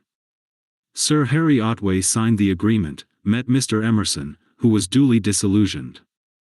The Miss Allens were duly offended, and wrote a dignified letter to Lucy, whom they held responsible for the failure. Mr. Beebe planned pleasant moments for the newcomers, and told Mrs. Honeychurch that Freddie must call on them as soon as they arrived. Indeed, so ample was the muse's equipment that she permitted Mr. Harris, never a very robust criminal, to droop his head, to be forgotten, and to die. Lucy, to descend from bright heaven to earth, whereon there are shadows because there are hills. Lucy was at first plunged into despair, but settled after a little thought that it did not matter the very least. Now that she was engaged, the Emersons would scarcely insult her and were welcome into the neighborhood. And Cecil was welcome to bring whom he would into the neighborhood. Therefore Cecil was welcome to bring the Emersons into the neighborhood. But, as I say, this took a little thinking, and, so illogical are girls, the event remained rather greater and rather more dreadful than it should have done. She was glad that a visit to Mrs. Vyse now fell due. The tenants moved into Sissy Villa while she was safe in the London flat.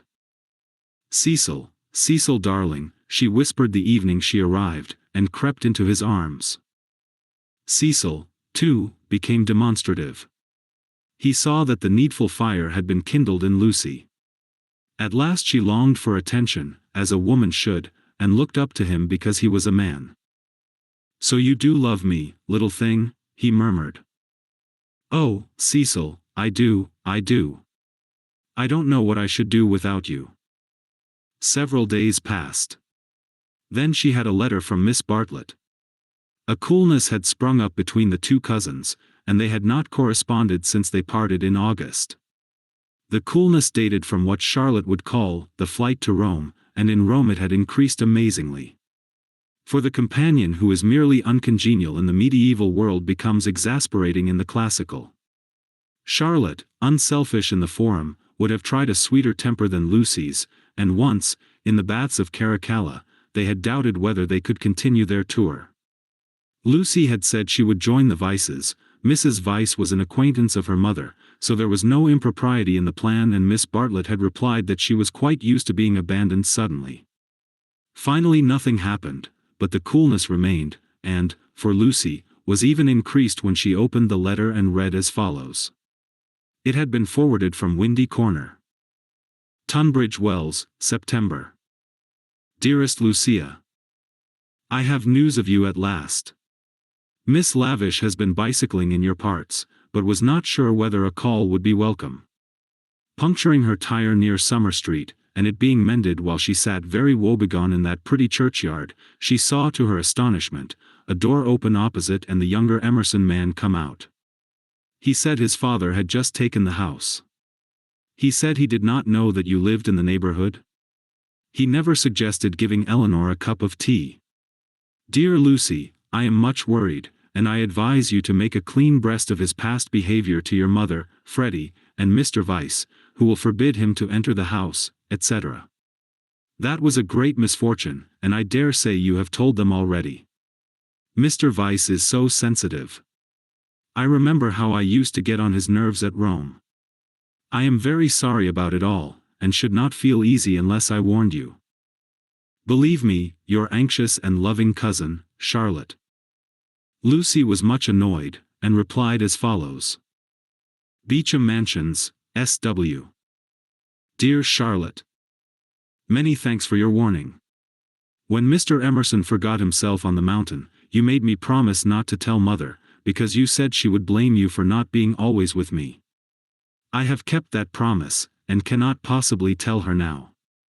I have said both to her and Cecil that I met the Emersons at Florence, and that they are respectable people, which I do think, and the reason that he offered Miss Lavish no tea was probably that he had none himself. She should have tried at the rectory. I cannot begin making a fuss at this stage. You must see that it would be too absurd. If the Emersons heard I had complained of them, they would think themselves of importance, which is exactly what they are not. I like the old father, and look forward to seeing him again. As for the son, I am sorry for him when we meet, rather than for myself. They are known to Cecil, who is very well and spoke of you the other day. We expect to be married in January. Miss Lavish cannot have told you much about me, for I am not at Windy Corner at all, but here.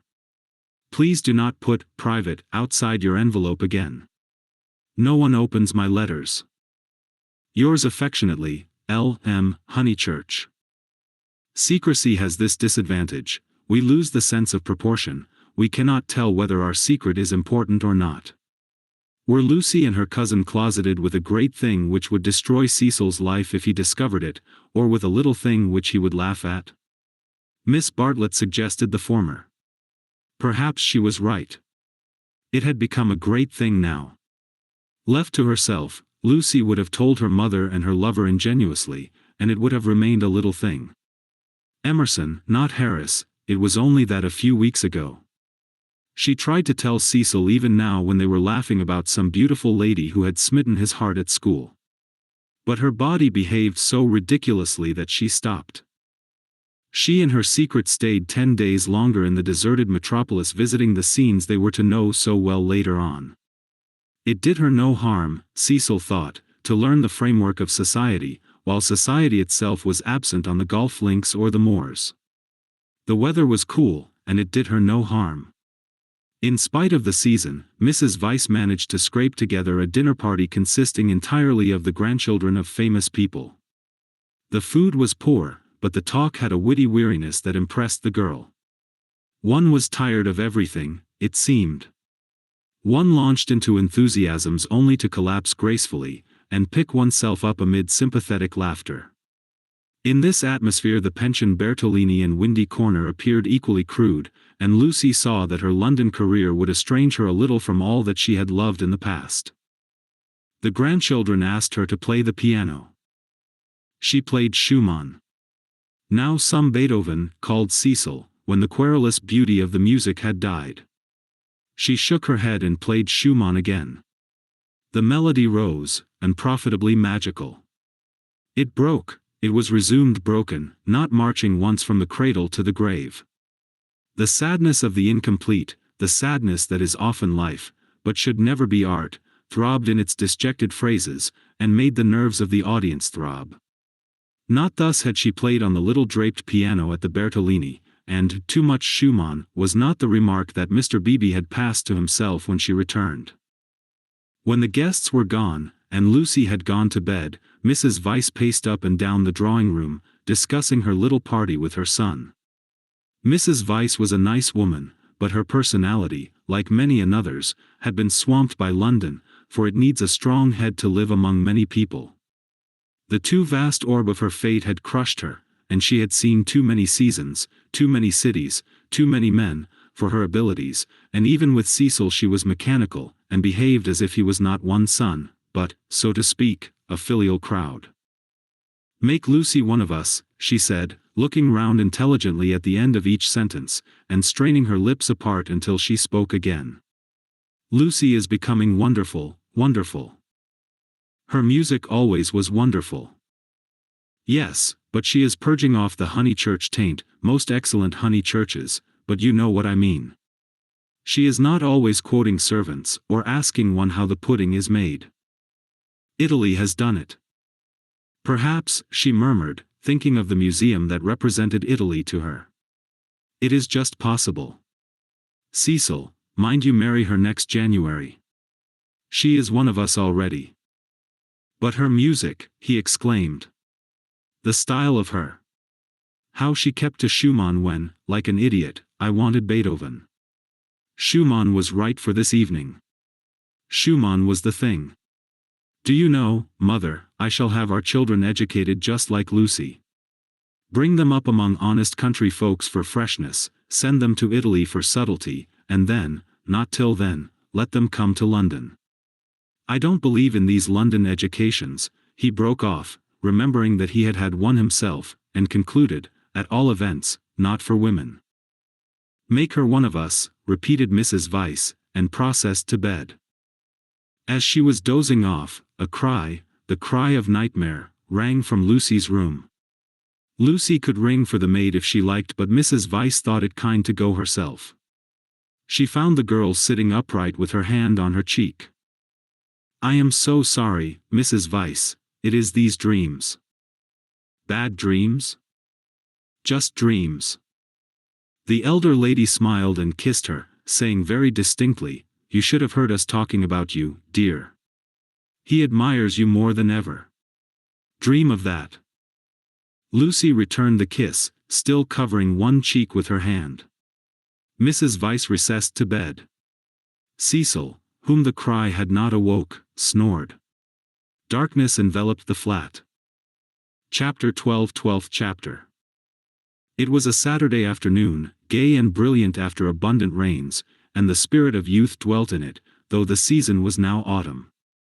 All that was gracious triumphed.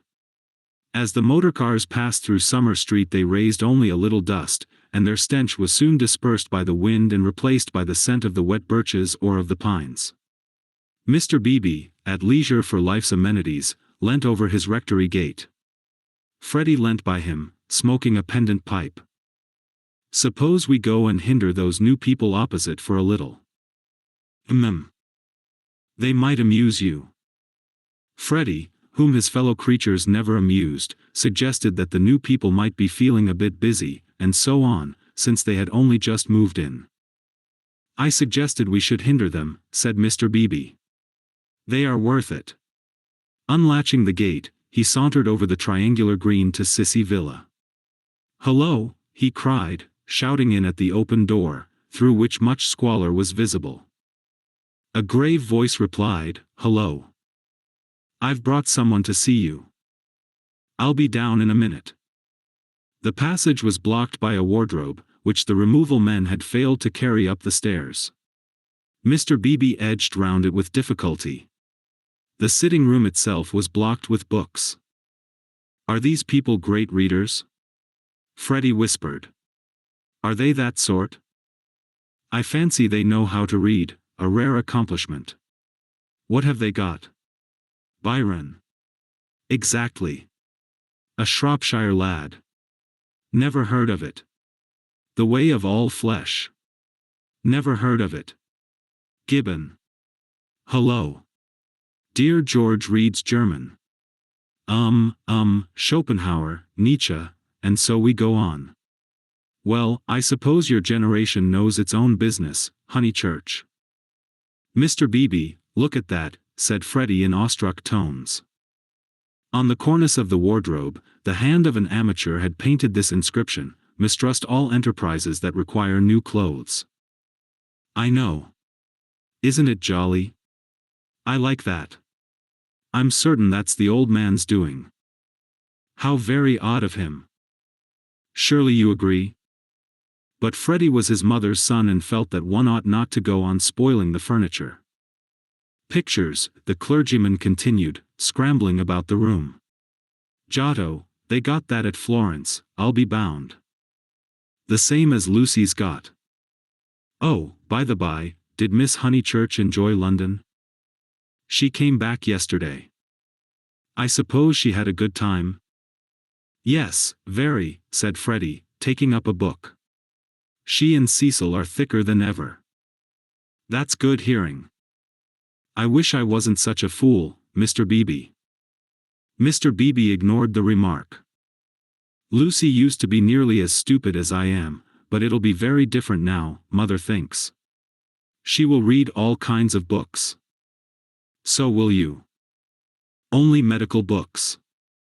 Not books that you can talk about afterwards. Cecil is teaching Lucy Italian, and he says her playing is wonderful.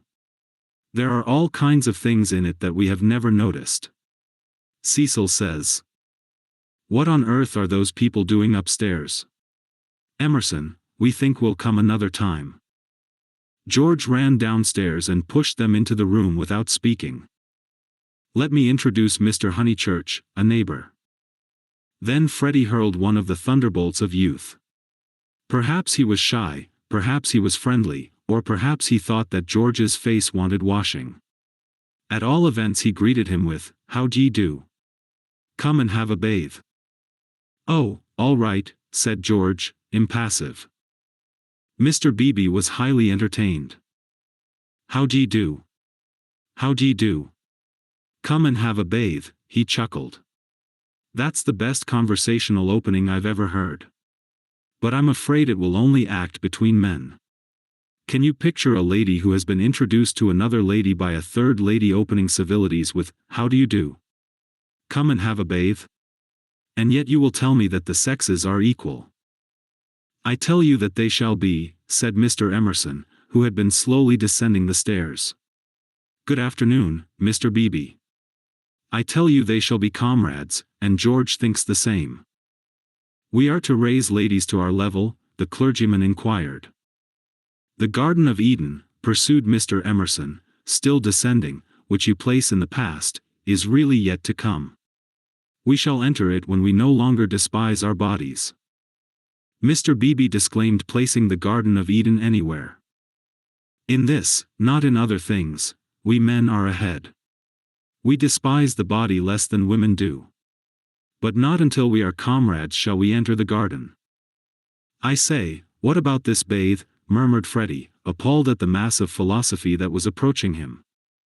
"I believed in a return to nature once. But how can we return to nature when we have never been with her? Today, I believe that we must discover nature. After many conquests we shall attain simplicity. It is our heritage. Let me introduce Mr. Honeychurch, whose sister you will remember at Florence. How do you do?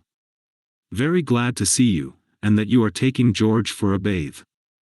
Very glad to hear that your sister is going to marry. Marriage is a duty. I am sure that she will be happy, for we know Mr. Weiss, too. He has been most kind. He met us by chance in the National Gallery, and arranged everything about this delightful house. Though I hope I have not vexed Sir Harry Otway. I have met so few liberal landowners, and I was anxious to compare his attitude towards the game laws with the conservative attitude. Ah, this wind. You do well to bathe. Yours is a glorious country, Honeychurch." "Not a bit," mumbled Freddie. "I must, that is to say, I have to, have the pleasure of calling on you later on, my mother says, I hope." "Call, my lad? Who taught us that drawing-room twaddle? Call on your grandmother. Listen to the wind among the pines. Yours is a glorious country." Mr. Beebe came to the rescue. "Mr. Emerson, he will call, I shall call, you or your son will return our calls before 10 days have elapsed. I trust that you have realized about the 10 days interval. It does not count that I helped you with the stair-eyes yesterday. It does not count that they are going to bathe this afternoon. Yes, go and bathe, George. Why do you dawdle talking? Bring them back to tea. Bring back some milk, cakes, honey. The change will do you good. George has been working very hard at his office. I can't believe he's well." George bowed his head, dusty and somber, exhaling the peculiar smell of one who has handled furniture. "Do you really want this bathe?" Freddie asked him. "It is only a pond, don't you know? I dare say you are used to something better." "Yes, I have said, yes, already." Mr. Beebe felt bound to assist his young friend, and led the way out of the house and into the pine woods. How glorious it was! For a little time the voice of old Mr. Emerson pursued them, dispensing good wishes and philosophy. It ceased, and they only heard the fair wind blowing the bracken and the trees. Mr. Beebe, who could be silent, but who could not bear silence, was compelled to chatter, since the expedition looked like a failure, and neither of his companions would utter a word. He spoke of Florence. George attended gravely, assenting or dissenting with slight but determined gestures that were as inexplicable as the motions of the treetops above their heads. And what a coincidence that you should meet Mr. Weiss. Did you realize that you would find all the pension Bertolini down here? I did not. Miss Lavish told me. When I was a young man, I always meant to write a history of coincidence. No enthusiasm. Though, as a matter of fact, coincidences are much rarer than we suppose. For example, it isn't purely coincidentally that you are here now, when one comes to reflect. To his relief, George began to talk. It is. I have reflected. It is fate. Everything is fate. We are flung together by fate, drawn apart by fate, flung together, drawn apart. The 12 winds blow us, we settle nothing. You have not reflected at all, rapped the clergyman. Let me give you a useful tip, Emerson, attribute nothing to fate. Don't say, I didn't do this, for you did it, 10 to 1. Now I'll cross-question you. Where did you first meet Miss Honeychurch and myself? Italy. And where did you meet Mr. Weiss, who is going to marry Miss Honeychurch? National Gallery. Looking at Italian art. There you are, and yet you talk of coincidence and fate. You naturally seek out things Italian, and so do we and our friends. This narrows the field immeasurably we meet again in it. It is fate that I am here, persisted George. But you can call it Italy if it makes you less unhappy. Mr. Beebe slid away from such heavy treatment of the subject. But he was infinitely tolerant of the young, and had no desire to snub George. And so for this and for other reasons my history of coincidence is still to write. Silence. Wishing to round off the episode, he added, we are all so glad that you have come. Silence. Here we are, called Freddie. Oh, good, exclaimed Mr. Beebe, mopping his brow. In there's the pond. I wish it was bigger, he added apologetically. They climbed down a slippery bank of pine needles. There lay the pond, set in its little alp of green, only a pond, but large enough to contain the human body, and pure enough to reflect the sky. On account of the rains, the waters had flooded the surrounding grass, which showed like a beautiful emerald path, tempting these feet towards the central pool. It's distinctly successful, as ponds go, said Mr. Beebe. No apologies are necessary for the pond. George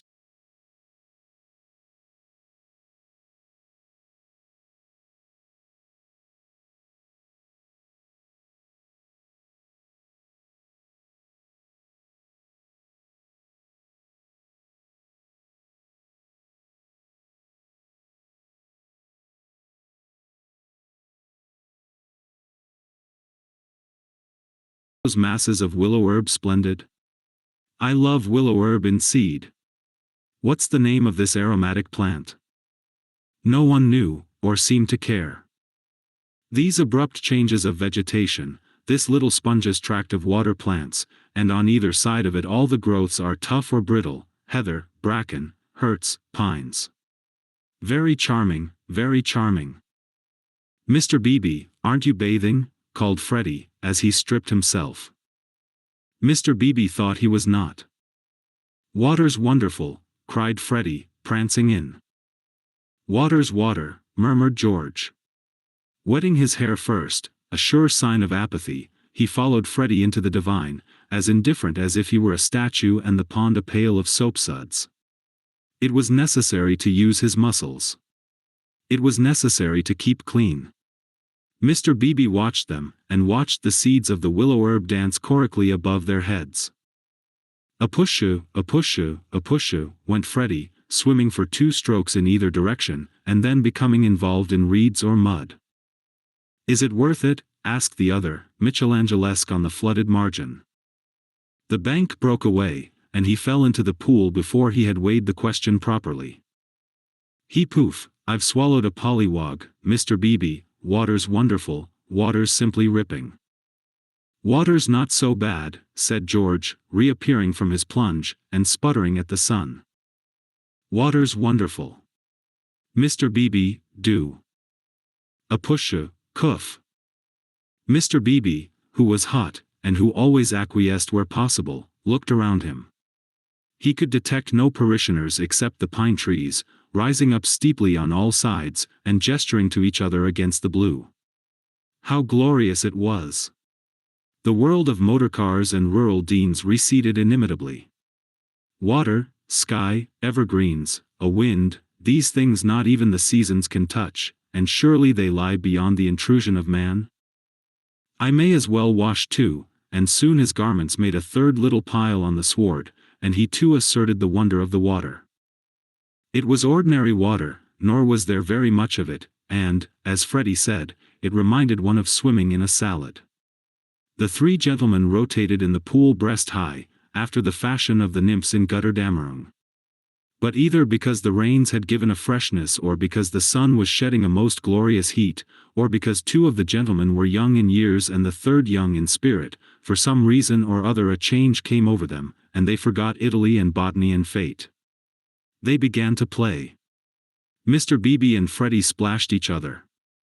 A little deferentially, they splashed George. He was quiet, they feared they had offended him. Then all the forces of youth burst out. He smiled, flung himself at them, splashed them, ducked them, kicked them, muddied them, and drove them out of the pool.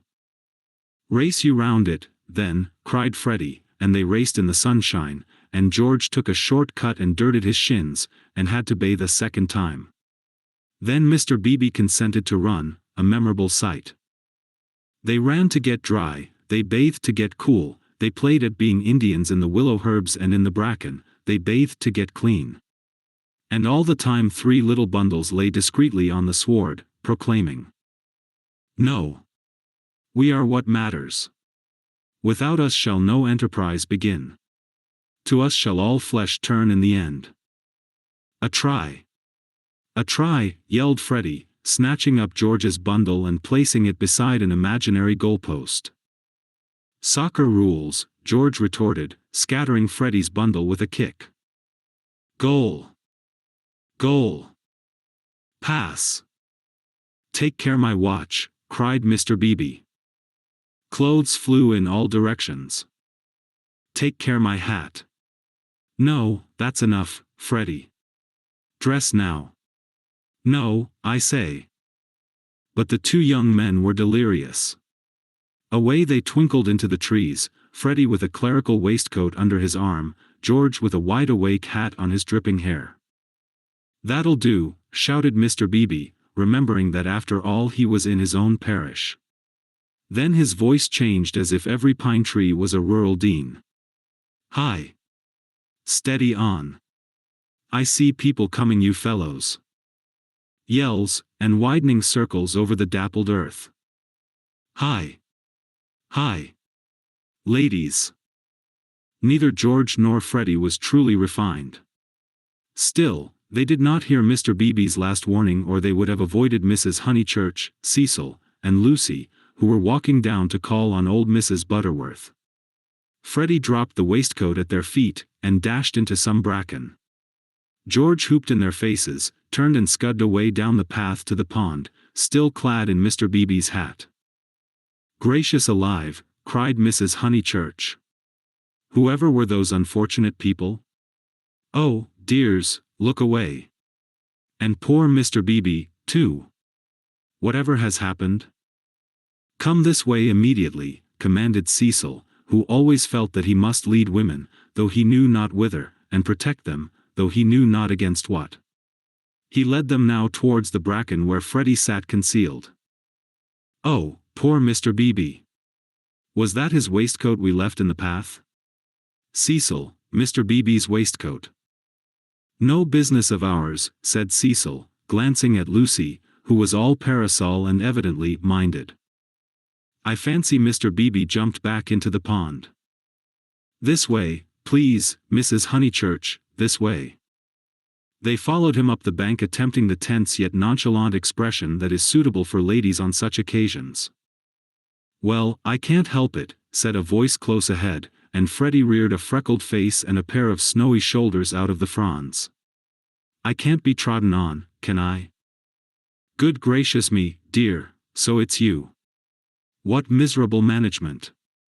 Why not have a comfortable bath at home, with hot and cold laid on? Look here, mother, a fellow must wash, and a fellow's got to dry, and if another fellow. Dear, no doubt you're right as usual, but you are in no position to argue. Come, Lucy. They turned. Oh, look, don't look. Oh, poor Mr. Beebe. How unfortunate again. For Mr. Beebe was just crawling out of the pond, on whose surface garments of an intimate nature did float, while George, the world-weary George, shouted to Freddie that he had hooked a fish. And me, I've swallowed one, answered he of the bracken. I've swallowed a pollywog. It wriggleth in my tummy. I shall die, Emerson you beast, you've got on my bags. Hush, dears, said Mrs. Honeychurch, who found it impossible to remain shocked. And do be sure you dry yourselves thoroughly first. All these colds come of not drying thoroughly. Mother, do come away, said Lucy. Oh, for goodness sake, do come. Hullo, cried George, so that again the ladies stopped. He regarded himself as dressed. Barefoot, bare-chested, radiant and personable against the shadowy woods, he called. Hullo, Miss Honeychurch. Hullo. Bow, Lucy, better bow. Whoever is it? I shall bow. Miss Honeychurch bowed. That evening and all that night the water ran away. On the morrow the pool had shrunk to its old size and lost its glory. It had been a call to the blood and to the relaxed will, a passing benediction whose influence did not pass, a holiness, a spell, a momentary chalice for youth. Chapter 13 How Miss Bartlett's boiler was so tiresome. How often had Lucy rehearsed this bow, this interview? But she had always rehearsed them indoors, and with certain accessories, which surely we have a right to assume. Who could foretell that she and George would meet in the rout of a civilization, amidst an army of coats and collars and boots that lay wounded over the sunlit earth? She had imagined a young Mr. Emerson, who might be shy or morbid or indifferent or furtively impudent. She was prepared for all of these. But she had never imagined one who would be happy and greet her with the shout of the morning star. Indoors herself, partaking of tea with old Mrs. Butterworth, she reflected that it is impossible to foretell the future with any degree of accuracy, that it is impossible to rehearse life. A fault in the scenery, a face in the audience, an eruption of the audience onto the stage, and all our carefully planned gestures mean nothing, or mean too much. I will bow, she had thought. I will not shake hands with him. That will be just the proper thing. She had bowed, but to whom? To gods, to heroes, to the nonsense of schoolgirls. She had bowed across the rubbish that cumbers the world.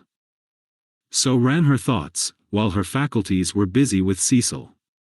It was another of those dreadful engagement calls. Mrs. Butterworth had wanted to see him, and he did not want to be seen. He did not want to hear about hydrangeas, why they changed their color at the seaside. He did not want to join the C.O.S. When cross he was always elaborate, and made long, clever answers where yes or no would have done. Lucy soothed him and tinkered at the conversation in a way that promised well for their married peace. No one is perfect, and surely it is wiser to discover the imperfections before wedlock.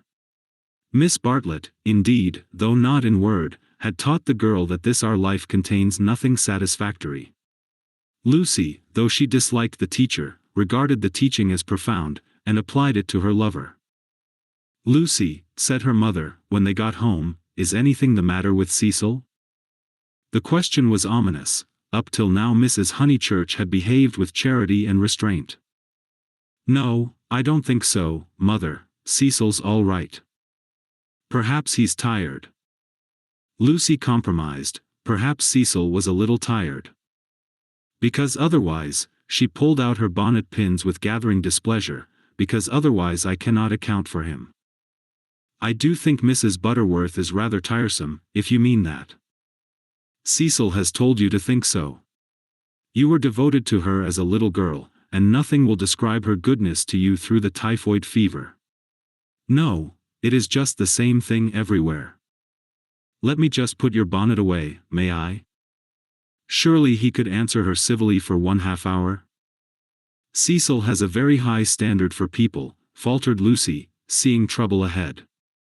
It's part of his ideals, it is really that makes him sometimes seem.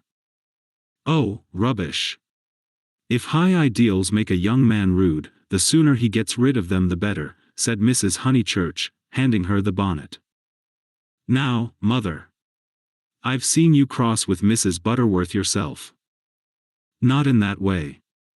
At times I could wring her neck. But not in that way. No. It is the same with Cecil all over.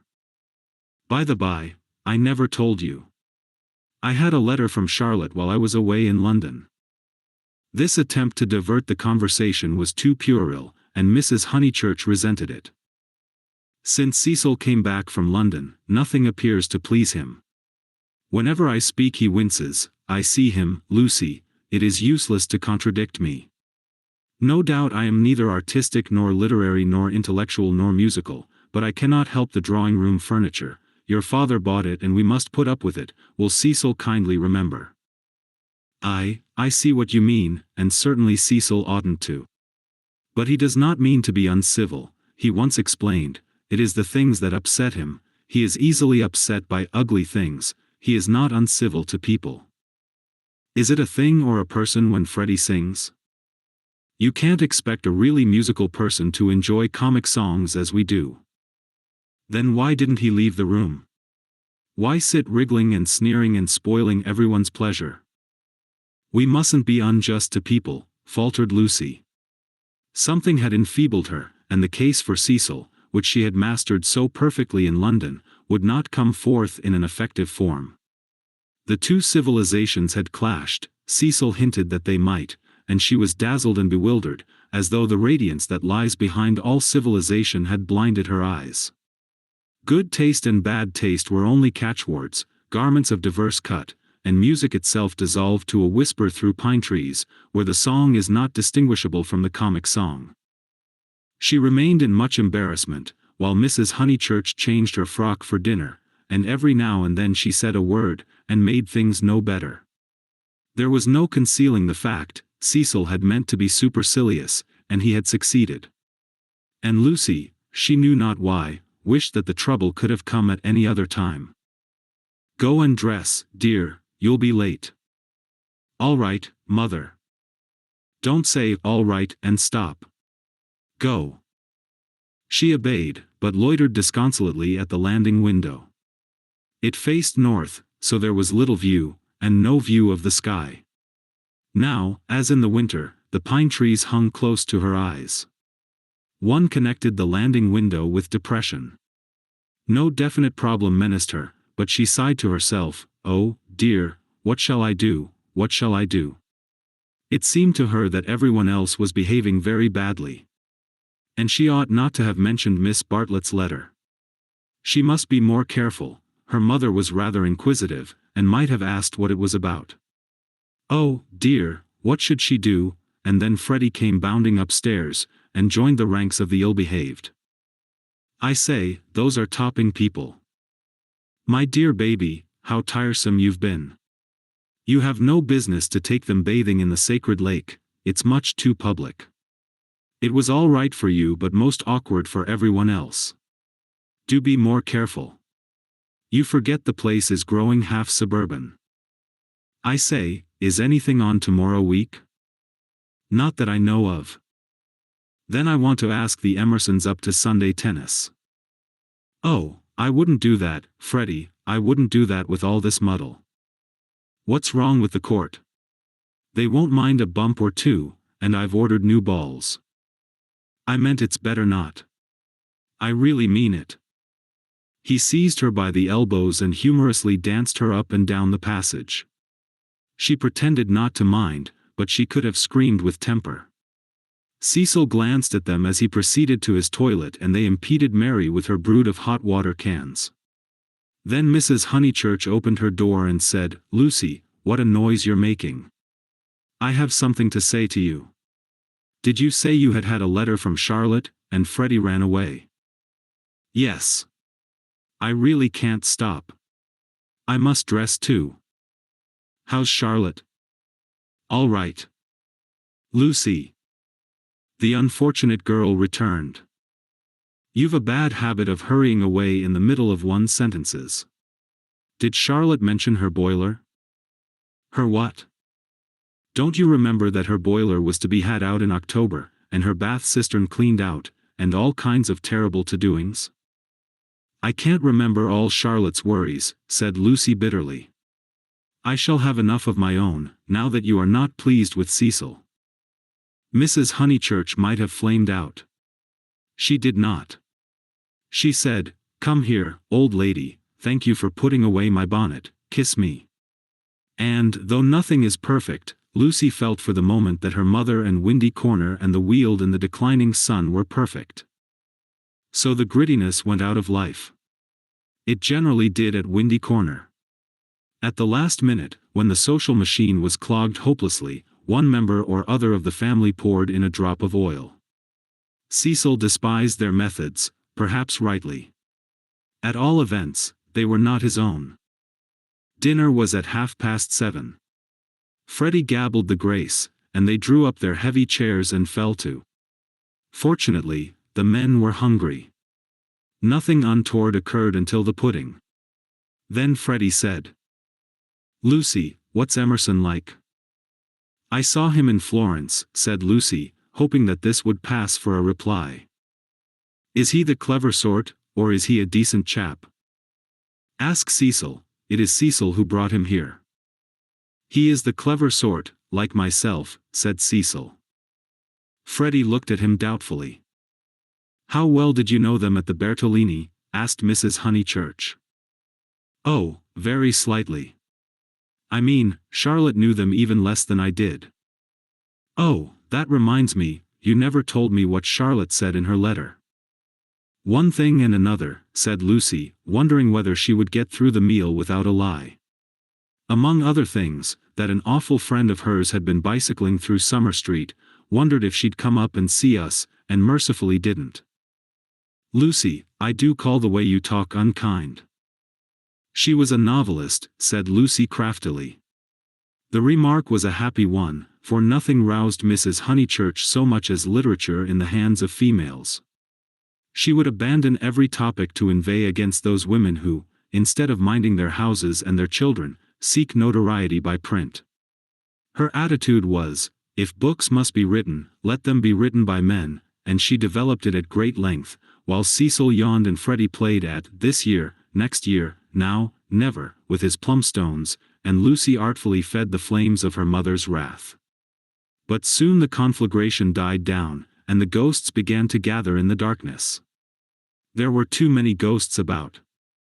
The original ghost, that touch of lips on her cheek, had surely been laid long ago. It could be nothing to her that a man had kissed her on a mountain once. But it had begotten a spectral family, Mr. Harris, Miss Bartlett's letter, Mr. Beebe's memories of violets, and one or other of these was bound to haunt her before Cecil's very eyes. It was Miss Bartlett who returned now, and with appalling vividness. "I have been thinking, Lucy, of that letter of Charlotte's. How is she?" "I tore the thing up." "Didn't she say how she was?" "How does she sound?" "Cheerful?" "Oh, yes, I suppose so. No, not very cheerful, I suppose." "Then, depend upon it, it is the boiler. I know myself how water preys upon one's mind. I would rather anything else, even a misfortune with the meat." Cecil laid his hand over his eyes. "So would I," asserted Freddie, backing his mother up, backing up the spirit of her remark rather than the substance. "And I have been thinking," she added rather nervously, "surely we could squeeze Charlotte in here next week, and give her a nice holiday while the plumbers at Tunbridge Wells finish. I have not seen poor Charlotte for so long." It was more than her nerves could stand. And she could not protest violently after her mother's goodness to her upstairs. Mother, no, she pleaded. It's impossible. We can't have Charlotte on the top of the other things, we're squeezed to death as it is.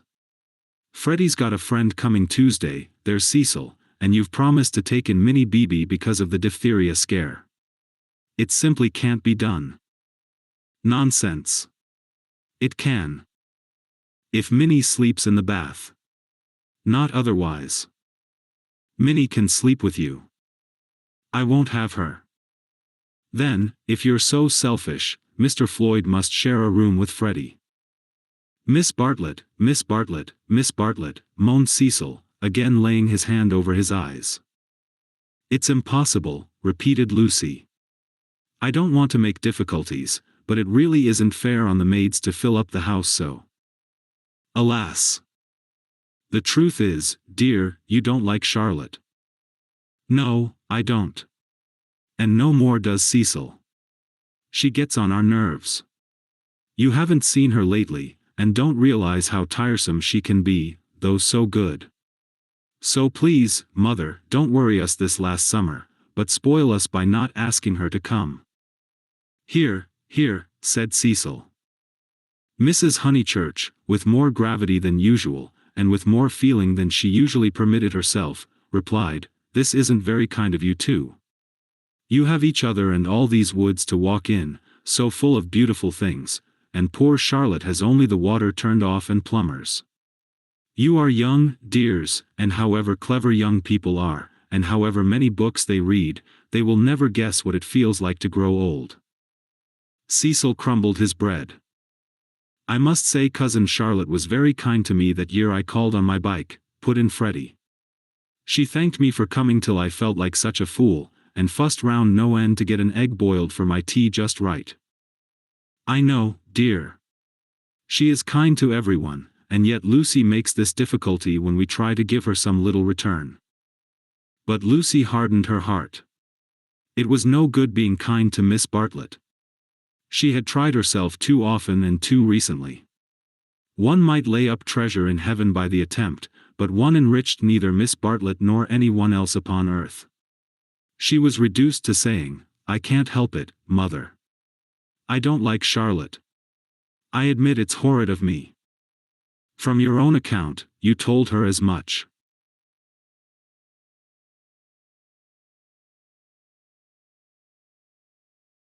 The ghosts were returning, they filled Italy, they were even usurping the places she had known as a child. The sacred lake would never be the same again, and, on Sunday week, something would even happen to Windy Corner. How would she fight against ghosts? For a moment the visible world faded away, and memories and emotions alone seemed real. I suppose Miss Bartlett must come, since she boils eggs so well, said Cecil, who was in rather a happier frame of mind, thanks to the admirable cooking. I didn't mean the egg was well boiled, corrected Freddie, because in point of fact she forgot to take it off, and as a matter of fact I don't care for eggs. I only meant how jolly kind she seemed. Cecil frowned again. Oh, these Honeychurches. Eggs, boilers, hydrangeas, maids, of such were their lives compact. May me and Lucy get down from our chairs, he asked, with scarcely veiled insolence. We don't want no dessert. Chapter 14 How Lucy faced the external situation bravely. Of course Miss Bartlett accepted. And, equally of course, she felt sure that she would prove a nuisance, and begged to be given an inferior spare room, something with no view, anything. Her love to Lucy. And, equally of course, George Emerson could come to tennis on the Sunday week. Lucy faced the situation bravely, though, like most of us, she only faced the situation that encompassed her. She never gazed inwards. If at times strange images rose from the depths, she put them down to nerves. When Cecil brought the Emersons to Summer Street, it had upset her nerves. Charlotte would burnish up past foolishness, and this might upset her nerves. She was nervous at night. When she talked to George, they met again almost immediately at the rectory, his voice moved her deeply, and she wished to remain near him. How dreadful if she really wished to remain near him. Of course, the wish was due to nerves, which love to play such perverse tricks upon us. Once she had suffered from things that came out of nothing and meant she didn't know what. Now Cecil had explained psychology to her one wet afternoon, and all the troubles of youth in an unknown world could be dismissed. It is obvious enough for the reader to conclude, she loves young Emerson. A reader in Lucy's place would not find it obvious. Life is easy to chronicle, but bewildering to practice, and we welcome nerves, or any other shibboleth that will cloak our personal desire. She loved Cecil. George made her nervous. Will the reader explain to her that the phrases should have been reversed? But the external situation, she will face that bravely. The meeting at the rectory had passed off well enough. Standing between Mr. Beebe and Cecil, she had made a few tempered allusions to Italy, and George had replied. She was anxious to show that she was not shy, and was glad that he did not seem shy either. "A nice fellow," said Mr. Beebe afterwards, "he will work off his crudities in time. I rather mistrust young men who slip into life gracefully." Lucy said, "He seems in better spirits. He laughs more."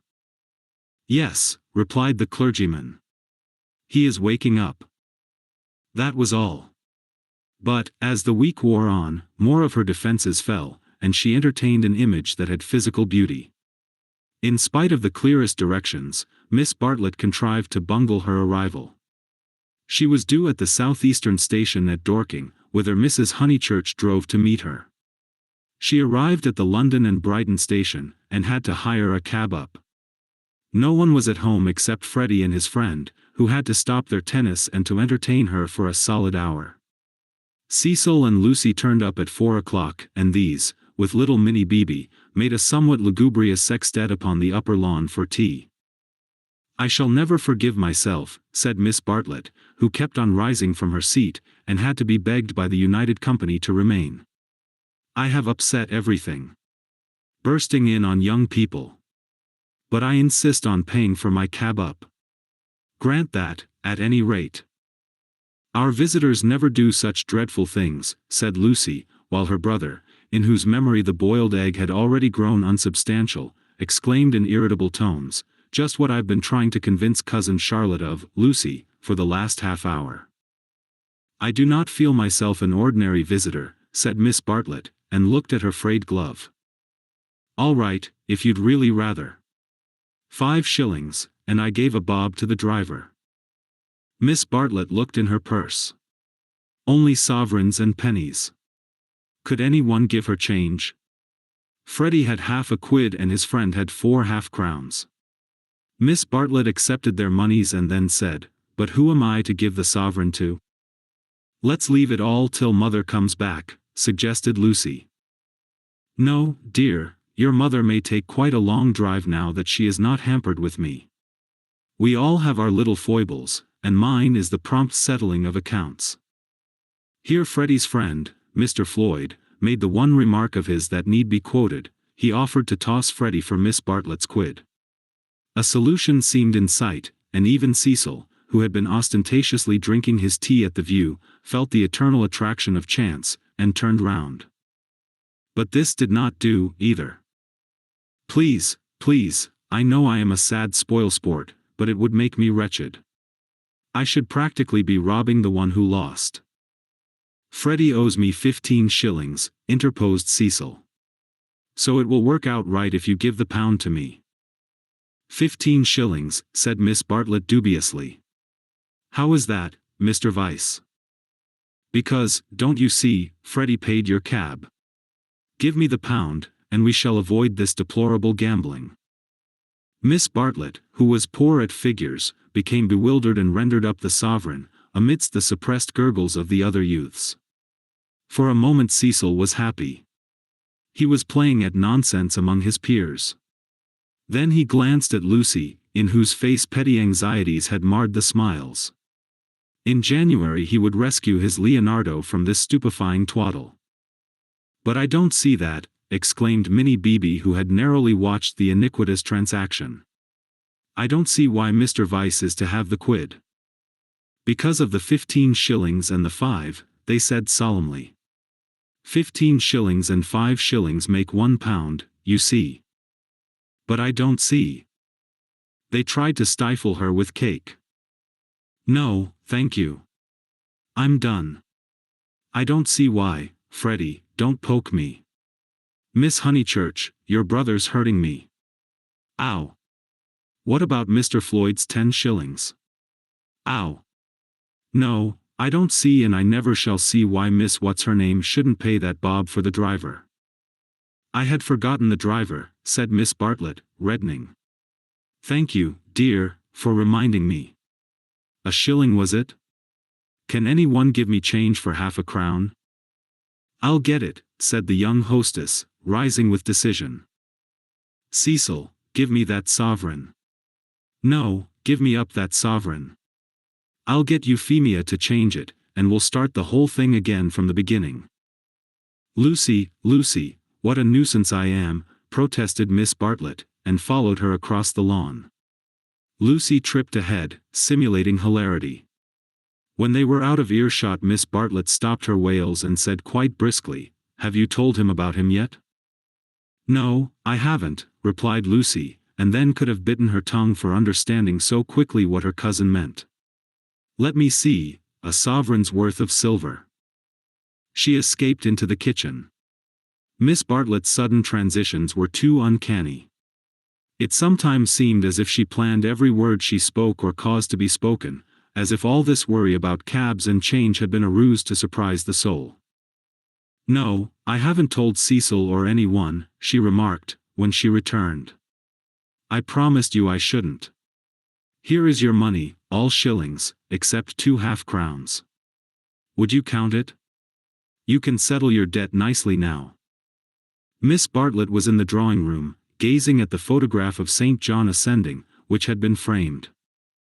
How dreadful, she murmured, how more than dreadful, if Mr. Vyse should come to hear of it from some other source. Oh, no, Charlotte, said the girl, entering the battle. George Emerson is all right, and what other source is there? Miss Bartlett considered. For instance, the driver. I saw him looking through the bushes at you, remember he had a violet between his teeth. Lucy shuddered a little. We shall get the silly affair on our nerves if we aren't careful. How could a Florentine cab driver ever get hold of Cecil? We must think of every possibility. Oh, it's all right. Or perhaps old Mr. Emerson knows. In fact, he is certain to know. I don't care if he does. I was grateful to you for your letter, but even if the news does get round, I think I can trust Cecil to laugh at it. To contradict it? No, to laugh at it. But she knew in her heart that she could not trust him, for he desired her untouched. Very well, dear, you know best. Perhaps gentlemen are different to what they were when I was young. Ladies are certainly different. Now, Charlotte. She struck at her playfully. You kind, anxious thing. What would you have me do? First you say, don't tell, and then you say, tell. Which is it to be? Quick. Miss Bartlett sighed, I am no match for you in conversation, dearest. I blush when I think how I interfered at Florence, and you so well able to look after yourself, and so much cleverer in all ways than I am. You will never forgive me. Shall we go out, then? They will smash all the china if we don't. For the air rang with the shrieks of Minnie, who was being scalped with a teaspoon. Dear, one moment, we may not have this chance for a chat again. Have you seen the young one yet? Yes, I have. What happened? We met at the rectory. What line is he taking up? No line. He talked about Italy, like any other person. It is really all right. What advantage would he get from being a cad, to put it bluntly? I do wish I could make you see it my way. He really won't be any nuisance, Charlotte. Once a cad, always a cad. That is my poor opinion. Lucy paused. Cecil said one day, and I thought it so profound, that there are two kinds of cads, the conscious and the subconscious. She paused again, to be sure of doing justice to Cecil's profundity. Through the window she saw Cecil himself, turning over the pages of a novel. It was a new one from Smith's library. Her mother must have returned from the station.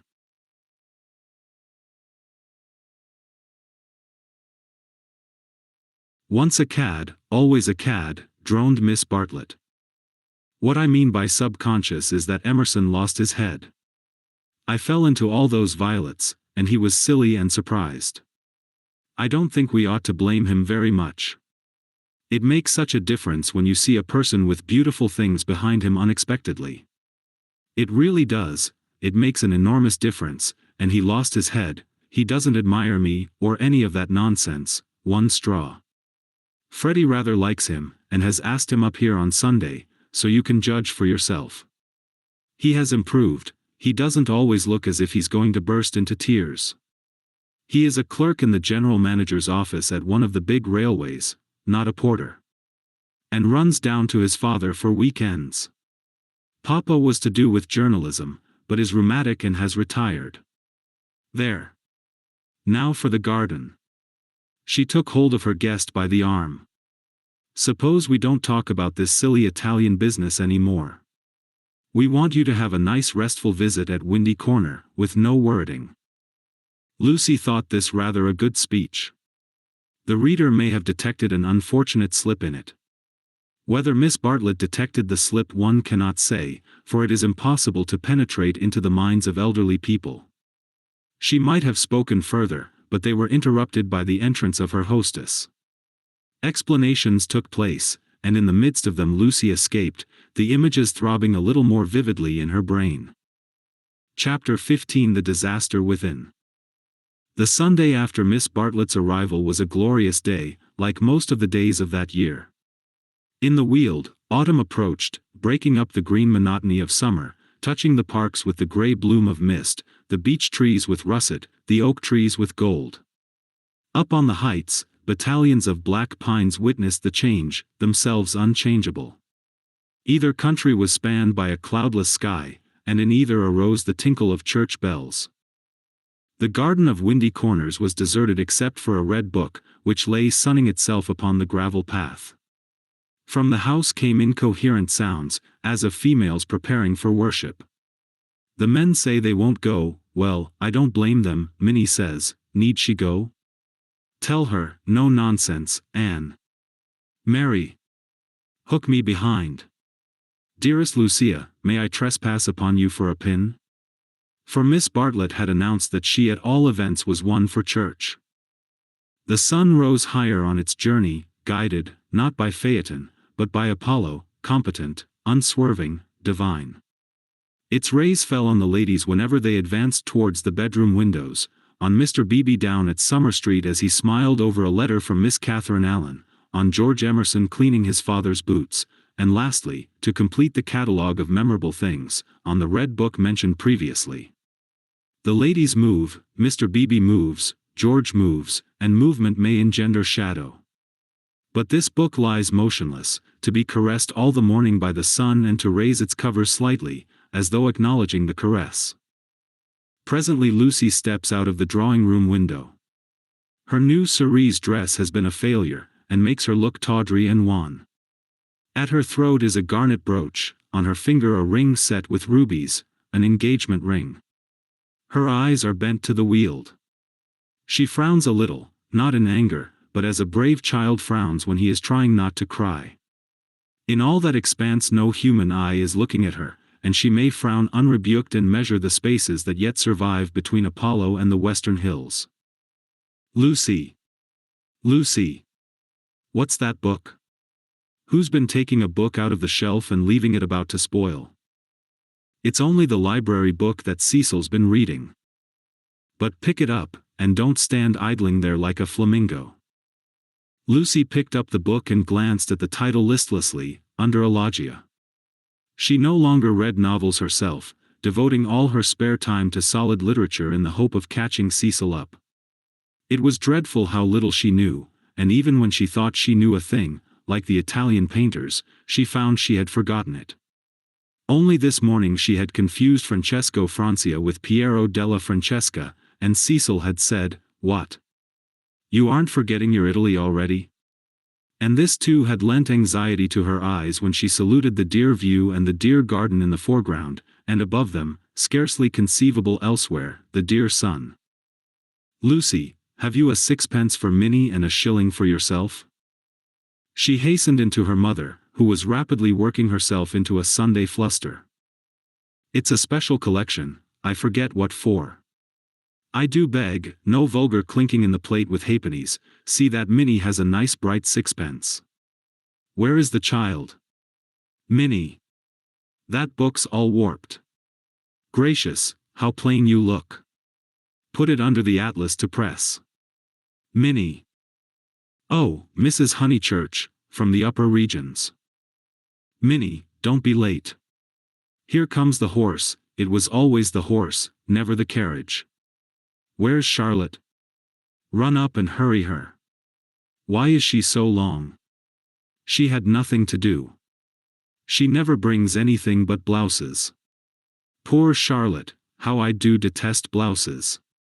"Minnie." Paganism is infectious, more infectious than diphtheria or piety, and the rector's niece was taken to church protesting. As usual, she didn't see why. Why shouldn't she sit in the sun with the young men? The young men, who had now appeared, mocked her with ungenerous words. Mrs. Honeychurch defended orthodoxy, and in the midst of the confusion Miss Bartlett, dressed in the very height of the fashion, came strolling down the stairs. "Dear Marian, I am very sorry, but I have no small change, nothing but sovereigns and half-crowns.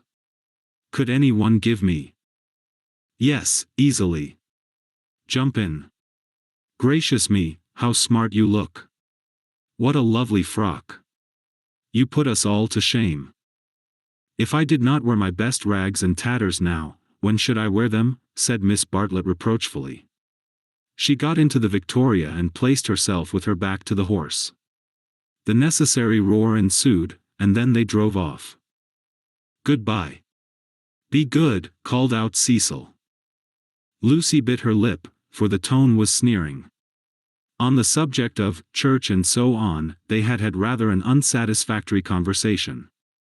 He had said that people ought to overhaul themselves, and she did not want to overhaul herself, she did not know it was done. Honest orthodoxy Cecil respected, but he always assumed that honesty is the result of a spiritual crisis. He could not imagine it as a natural birthright, that might grow heavenward like flowers. All that he said on this subject pained her, though he exuded tolerance from every pore. Somehow the Emersons were different. She saw the Emersons after church. There was a line of carriages down the road, and the Honeychurch vehicle happened to be opposite Sissy Villa. To save time, they walked over the green to it, and found father and son smoking in the garden. "Introduce me," said her mother. "Unless the young man considers that he knows me already." He probably did, but Lucy ignored the sacred lake and introduced them formally. Old Mr. Emerson claimed her with much warmth, and said how glad he was that she was going to be married. She said yes, she was glad too, and then, as Miss Bartlett and Minnie were lingering behind with Mr. Beebe, she turned the conversation to a less disturbing topic, and asked him how he liked his new house. "Very much," he replied, but there was a note of offense in his voice. She had never known him offended before. He added, "We find, though, that the Miss Allens were coming, and that we have turned them out. Women mind such a thing. I am very much upset about it." "I believe that there was some misunderstanding," said Mrs. Honeychurch uneasily. "Our landlord was told that we should be a different type of person," said George, who seemed disposed to carry the matter further. "He thought we should be artistic. He is disappointed. And I wonder whether we ought to write to the Miss Allens and offer to give it up. What do you think?" He appealed to Lucy. "Oh, stop now, you have come," said Lucy lightly. She must avoid censuring Cecil. For it was on Cecil that the little episode turned, though his name was never mentioned. So George says. He says that the Miss Allens must go to the wall. Yet it does seem so unkind. There is only a certain amount of kindness in the world, said George, watching the sunlight flash on the panels of the passing carriages. Yes, exclaimed Mrs. Honeychurch. That's exactly what I say. Why all this twiddling and twaddling over two Miss Allens? There is a certain amount of kindness, just as there is a certain amount of light, he continued in measured tones. We cast a shadow on something wherever we stand, and it is no good moving from place to place to save things, because the shadow always follows. Choose a place where you won't do harm, yes, choose a place where you won't do very much harm, and stand in it for all you are worth, facing the sunshine. Oh, Mr. Emerson, I see you're clever. I see you're going to be clever. I hope you didn't go behaving like that to poor Freddie. George's eyes laughed, and Lucy suspected that he and her mother would get on rather well. No, I didn't, he said. He behaved that way to me. It is his philosophy. Only he starts life with it, and I have tried the note of interrogation first. What do you mean? No, never mind what you mean. Don't explain. He looks forward to seeing you this afternoon. Do you play tennis? Do you mind tennis on Sunday? George mind tennis on Sunday. George, after his education, distinguished between Sunday. Very well, George doesn't mind tennis on Sunday. No more do I. That's settled. Mr. Emerson, if you could come with your son we should be so pleased. He thanked her, but the walk sounded rather far, he could only potter about in these days. She turned to George, and then he wants to give up his house to the Miss Allens. I know, said George, and put his arm round his father's neck. The kindness that Mr. Beebe and Lucy had always known to exist in him came out suddenly, like sunlight touching a vast landscape, a touch of the morning sun. She remembered that in all his perversities he had never spoken against affection. Miss Bartlett approached. You know our cousin, Miss Bartlett, said Mrs. Honeychurch pleasantly. You met her with my daughter in Florence. Yes, indeed, said the old man, and made as if he would come out of the garden to meet the lady. Miss Bartlett promptly got into the Victoria. Thus entrenched, she emitted a formal bow. It was the Pension Bertolini again, the dining table with the decanters of water and wine. It was the old battle of the room with the view. George did not respond to the bow. Like any boy, he blushed and was ashamed, he knew that the chaperone remembered. He said, I'll come up to tennis if I can manage it, and went into the house. Perhaps anything that he did would have pleased Lucy, but his awkwardness went straight to her heart. Men were not gods after all, but as human and as clumsy as girls, even men might suffer from unexplained desires, and need help. To one of her upbringing, and of her destination, the weakness of men was a truth unfamiliar, but she had surmised it at Florence, when George threw her photographs into the River Arno. George, don't go, cried his father, who thought it a great treat for people if his son would talk to them. George has been in such good spirits today, and I am sure he will end by coming up this afternoon. Lucy caught her cousin's eye. Something in its mute appeal made her reckless. Yes, she said, raising her voice, I do hope he will. Then she went to the carriage and murmured, the old man hasn't been told, I knew it was all right. Mrs. Honeychurch followed her, and they drove away. Satisfactory that Mr. Emerson had not been told of the Florence escapade, yet Lucy's spirits should not have leapt up as if she had sighted the ramparts of heaven. Satisfactory, yet surely she greeted it with disproportionate joy. All the way home the horse's hoofs sang a tune to her, he has not told, he has not told. Her brain expanded the melody, he has not told his father, to whom he tells all things. It was not an exploit. He did not laugh at me when I had gone. She raised her hand to her cheek. He does not love me. No. How terrible if he did. But he has not told. He will not tell. She longed to shout the words, it is all right. It's a secret between us two forever. Cecil will never hear. She was even glad that Miss Bartlett had made her promise secrecy, that last dark evening at Florence, when they had knelt packing in his room. The secret, big or little, was guarded. Only 3 English people knew of it in the world. Thus she interpreted her joy. She greeted Cecil with unusual radiance, because she felt so safe. As he helped her out of the carriage, she said, "The Emersons have been so nice. George Emerson has improved enormously." "How are my protégés?" asked Cecil, who took no real interest in them, and had long since forgotten his resolution to bring them to Windy Corner for educational purposes. "Protégés," she exclaimed with some warmth. For the only relationship which Cecil conceived was feudal, that of protector and protected. He had no glimpse of the comradeship after which the girl's soul yearned. "You shall see for yourself how your protégés are. George Emerson is coming up this afternoon. He is a most interesting man to talk to. Only don't," she nearly said, "don't protect him." But the bell was ringing for lunch, and, as often happened, Cecil had paid no great attention to her remarks. Charm, not argument, was to be her forte. Lunch was a cheerful meal. Generally Lucy was depressed at meals. Someone had to be soothed, either Cecil or Miss Bartlett or a being not visible to the mortal eye, a being who whispered to her soul, "It will not last, this cheerfulness. In January you must go to London to entertain the grandchildren of celebrated men." But today she felt she had received a guarantee. Her mother would always sit there, her brother here. The sun, though it had moved a little since the morning, would never be hidden behind the western hills. After luncheon they asked her to play.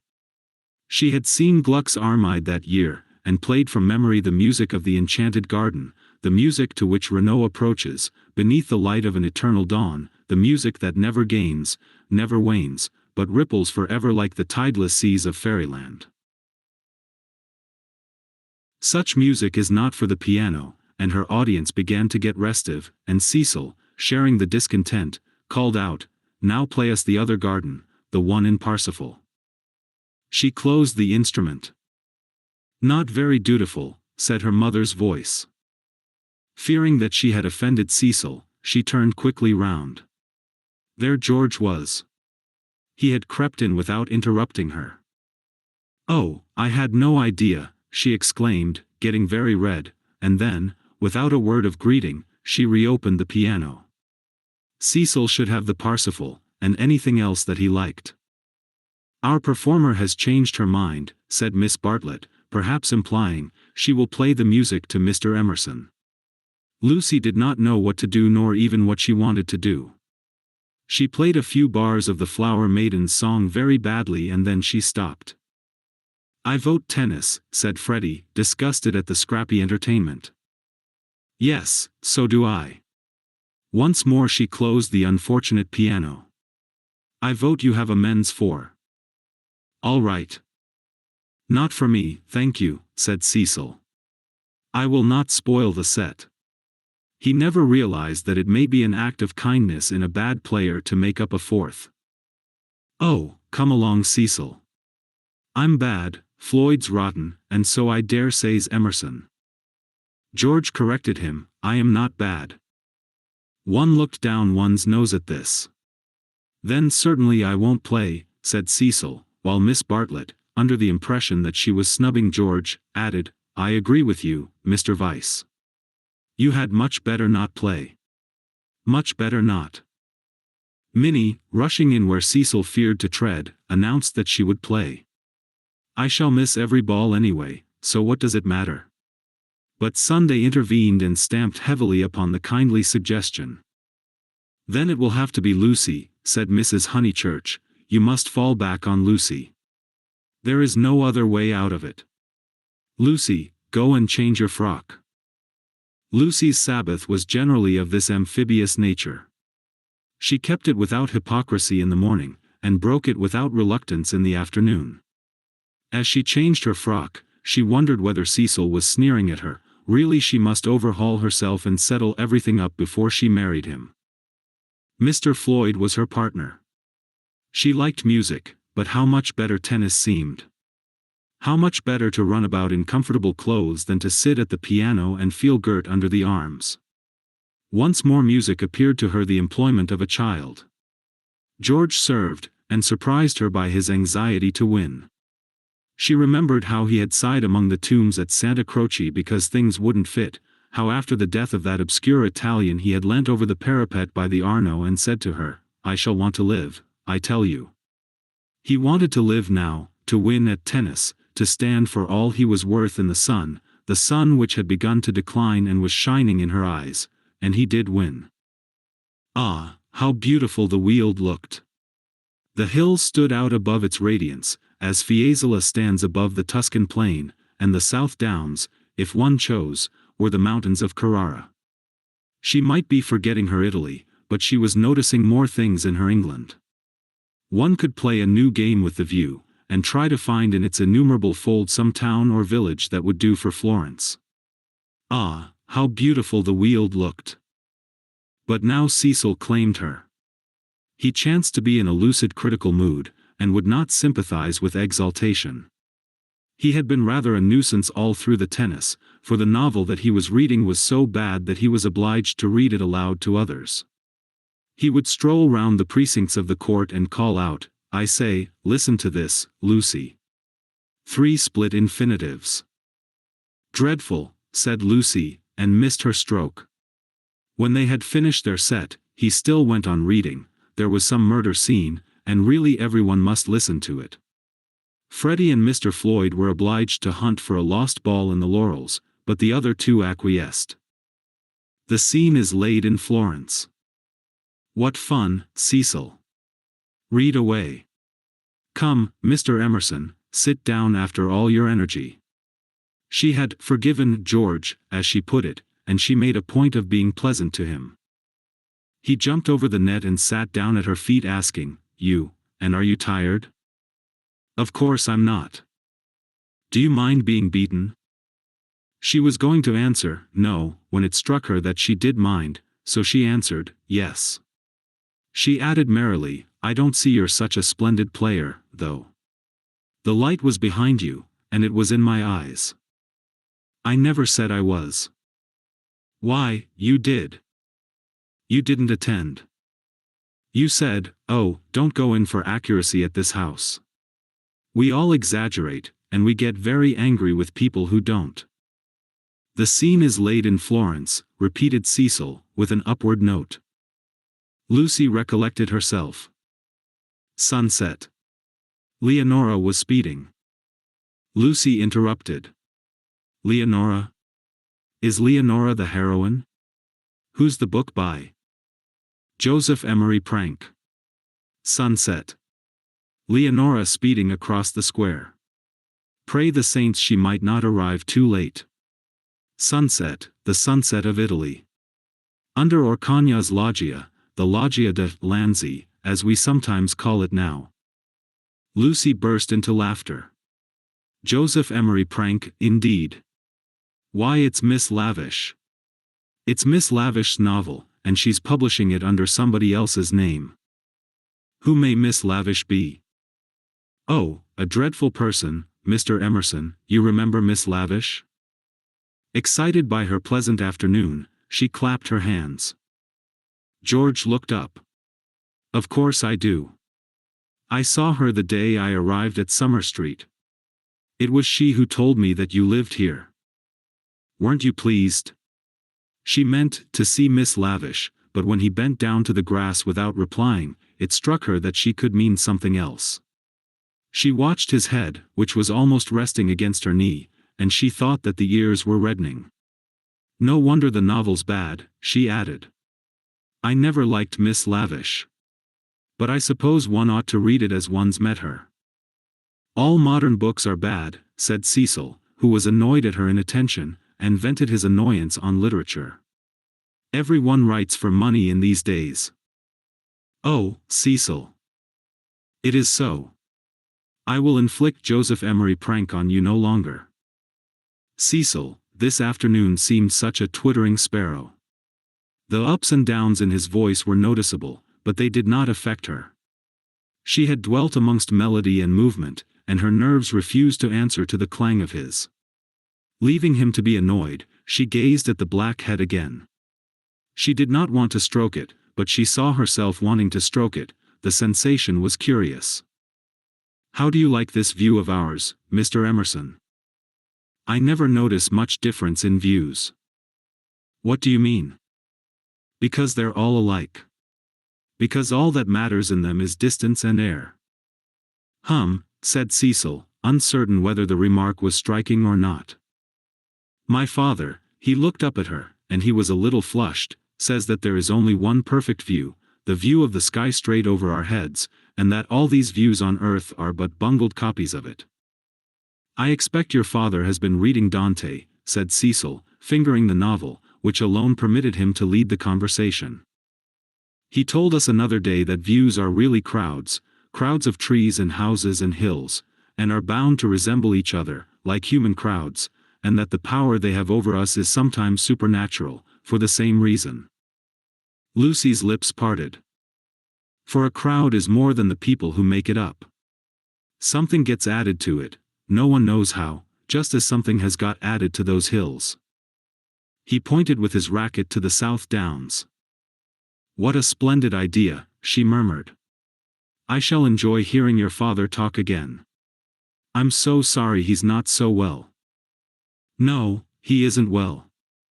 There's an absurd account of a view in this book," said Cecil. "Also that men fall into two classes, those who forget views and those who remember them, even in small rooms. Mr. Emerson, have you any brothers or sisters?" "None." "Why?"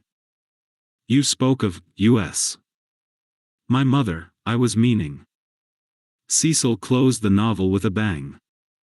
"Oh, Cecil, how you made me jump. I will inflict Joseph Emery prank on you no longer. I can just remember us all three going into the country for the day and seeing as far as Hindhead. It is the first thing that I remember." Cecil got up. The man was ill-bred. He hadn't put on his coat after tennis. He didn't do. He would have strolled away if Lucy had not stopped him. "Cecil, do read the thing about the view." "Not while Mr. Emerson is here to entertain us." "No, read away. I think nothing's funnier than to hear silly things read out loud. If Mr. Emerson thinks us frivolous, he can go." This struck Cecil as subtle, and pleased him. It put their visitor in the position of a prig. Somewhat mollified, he sat down again. "Mr. Emerson, go and find tennis balls." She opened the book. Cecil must have his reading and anything else that he liked. But her attention wandered to George's mother, who, according to Mr. Eager, had been murdered in the sight of God and, according to her son, had seen as far as Hindhead. "Am I really to go?" asked George.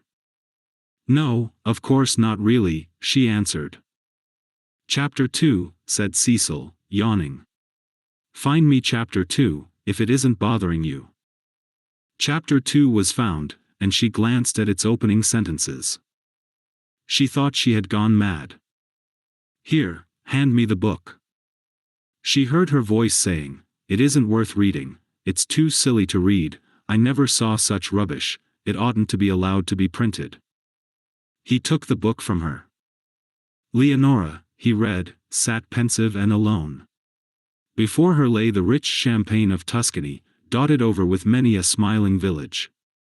The season was spring. Miss Lavish knew, somehow, and had printed the past in draggled prose, for Cecil to read and for George to hear. "A golden haze," he read. He read, "afar off the towers of Florence, while the bank on which she sat was carpeted with violets." All unobserved Antonio stole up behind her. Lest Cecil should see her face, she turned to George and saw his face. He read, there came from his lips no wordy protestation such as formal lovers use. No eloquence was his, nor did he suffer from the lack of it. He simply enfolded her in his manly arms. "This isn't the passage I wanted," he informed them, "there is another much funnier, further on." He turned over the leaves. "Should we go into tea?" said Lucy, whose voice remained steady. She led the way up the garden, Cecil following her, George last. She thought a disaster was averted. But when they entered the shrubbery it came. The book, as if it had not worked mischief enough, had been forgotten, and Cecil must go back for it, and George, who loved passionately, must blunder against her in the narrow path. "No," she gasped, and, for the second time, was kissed by him. As if no more was possible, he slipped back, Cecil rejoined her, they reached the upper lawn alone. Chapter 16 Lying to George. But Lucy had developed since the spring. That is to say, she was now better able to stifle the emotions of which the conventions and the world disapprove. Though the danger was greater, she was not shaken by deep sobs. She said to Cecil, "I am not coming into tea, tell mother, I must write some letters," and went up to her room. Then she prepared for action. Love felt and returned, love which our bodies exact and our hearts have transfigured, love which is the most real thing that we shall ever meet, reappeared now as the world's enemy, and she must stifle it. She sent for Miss Bartlett. The contest lay not between love and duty. Perhaps there never is such a contest. It lay between the real and the pretended, and Lucy's first aim was to defeat herself. As her brain clouded over, as the memory of the views grew dim and the words of the book died away, she returned to her old shibboleth of nerves. She conquered her breakdown. Tampering with the truth, she forgot that the truth had ever been. Remembering that she was engaged to Cecil, she compelled herself to confused remembrances of George. He was nothing to her, he never had been anything, he had behaved abominably, she had never encouraged him. The armor of falsehood is subtly wrought out of darkness, and hides a man not only from others, but from his own soul. In a few moments Lucy was equipped for battle. "Something too awful has happened," she began, as soon as her cousin arrived. "Do you know anything about Miss Lavish's novel?" Miss Bartlett looked surprised, and said that she had not read the book, nor known that it was published. Eleanor was a reticent woman at heart. "There is a scene in it. The hero and heroine make love. Do you know about that, dear? Do you know about it, please?" she repeated. "They are on a hillside, and Florence is in the distance. My good Lucia, I am all at sea. I know nothing about it whatever. There are violets. I cannot believe it is a coincidence. Charlotte, Charlotte, how could you have told her? I have thought before speaking, it must be you." "Told her what?" she asked, with growing agitation. "About that dreadful afternoon in February." Miss Bartlett was genuinely moved. "Oh, Lucy, dearest girl, she hasn't put that in her book?" Lucy nodded. "Not so that one could recognize it?" "Yes." "Then never, never, never more shall Eleanor Lavish be a friend of mine." "So you did tell?" "I did just happen, when I had tea with her at Rome, in the course of conversation." "But Charlotte, what about the promise you gave me when we were packing? Why did you tell Miss Lavish, when you wouldn't even let me tell mother?" "I will never forgive Eleanor. She has betrayed my confidence." "Why did you tell her, though? This is a most serious thing. Why does anyone tell anything?" The question is eternal, and it was not surprising that Miss Bartlett should only sigh faintly in response. She had done wrong, she admitted it, she only hoped that she had not done harm, she had told Eleanor in the strictest confidence. Lucy stamped with irritation. "Cecil happened to read out the passage aloud to me and to Mr. Emerson. It upset Mr. Emerson and he insulted me again. Behind Cecil's back. Ugh! Is it possible that men are such brutes? Behind Cecil's back as we were walking up the garden." Miss Bartlett burst into self-accusations and regrets. "What is to be done now? Can you tell me?" "Oh, Lucy, I shall never forgive myself, never to my dying day. Fancy if your prospects—" "I know," said Lucy, wincing at the word. I see now why you wanted me to tell Cecil, and what you meant by some other source. You knew that you had told Miss Lavish, and that she was not reliable. It was Miss Bartlett's turn to wince. However, said the girl, despising her cousin's shiftiness, what's done's done. You have put me in a most awkward position. How am I to get out of it? Miss Bartlett could not think. The days of her energy were over. She was a visitor, not a chaperone, and a discredited visitor at that. She stood with clasped hands while the girl worked herself into the necessary rage. That man must have such a setting down that he won't forget. And who's to give it him? I can't tell mother now, owing to you. Nor Cecil, Charlotte, owing to you. I am caught up every way. I think I shall go mad. I have no one to help me. That's why I've sent for you. What's wanted is a man with a whip. Miss Bartlett agreed, one wanted a man with a whip. Yes, but it's no good agreeing. What's to be done? We women go maundering on. What does a girl do when she comes across a cad? I always said he was a cad, dear. Give me credit for that, at all events. From the very first moment, when he said his father was having a bath. Oh, bother the credit and who's been right or wrong. We've both made a muddle of it. George Emerson is still down the garden there, and is he to be left unpunished, or isn't he? I want to know. Miss Bartlett was absolutely helpless. Her own exposure had unnerved her, and thoughts were colliding painfully in her brain. She moved feebly to the window, and tried to detect the cad's white flannels among the laurels. You were ready enough at the Bertolini when you rushed me off to Rome. Can't you speak again to him now?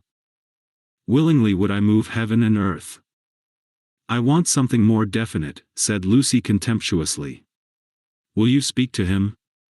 It is the least you can do, surely, considering it all happened because you broke your word.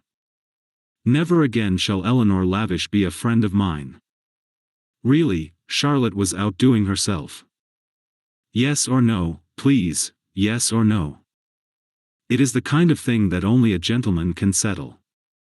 George Emerson was coming up the garden with a tennis ball in his hand. Very well, said Lucy, with an angry gesture. No one will help me. I will speak to him myself. And immediately she realized that this was what her cousin had intended all along. Hello, Emerson, called Freddie from below. Found the lost ball? Good man. Want any tea? And there was an eruption from the house onto the terrace. Oh, Lucy, but that is brave of you. I admire you. They had gathered round George, who beckoned, she felt, over the rubbish, the sloppy thoughts, the furtive yearnings that were beginning to cumber her soul. Her anger faded at the sight of him. Ah! The Emersons were fine people in their way. She had to subdue a rush in her blood before saying, Freddie has taken him into the dining room. The others are going down the garden. Come. Let us get this over quickly. Come. I want you in the room, of course. Lucy, do you mind doing it? How can you ask such a ridiculous question? Poor Lucy, she stretched out her hand. I seem to bring nothing but misfortune wherever I go. Lucy nodded. She remembered their last evening at Florence, the packing, the candle, the shadow of Miss Bartlett's toque on the door. She was not to be trapped by pathos a second time. Eluding her cousin's caress, she led the way downstairs. Try the jam, Freddie was saying. The jam's jolly good. George, looking big and disheveled, was pacing up and down the dining room. As she entered he stopped, and said, No, nothing to eat. You go down to the others, said Lucy. Charlotte and I will give Mr. Emerson all he wants. Where's mother? She's started on her Sunday writing. She's in the drawing room. That's all right. You go away. He went off singing. Lucy sat down at the table. Miss Bartlett, who was thoroughly frightened, took up a book and pretended to read. She would not be drawn into an elaborate speech. She just said, "I can't have it, Mr. Emerson. I cannot even talk to you. Go out of this house, and never come into it again as long as I live here," flushing as she spoke and pointing to the door. "I hate a row. Go please." "What?" "No discussion." "But I can't." She shook her head. "Go, please. I do not want to call in Mr. Weiss." "You don't mean," he said, absolutely ignoring Miss Bartlett, "you don't mean that you are going to marry that man?" The line was unexpected. She shrugged her shoulders, as if his vulgarity wearied her. "You are merely ridiculous," she said quietly. Then his words rose gravely over hers, "You cannot live with Weiss. He's only for an acquaintance. He is for society and cultivated talk. He should know no one intimately, least of all a woman." It was a new light on Cecil's character. "Have you ever talked to Weiss without feeling tired?" "I can scarcely discuss." "No, but have you ever? He is the sort who are all right so long as they keep to things, books, pictures, but kill when they come to people. That's why I'll speak out through all this muddle even now. It's shocking enough to lose you in any case, but generally a man must deny himself joy, and I would have held back if your Cecil had been a different person. I would never have let myself go. But I saw him first in the National Gallery, when he winced because my father mispronounced the names of great painters. Then he brings us here, and we find it is to play some silly trick on a kind neighbor. That is the man all over, playing tricks on people, on the most sacred form of life that he can find. Next, I meet you together, and find him protecting and teaching you and your mother to be shocked, when it was for you to settle whether you were shocked or no. Cecil all over again. He daren't let a woman decide. He's the type who's kept Europe back for 1,000 years. Every moment of his life he's forming you, telling you what's charming or amusing or ladylike, telling you what a man thinks womanly, and you of all women, listen to his voice instead of to your own. So it was at the rectory, when I met you both again, so it has been the whole of this afternoon. Therefore, not therefore I kissed you, because the book made me do that, and I wish to goodness I had more self-control. I'm not ashamed.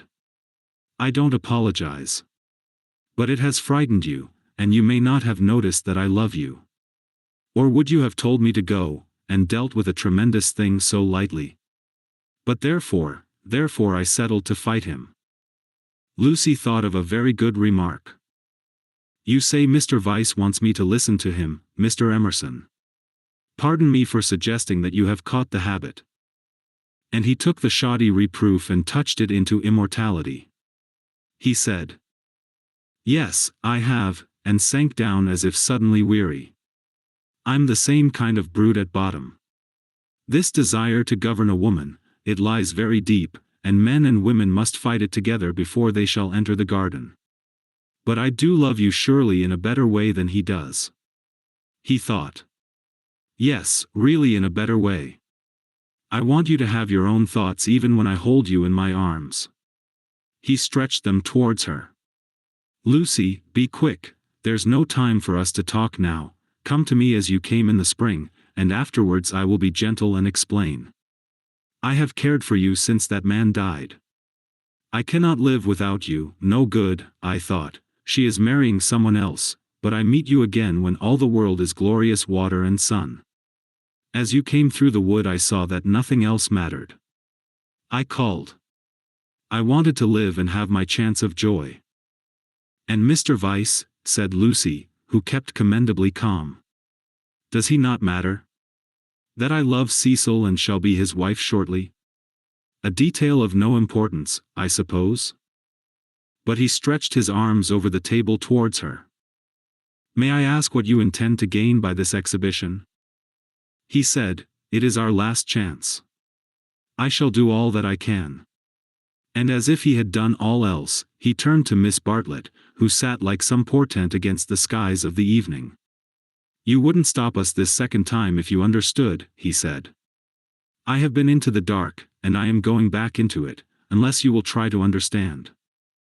Her long, narrow head drove backwards and forwards, as though demolishing some invisible obstacle. She did not answer. It is being young, he said quietly, picking up his racket from the floor and preparing to go. It is being certain that Lucy cares for me really. It is that love and youth matter intellectually. In silence the two women watched him. His last remark, they knew, was nonsense, but was he going after it or not? Would not he, the cad, the charlatan, attempt a more dramatic finish? No. He was apparently content. He left them, carefully closing the front door, and when they looked through the hall window, they saw him go up the drive and begin to climb the slopes of withered fern behind the house. Their tongues were loosed, and they burst into stealthy rejoicings. "Oh, Lucia, come back here, oh, what an awful man." Lucy had no reaction, at least, not yet. "Well, he amuses me," she said. "Either I'm mad, or else he is, and I'm inclined to think it's the latter. One more fuss through with you, Charlotte." "Many thanks. I think, though, that this is the last. My admirer will hardly trouble me again." "And Miss Bartlett, too," essayed the roguish. "Well, it isn't everyone who could boast such a conquest, dearest, is it? Oh, one oughtn't to laugh, really. It might have been very serious. But you were so sensible and brave, so unlike the girls of my day. Let's go down to them." But, once in the open air, she paused. Some emotion, pity, terror, love, but the emotion was strong, seized her, and she was aware of autumn. Summer was ending, and the evening brought her odors of decay, the more pathetic because they were reminiscent of spring. That something or other mattered intellectually. A leaf, violently agitated, danced past her, while other leaves lay motionless. That the earth was hastening to re-enter darkness, and the shadows of those trees over Windy Corner? "Hello, Lucy. There's still light enough for another set, if you two'll hurry. Mr. Emerson has had to go." "What a nuisance. That spoils the four. I say, Cecil, do play, do, there's a good chap. It's Floyd's last day. Do play tennis with us, just this once." Cecil's voice came, "My dear Freddie, I am no athlete. As you well remarked this very morning, there are some chaps who are no good for anything but books. I plead guilty to being such a chap, and will not inflict myself on you." The scales fell from Lucy's eyes. How had she stood Cecil for a moment? He was absolutely intolerable, and the same evening she broke off her engagement. Chapter 17. Lying to Cecil. He was bewildered. He had nothing to say. He was not even angry, but stood, with a glass of whiskey between his hands, trying to think what had led her to such a conclusion. She had chosen the moment before bed, when, in accordance with their bourgeois habit, she always dispensed drinks to the men. Freddie and Mr. Floyd were sure to retire with their glasses, while Cecil invariably lingered, sipping at his while she locked up the sideboard. "I am very sorry about it," she said. "I have carefully thought things over. We are too different. I must ask you to release me, and try to forget that there ever was such a foolish girl." It was a suitable speech, but she was more angry than sorry, and her voice showed it. "Different, how? I haven't had a really good education, for one thing," she continued, still on her knees by the sideboard. "My Italian trip came too late, and I am forgetting all that I learnt there. I shall never be able to talk to your friends, or behave as a wife of yours should. I don't understand you. You aren't like yourself. You're tired, Lucy." "Tired," she retorted, kindling at once. "That is exactly like you. You always think women don't mean what they say. Well, you sound tired, as if something has worried you." "What if I do? It doesn't prevent me from realizing the truth. I can't marry you, and you will thank me for saying so someday. You had that bad headache yesterday, all right, for she had exclaimed indignantly, I see it's much more than headaches. But give me a moment's time. He closed his eyes. You must excuse me if I say stupid things, but my brain has gone to pieces. Part of it lives 3 minutes back, when I was sure that you loved me, and the other part, I find it difficult, I am likely to say the wrong thing. It struck her that he was not behaving so badly, and her irritation increased. She again desired a struggle, not a discussion. To bring on the crisis, she said. There are days when one sees clearly, and this is one of them. Things must come to a breaking point sometime, and it happens to be today. If you want to know, quite a little thing decided me to speak to you, when you wouldn't play tennis with Freddie. I never do play tennis, said Cecil, painfully bewildered, I never could play. I don't understand a word you say. You can play well enough to make up a 4. I thought it abominably selfish of you. No, I can't. Well, never mind the tennis. Why couldn't you? Couldn't you have warned me if you felt anything wrong? You talked of our wedding at lunch, at least, you let me talk. I knew you wouldn't understand, said Lucy quite crossly. I might have known there would have been these dreadful explanations.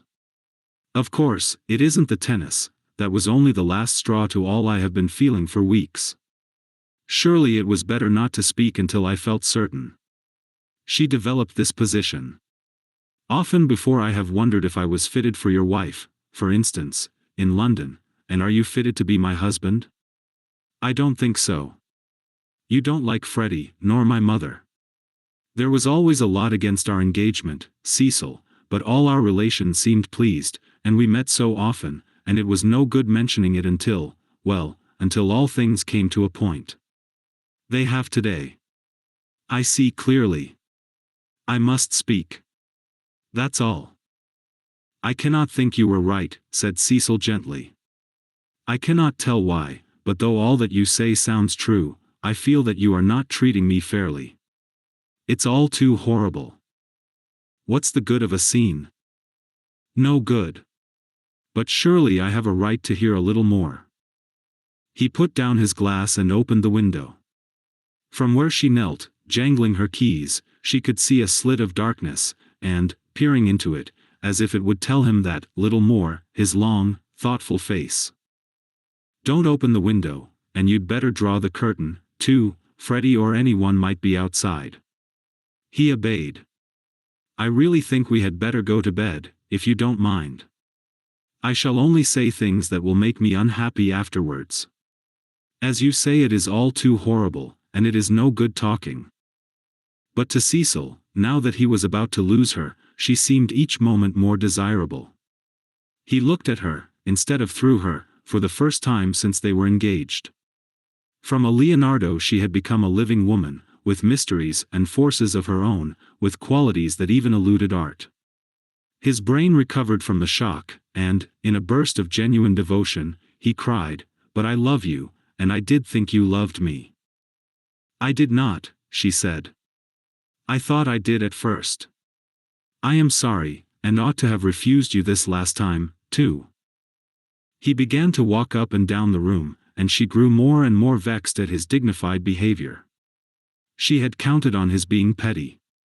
It would have made things easier for her. By a cruel irony she was drawing out all that was finest in his disposition. "You don't love me, evidently. I dare say you are right not to. But it would hurt a little less if I knew why." "Because," a phrase came to her, and she accepted it, "you're the sort who can't know anyone intimately." A horrified look came into his eyes. "I don't mean exactly that. But you will question me, though I beg you not to, and I must say something.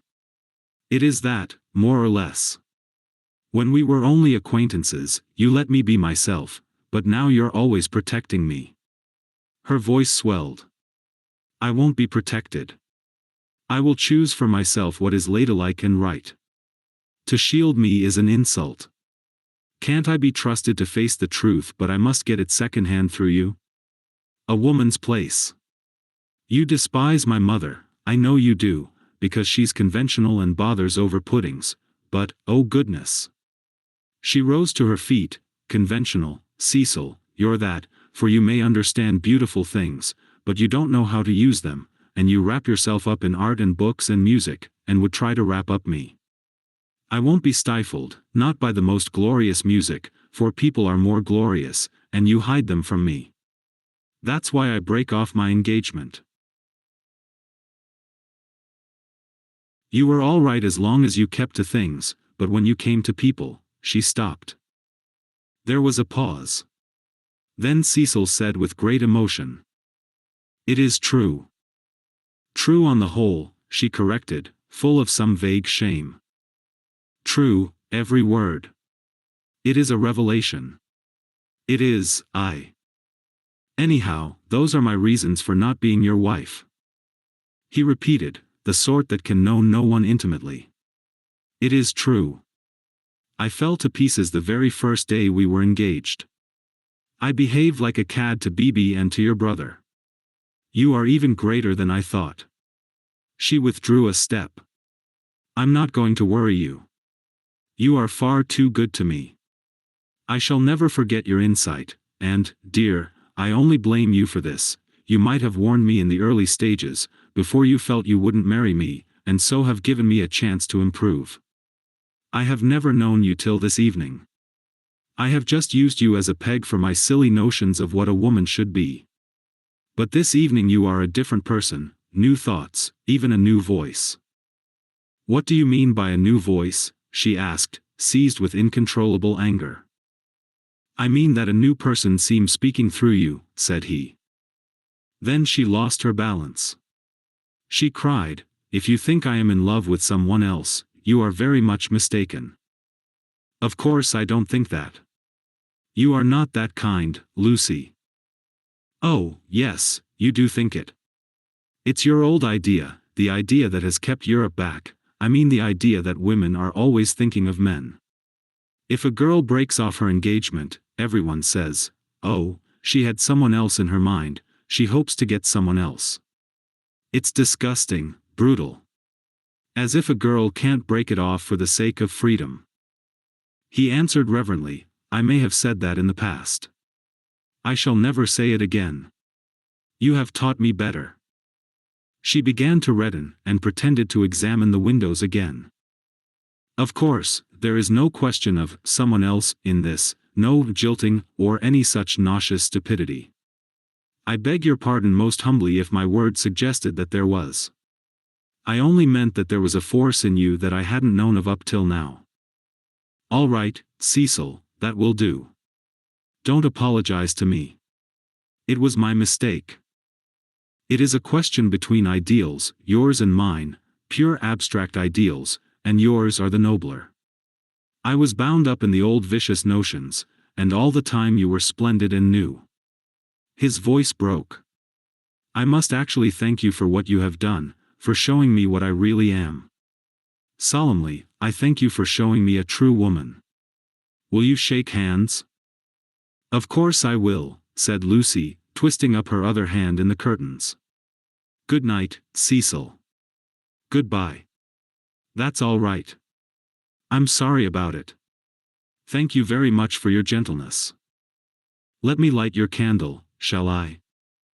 They went into the hall. "Thank you. Good night again. God bless you, Lucy." "Goodbye, Cecil." She watched him steal upstairs, while the shadows from 3 banisters passed over her face like the beat of wings. On the landing he paused strong in his renunciation, and gave her a look of memorable beauty. For all his culture, Cecil was an ascetic at heart, and nothing in his love became him like the leaving of it. She could never marry. In the tumult of her soul, that stood firm. Cecil believed in her, she must some day believe in herself. She must be one of the women whom she had praised so eloquently, who care for liberty and not for men. She must forget that George loved her, that George had been thinking through her and gained her this honorable release, that George had gone away into, what was it, the darkness. She put out the lamp. It did not do to think, nor, for the matter of that, to feel. She gave up trying to understand herself, and joined the vast armies of the benighted, who follow neither the heart nor the brain, and march to their destiny by catchwords. The armies are full of pleasant and pious folk. But they have yielded to the only enemy that matters, the enemy within.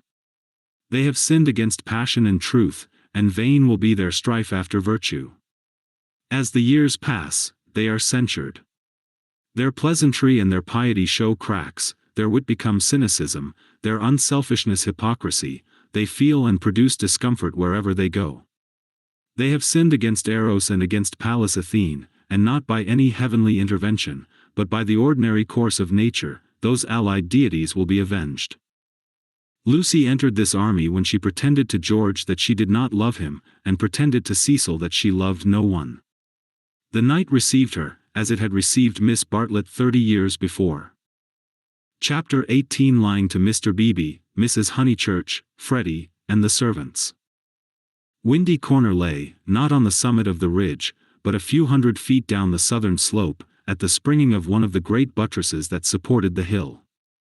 On either side of it was a shallow ravine, filled with ferns and pine trees, and down the ravine on the left ran the highway into the Weald.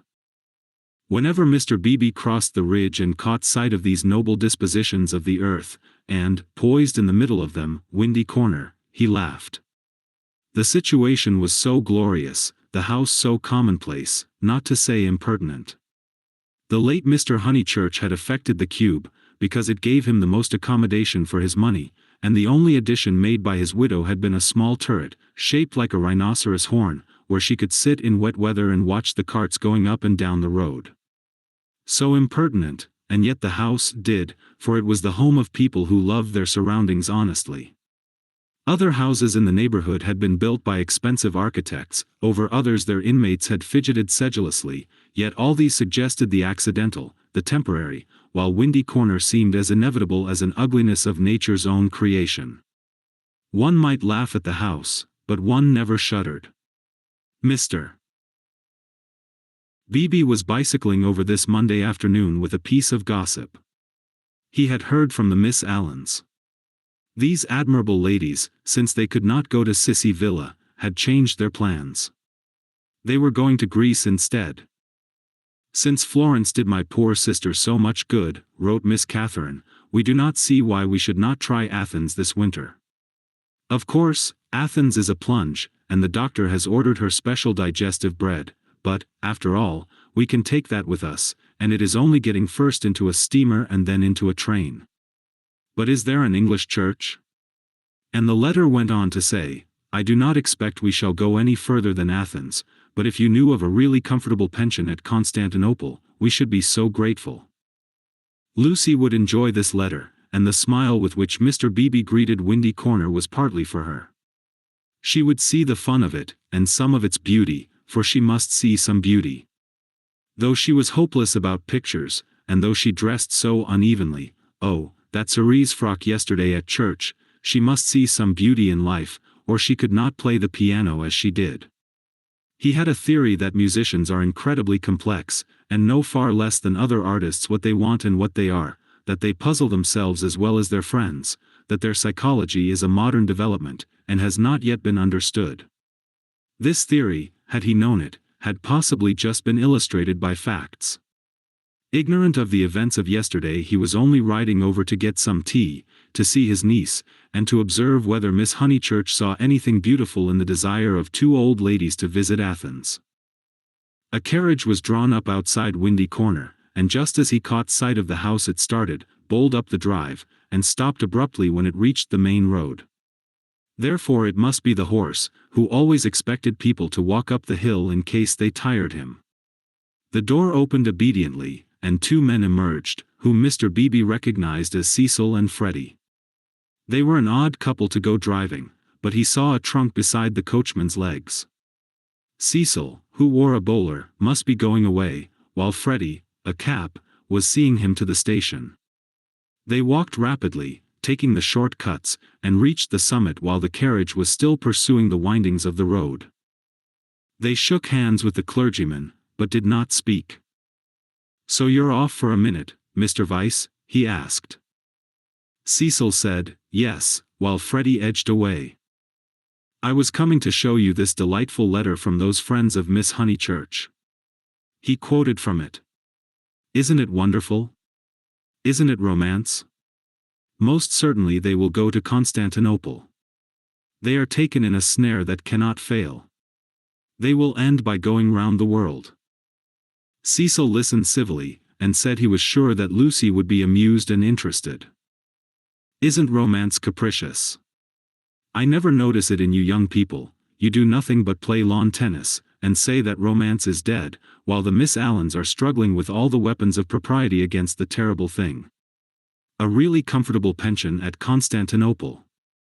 So they call it out of decency, but in their hearts they want a pension with magic windows opening on the foam of perilous seas in fairyland forlorn. No ordinary view will content the Miss Allens. They want the pension Keats. I'm awfully sorry to interrupt, Mr. Beebe, said Freddie, but have you any matches? I have, said Cecil, and it did not escape Mr. Beebe's notice that he spoke to the boy more kindly. You have never met these Miss Allens, have you, Mr. Vyse? Never. Then you don't see the wonder of this Greek visit. I haven't been to Greece myself, and don't mean to go, and I can't imagine any of my friends going. It is altogether too big for our little lot. Don't you think so?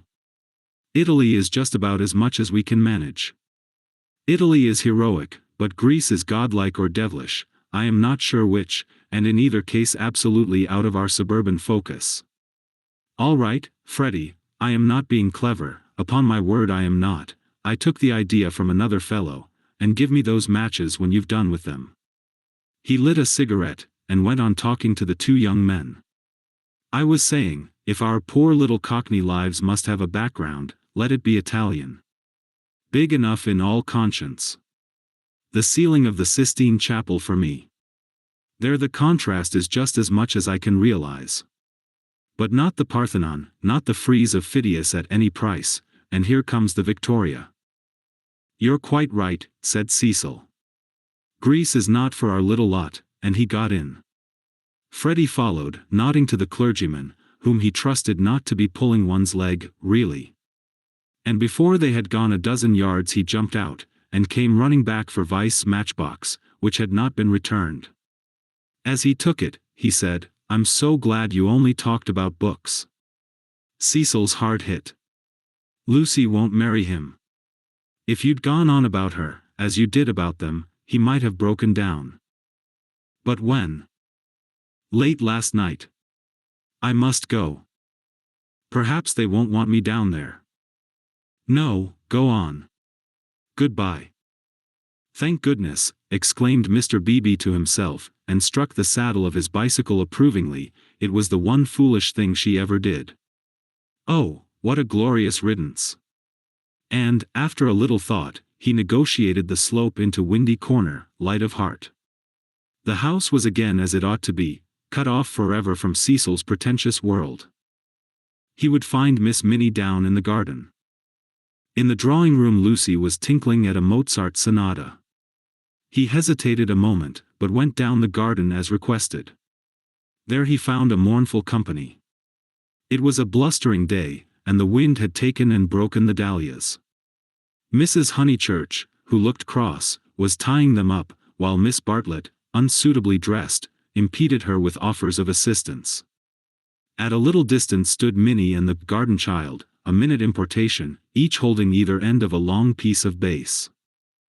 Oh, how do you do, Mr. Beebe? Gracious, what a mess everything is.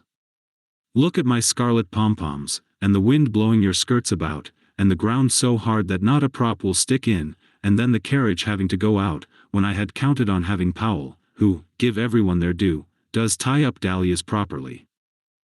Evidently Mrs. Honeychurch was shattered. How do you do, said Miss Bartlett, with a meaning glance, as though conveying that more than dahlias had been broken off by the autumn gales. Here, Lenny, the bass, cried Mrs. Honeychurch. The garden child, who did not know what bass was, stood rooted to the path with horror.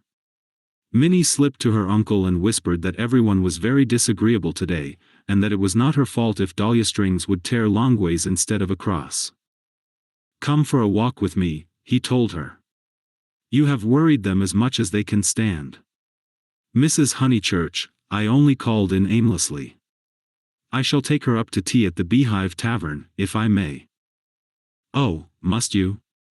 "Yes, do. Not the scissors, thank you, Charlotte. When both my hands are full already, I'm perfectly certain that the orange cactus will go before I can get to it."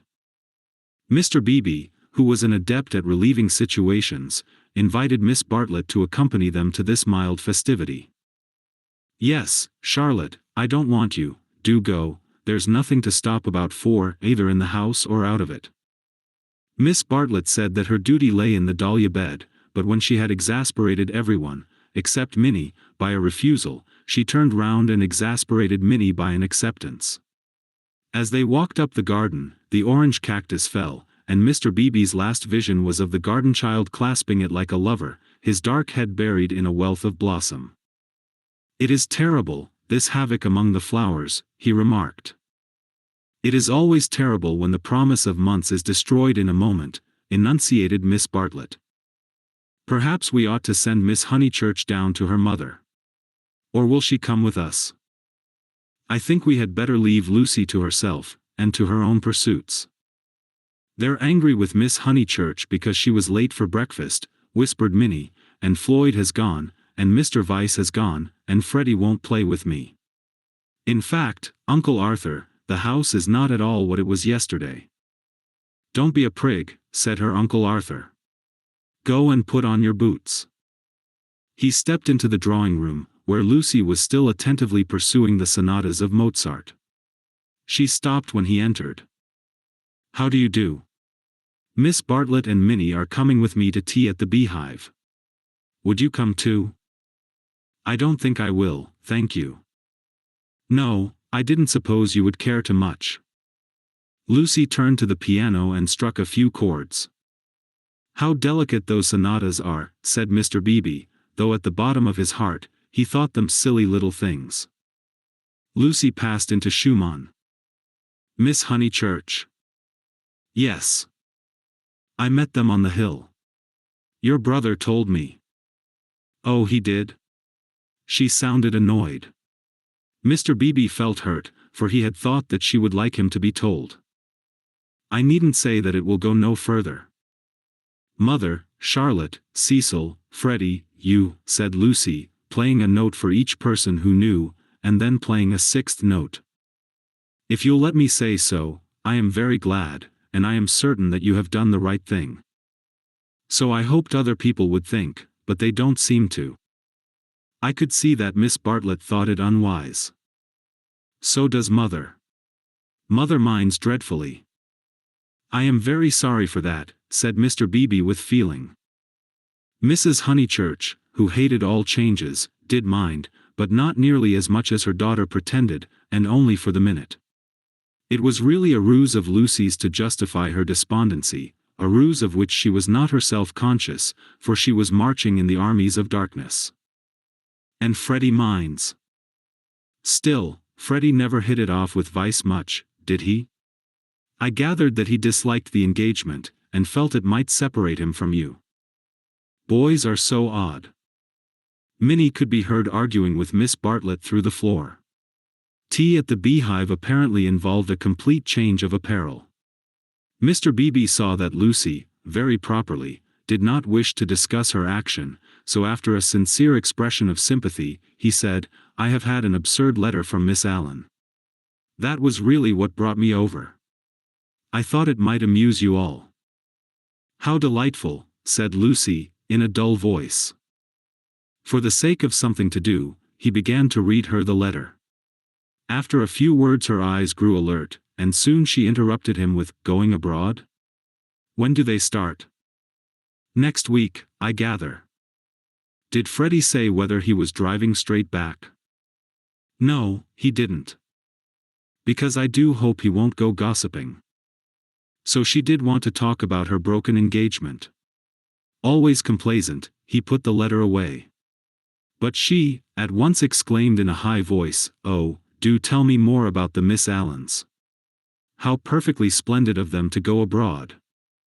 I want them to start from Venice, and go in a cargo steamer down the Illyrian coast. She laughed heartily. Oh, delightful.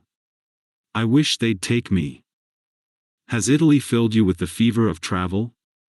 Perhaps George Emerson is right. He says that Italy is only an euphuism for fate. Oh, not Italy, but Constantinople. I have always longed to go to Constantinople. Constantinople is practically Asia, isn't it? Mr. Beebe reminded her that Constantinople was still unlikely, and that the Miss Allens only aimed at Athens, with Delphi, perhaps, if the roads are safe. But this made no difference to her enthusiasm. She had always longed to go to Greece even more, it seemed. He saw, to his surprise, that she was apparently serious. I didn't realize that you and the Miss Allens were still such friends, after Sissy Villa. Oh, that's nothing, I assure you Sissy Villa's nothing to me, I would give anything to go with them. Would your mother spare you again so soon? You have scarcely been home 3 months. She must spare me, cried Lucy, in growing excitement. I simply must go away. I have to. She ran her fingers hysterically through her hair. Don't you see that I have to go away? I didn't realize at the time, and of course I want to see Constantinople so particularly. You mean that since you have broken off your engagement you feel? Yes, yes. I knew you'd understand. Mr. Beebe did not quite understand. Why could not Miss Honeychurch repose in the bosom of her family? Cecil had evidently taken up the dignified line, and was not going to annoy her. Then it struck him that her family itself might be annoying. He hinted this to her, and she accepted the hint eagerly. Yes, of course, to go to Constantinople until they are used to the idea and everything has calmed down. I am afraid it has been a bothersome business, he said gently. No, not at all. Cecil was very kind indeed, only, I had better tell you the whole truth, since you have heard a little, it was that he is so masterful. I found that he wouldn't let me go my own way. He would improve me in places where I can't be improved. Cecil won't let a woman decide for herself, in fact, he daren't. What nonsense I do talk. But that is the kind of thing. It is what I gathered from my own observation of Mr. Vyse, it is what I gather from all that I have known of you. I do sympathize and agree most profoundly. I agree so much that you must let me make one little criticism, is it worth while rushing off to Greece? But I must go somewhere, she cried. I have been worrying all the morning, and here comes the very thing. She struck her knees with clenched fists, and repeated, I must. And the time I shall have with mother, and all the money she spent on me last spring. You all think much too highly of me. I wish you weren't so kind. At this moment Miss Bartlett entered, and her nervousness increased. I must get away, ever so far. I must know my own mind and where I want to go. Come along, tea, said Mr. Beebe, and bustled his guests out of the front door. He hustled them so quickly that he forgot his hat. When he returned for it he heard, to his relief and surprise, the tinkling of a Mozart sonata.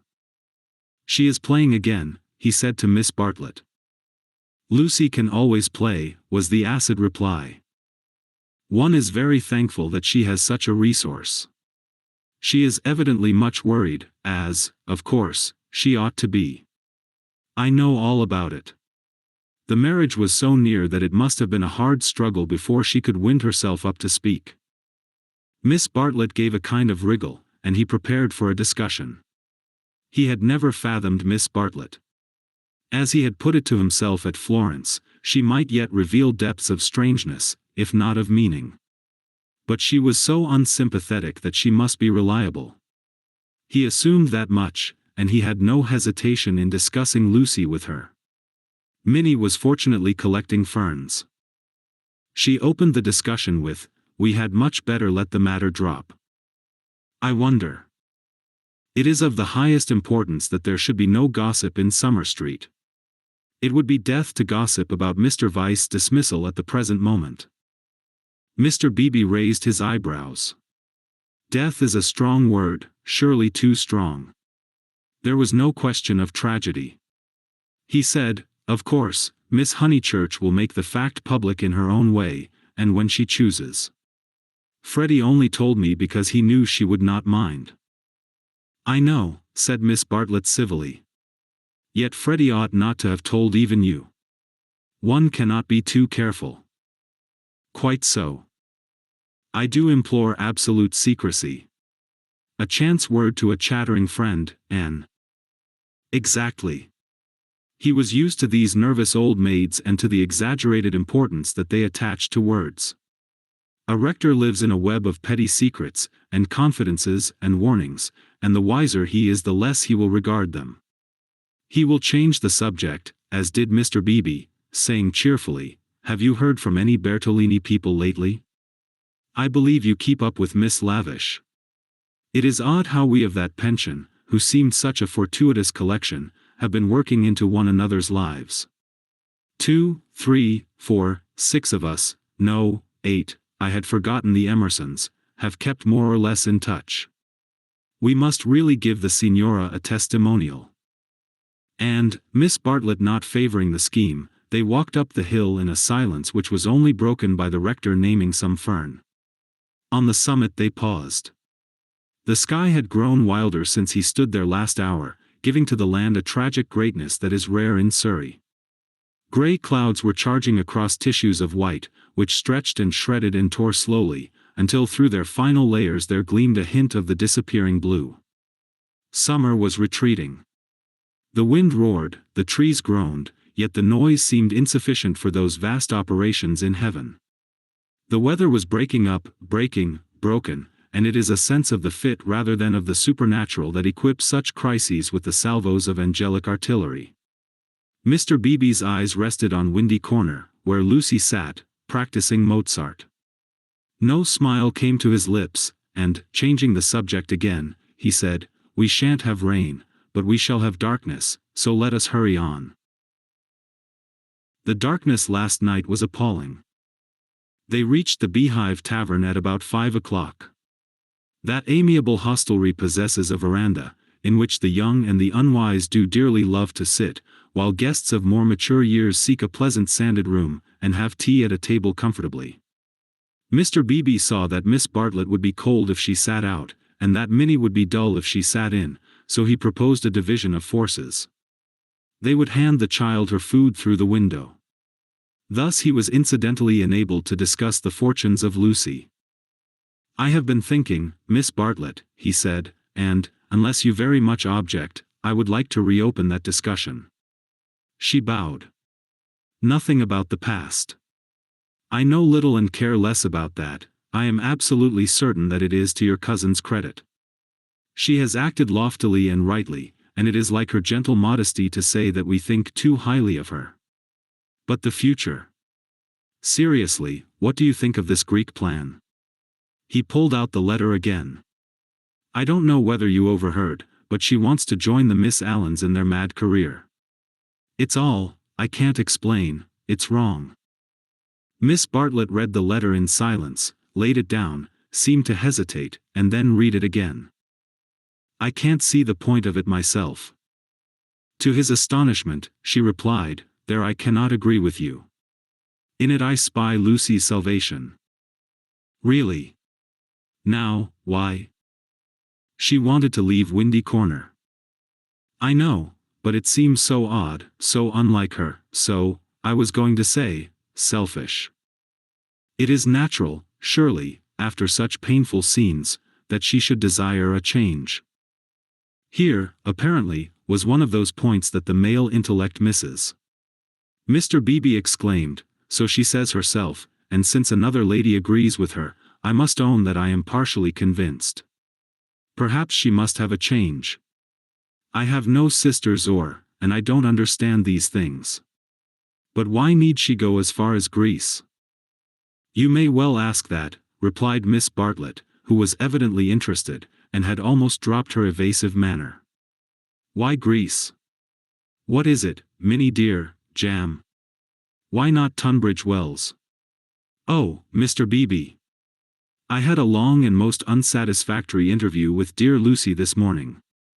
I cannot help her. I will say no more. Perhaps I have already said too much. I am not to talk.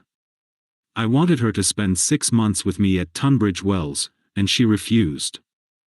Mr. Beebe poked at a crumb with his knife. But my feelings are of no importance. I know too well that I get on Lucy's nerves. Our tour was a failure. She wanted to leave Florence, and when we got to Rome she did not want to be in Rome, and all the time I felt that I was spending her mother's money. Let us keep to the future, though, interrupted Mr. Beebe. I want your advice. Very well, said Charlotte, with a choky abruptness that was new to him, though familiar to Lucy. I for one will help her to go to Greece. Will you? Mr. Beebe considered. It is absolutely necessary, she continued, lowering her veil and whispering through it with a passion, an intensity, that surprised him. I know. The darkness was coming on, and he felt that this odd woman really did know. She must not stop here a moment, and we must keep quiet till she goes. I trust that the servants know nothing. Afterwards, but I may have said too much already. Only, Lucy and I are helpless against Mrs. Honeychurch alone. If you help we may succeed. Otherwise. Otherwise? Otherwise, she repeated as if the word held finality. Yes, I will help her, said the clergyman, setting his jaw firm. Come, let us go back now, and settle the whole thing up. Miss Bartlett burst into florid gratitude. The tavern sign, a beehive trimmed evenly with bees, creaked in the wind outside as she thanked him. Mr. Beebe did not quite understand the situation, but then, he did not desire to understand it, nor to jump to the conclusion of another man that would have attracted a grosser mind. He only felt that Miss Bartlett knew of some vague influence from which the girl desired to be delivered, and which might well be clothed in the fleshly form. Its very vagueness spurred him into knight-errantry.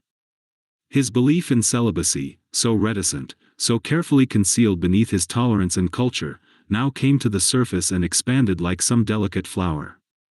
They that marry do well, but they that refrain do better. So ran his belief, and he never heard that an engagement was broken off but with a slight feeling of pleasure. In the case of Lucy, the feeling was intensified through dislike of Cecil, and he was willing to go further, to place her out of danger until she could confirm her resolution of virginity. The feeling was very subtle and quite undogmatic, and he never imparted it to any other of the characters in this entanglement. Yet it existed, and it alone explains his action subsequently, and his influence on the action of others. The compact that he made with Miss Bartlett in the tavern, was to help not only Lucy, but religion also. They hurried home through a world of black and gray. He conversed on indifferent topics, the Emersons' need of a housekeeper, servants, Italian servants, novels about Italy, novels with a purpose. Could literature influence life? Windy Corner glimmered. In the garden, Mrs. Honeychurch, now helped by Freddie, still wrestled with the lives of her flowers. It gets too dark, she said hopelessly. This comes of putting off. We might have known the weather would break up soon, and now Lucy wants to go to Greece. I don't know what the world's coming to. Mrs. Honeychurch, he said, go to Greece she must. Come up to the house and let's talk it over. Do you, in the first place, mind her breaking with vice? Mr. Beebe, I'm thankful, simply thankful. So am I, said Freddie. Good. Now come up to the house. They conferred in the dining room for half an hour. Lucy would never have carried the Greek scheme alone. It was expensive and dramatic, both qualities that her mother loathed. Nor would Charlotte have succeeded. The honors of the day rested with Mr. Beebe.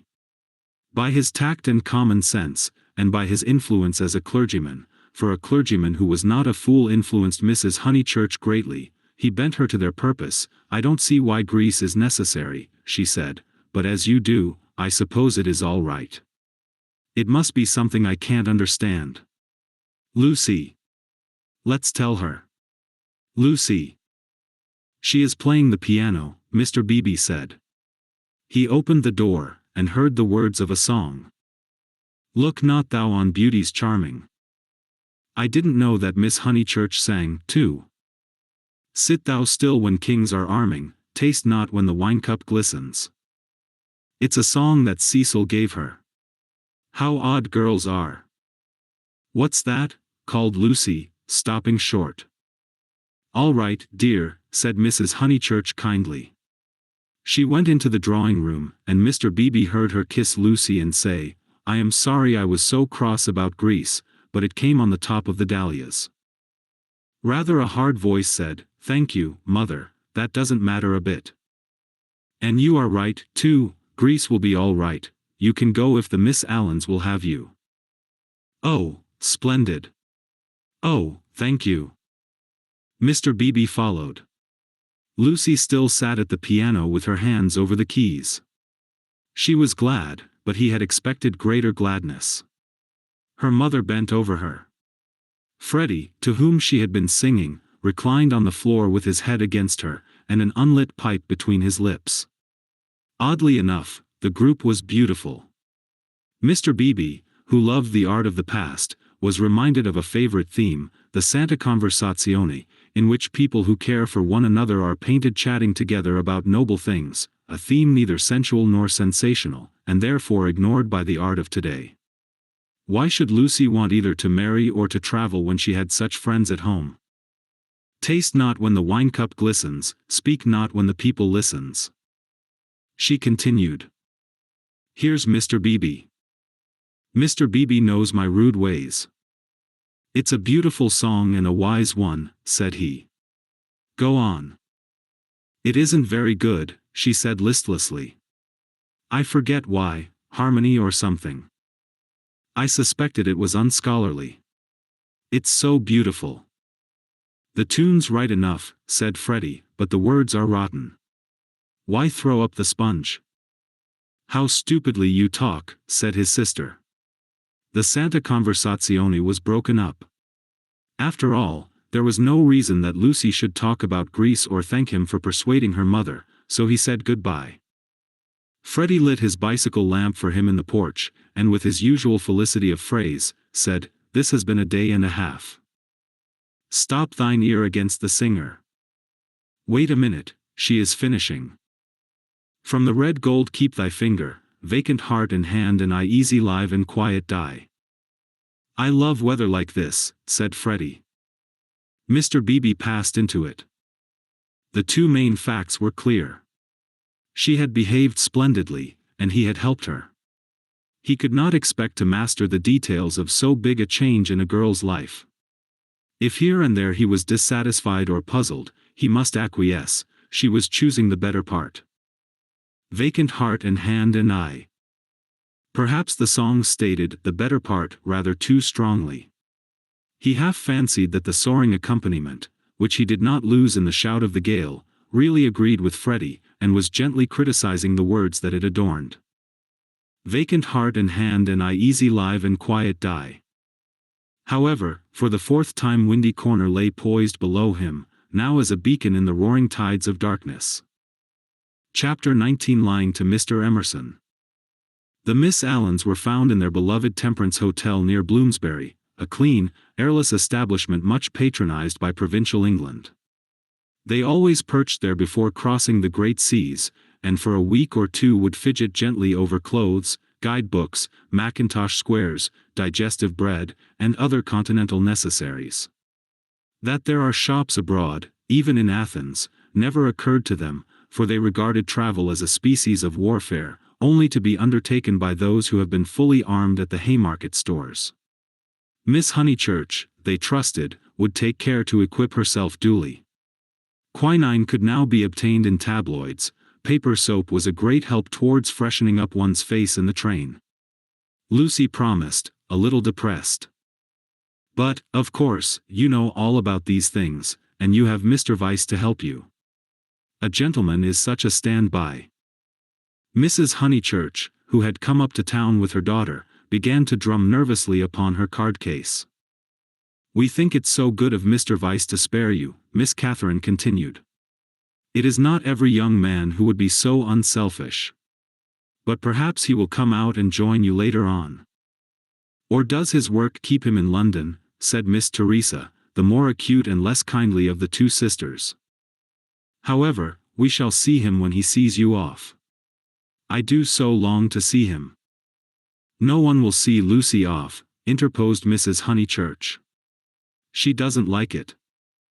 "No, I hate seeings off," said Lucy. "Really? How funny.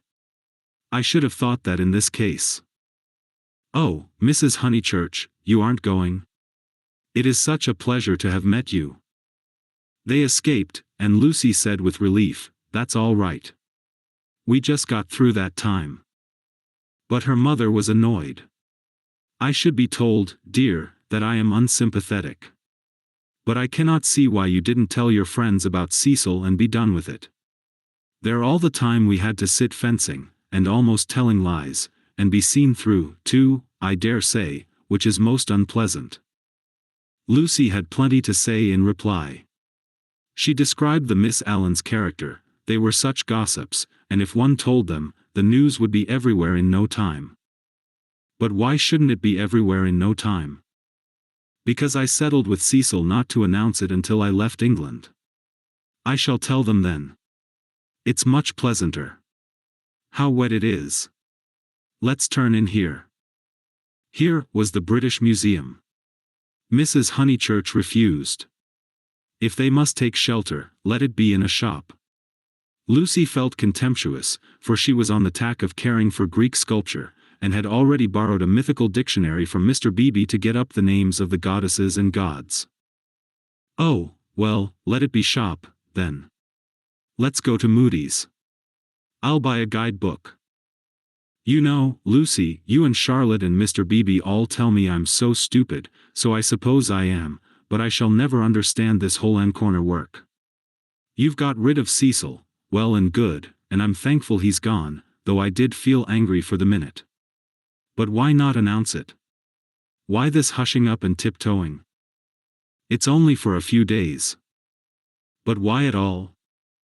Lucy was silent. She was drifting away from her mother. "It was quite easy to say, because George Emerson has been bothering me, and if he hears I've given up Cecil may begin again, quite easy, and it had the incidental advantage of being true." But she could not say it. She disliked confidences, for they might lead to self-knowledge and to that king of terrors, light. Ever since that last evening at Florence she had deemed it unwise to reveal her soul. Mrs. Honeychurch, too, was silent. She was thinking, "My daughter won't answer me, she would rather be with those inquisitive old maids than with Freddie and me. Any rag, tag, and bobtail apparently does if she can leave her home." And as in her case thoughts never remained unspoken long, she burst out with, "You're tired of Windy Corner." This was perfectly true. Lucy had hoped to return to Windy Corner when she escaped from Cecil, but she discovered that her home existed no longer. It might exist for Freddie, who still lived and thought straight, but not for one who had deliberately warped the brain. She did not acknowledge that her brain was warped, for the brain itself must assist in that acknowledgement, and she was disordering the very instruments of life. She only felt, "I do not love George, I broke off my engagement because I did not love George, I must go to Greece because I do not love George, it is more important that I should look up gods in the dictionary than that I should help my mother, everyone else is behaving very badly." She only felt irritable and petulant, and anxious to do what she was not expected to do, and in this spirit she proceeded with the conversation. "Oh, mother, what rubbish you talk. Of course I'm not tired of Windy Corner. Then why not say so at once, instead of considering half an hour?" She laughed faintly, "Half a minute would be nearer. Perhaps you would like to stay away from your home altogether?" "Hush, mother. People will hear you," for they had entered Moody's. She bought Baedeker, and then continued, "Of course I want to live at home, but as we are talking about it, I may as well say that I shall want to be away in the future more than I have been. You see, I come into my money next year." Tears came into her mother's eyes. Driven by nameless bewilderment, by what is in older people termed eccentricity, Lucy determined to make this point clear. "I've seen the world so little, I felt so out of things in Italy. I have seen so little of life, one ought to come up to London more, not a cheap ticket like today, but to stop. I might even share a flat for a little with some other girl. And mess with typewriters and latch keys," exploded Mrs. Honeychurch. "And agitate and scream, and be carried off kicking by the police. And call it a mission, when no one wants you. And call it duty, when it means that you can't stand your own home. And call it work, when thousands of men are starving with the competition as it is. And then to prepare yourself, find 2 doddering old ladies, and go abroad with them." "I want more independence," said Lucy lamely. She knew that she wanted something, and independence is a useful cry. We can always say that we have not got it. She tried to remember her emotions in Florence. Those had been sincere and passionate, and had suggested beauty rather than short skirts and latchkeys. But independence was certainly her cue. "Very well. Take your independence and be gone. Rush up and down and round the world, and come back as thin as a lath with the bad food. Despise the house that your father built and the garden that he planted, and our dear view, and then share a flat with another girl." Lucy screwed up her mouth and said, "Perhaps I spoke hastily." "Oh, goodness," her mother flashed. "How you do remind me of Charlotte Bartlett." "Charlotte," flashed Lucy in her turn, pierced at last by a vivid pain. "More every moment." "I don't know what you mean, mother. Charlotte and I are not the very least alike." "Well, I see the likeness. The same eternal worrying, the same taking back of words. You and Charlotte trying to divide 2 apples among 3 people last night might be sisters. What rubbish! And if you dislike Charlotte so, it's rather a pity you asked her to stop. I warned you about her, I begged you, implored you not to, but of course it was not listened to. There you go. I beg your pardon. Charlotte again, my dear, that's all," her very words. Lucy clenched her teeth. "My point is that you oughtn't to have asked Charlotte to stop. I wish you would keep to the point." And the conversation died off into a wrangle. She and her mother shopped in silence, spoke little in the train, little again in the carriage, which met them at Dorking station. It had poured all day, and as they ascended through the deep Surrey lanes showers of water fell from the overhanging beech trees and rattled on the hood. Lucy complained that the hood was stuffy. Leaning forward, she looked out into the steaming dusk, and watched the carriage lamp pass like a searchlight over mud and leaves, and reveal nothing beautiful. "The crush when Charlotte gets in will be abominable," she remarked. For they were to pick up Miss Bartlett at Summer Street, where she had been dropped as the carriage went down, to pay a call on Mr. Beebe's old mother. "We shall have to sit 3 aside, because the trees drop, and yet it isn't raining. Oh, for a little air." Then she listened to the horse's hoofs. He has not told, he has not told. That melody was blurred by the soft road. "Can't we have the hood down?" she demanded, and her mother, with sudden tenderness, said, "Very well, old lady, stop the horse." And the horse was stopped, and Lucy and Powell wrestled with the hood, and squirted water down Mrs. Honeychurch's neck. But now that the hood was down, she did see something that she would have missed. There were no lights in the windows of Sissy Villa, and round the garden gate she fancied she saw a padlock. "Is that house to let again, Powell?" she called. "Yes, miss," he replied. "Have they gone?" "It is too far out of town for the young gentleman, and his father's rheumatism has come on, so he can't stop on alone, so they are trying to let furnished," was the answer. "They have gone, then?" "Yes, miss, they have gone." Lucy sank back. The carriage stopped at the rectory. She got out to call for Miss Bartlett. So the Emersons had gone, and all this bother about Greece had been unnecessary. Waste. That word seemed to sum up the whole of life. Wasted plans, wasted money, wasted love, and she had wounded her mother. Was it possible that she had muddled things away? Quite possible. Other people had. When the maid opened the door, she was unable to speak, and stared stupidly into the hall. Miss Bartlett at once came forward, and after a long preamble asked a great favor: might she go to church? Mr. Beebe and his mother had already gone, but she had refused to start until she obtained her hostess's full sanction, for it would mean keeping the horse waiting a good 10 minutes more. "Certainly," said the hostess wearily. "I forgot it was Friday. Let's all go. Powell can go round to the stables. Lucy dearest. No church for me, thank you." A sigh, and they departed. The church was invisible, but up in the darkness to the left there was a hint of color. This was a stained window, through which some feeble light was shining, and when the door opened Lucy heard Mr. Beebe's voice running through the litany to a minute congregation. Even their church, built upon the slope of the hill so artfully, with its beautiful raised transept and its spire of silvery shingle, even their church had lost its charm, and the thing one never talked about, religion, was fading like all the other things. She followed the maid into the rectory. Would she object to sitting in Mr. Beebe's study? There was only that one fire. She would not object. Someone was there already, for Lucy heard the words, "A lady to wait, sir." Old Mr. Emerson was sitting by the fire, with his foot upon a gout stool. "Oh, Miss Honeychurch, that you should come," he quavered, and Lucy saw an alteration in him since last Sunday. Not a word would come to her lips. George she had faced, and could have faced again, but she had forgotten how to treat his father. "Miss Honeychurch, dear, we are so sorry. George is so sorry. He thought he had a right to try. I cannot blame my boy, and yet I wish he had told me first. He ought not to have tried. I knew nothing about it at all. If only she could remember how to behave." He held up his hand. "But you must not scold him."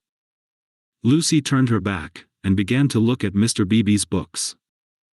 "I taught him," he quavered, "to trust in love. I said, when love comes, that is reality. I said, passion does not blind. No. Passion is sanity, and the woman you love, she is the only person you will ever really understand." He sighed, "True, everlastingly true, though my day is over, and though there is the result. Poor boy. He is so sorry. He said he knew it was madness when you brought your cousin in, that whatever you felt you did not mean. Yet," his voice gathered strength, he spoke out to make certain, "Miss Honeychurch, do you remember Italy?" Lucy selected a book, a volume of Old Testament commentaries. Holding it up to her eyes, she said, "I have no wish to discuss Italy or any subject connected with your son. But you do remember it? He has misbehaved himself from the first. I only was told that he loved you last Sunday. I never could judge behavior. I suppose he has." Feeling a little steadier, she put the book back and turned round to him. His face was drooping and swollen, but his eyes, though they were sunken deep, gleamed with a child's courage. "Why, he has behaved abominably," she said. "I am glad he is sorry. Do you know what he did?" "Not abominably," was the gentle correction. "He only tried when he should not have tried. You have all you want, Miss Honeychurch, you are going to marry the man you love. Do not go out of George's life saying he is abominable." "No, of course," said Lucy, ashamed at the reference to Cecil. "Abominable is much too strong. I am sorry I used it about your son. I think I will go to church, after all. My mother and my cousin have gone. I shall not be so very late. Especially as he has gone under," he said quietly. "What was that?" "Gone under naturally." He beat his palms together in silence, his head fell on his chest. "I don't understand." As his mother did. "But, Mr. Emerson, What are you talking about? When I wouldn't have George baptized, said he. Lucy was frightened. And she agreed that baptism was nothing, but he caught that fever when he was 12 and she turned round. She thought it a judgment. He shuddered. Oh, horrible, when we had given up that sort of thing and broken away from her parents. Oh, horrible, worst of all, worse than death, when you have made a little clearing in the wilderness, planted your little garden, let in your sunlight, and then the weeds creep in again. A judgment. And our boy had typhoid because no clergyman had dropped water on him in church. Is it possible, Miss Honeychurch? Shall we slip back into the darkness forever? I don't know, gasped Lucy. I don't understand this sort of thing. I was not meant to understand it. But Mr. Eager, he came when I was out, and acted according to his principles. I don't blame him or anyone, but by the time George was well she was ill. He made her think about sin, and she went under thinking about it. It was thus that Mr. Emerson had murdered his wife in the sight of God. Oh, how terrible, said Lucy, forgetting her own affairs at last. He was not baptized, said the old man. I did hold firm. And he looked with unwavering eyes at the rows of books, as if, at what cost, he had won a victory over them. My boy shall go back to the earth untouched. She asked whether young Mr. Emerson was ill. Oh, last Sunday. He started into the present. George last Sunday, no, not ill, just gone under. He is never ill. But he is his mother's son. Her eyes were his, and she had that forehead that I think so beautiful, and he will not think it worth while to live. It was always touch and go. He will live, but he will not think it worth while to live. He will never think anything worth while. You remember that church at Florence? Lucy did remember, and how she had suggested that George should collect postage stamps. After you left Florence, horrible. Then we took the house here, and he goes bathing with your brother, and became better. You saw him bathing? I am so sorry, but it is no good discussing this affair. I am deeply sorry about it. Then there came something about a novel. I didn't follow it at all, I had to hear so much, and he minded telling me, he finds me too old. Ah, well, one must have failures. George comes down tomorrow, and takes me up to his London rooms. He can't bear to be about here, and I must be where he is. Mr. Emerson, cried the girl, don't leave at least, not on my account. I am going to Greece. Don't leave your comfortable house. It was the first time her voice had been kind and he smiled. How good everyone is. And look at Mr. Beebe housing me, came over this morning and heard I was going. Here I am so comfortable with a fire. Yes, but you won't go back to London. It's absurd. I must be with George, I must make him care to live, and down here he can't. He says the thought of seeing you and of hearing about you, I am not justifying him, I am only saying what has happened. Oh, Mr. Emerson, she took hold of his hand, you mustn't. I've been bother enough to the world by now. I can't have you moving out of your house when you like it, and perhaps losing money through it, all on my account. You must stop. I am just going to Greece. All the way to Greece? Her manner altered. To Greece? So you must stop. You won't talk about this business, I know. I can trust you both. Certainly you can. We either have you in our lives, or leave you to the life that you have chosen. I shouldn't want. I suppose Mr. Vyse is very angry with George? No, it was wrong of George to try. We have pushed our beliefs too far. I fancy that we deserve sorrow. She looked at the books again, black, brown, and that acrid theological blue. They surrounded the visitors on every side, they were piled on the tables, they pressed against the very ceiling. To Lucy, who could not see that Mr. Emerson was profoundly religious, and differed from Mr. Beebe chiefly by his acknowledgement of passion, it seemed dreadful that the old man should crawl into such a sanctum, when he was unhappy, and be dependent on the bounty of a clergyman. More certain than ever that she was tired, he offered her his chair. "No, please sit still. I think I will sit in the carriage." "Miss Honeychurch, you do sound tired." "Not a bit," said Lucy, with trembling lips. "But you are, and there's a look of George about you. And what were you saying about going abroad?" She was silent. "Greece," and she saw that he was thinking the word over, "Greece, but you were to be married this year, I thought." "Not till January, it wasn't," said Lucy, clasping her hands. Would she tell an actual lie when it came to the point? "I suppose that Mr. Vyse is going with you. I hope it isn't because George spoke that you are both going?" "No. I hope that you will enjoy Greece with Mr. Vyse." "Thank you." "Did you tell Mr. Emerson about Greece?" I did." "Don't you think it very plucky of her, Mr. Emerson, to undertake the two Miss Allens? Now, Miss Honeychurch, go back, keep warm. I think 3 is such a courageous number to go traveling." And he hurried off to the stables. "He is not going," she said hoarsely. "I made a slip. Mr. Vyse does stop behind in England." Somehow it was impossible to cheat this old man.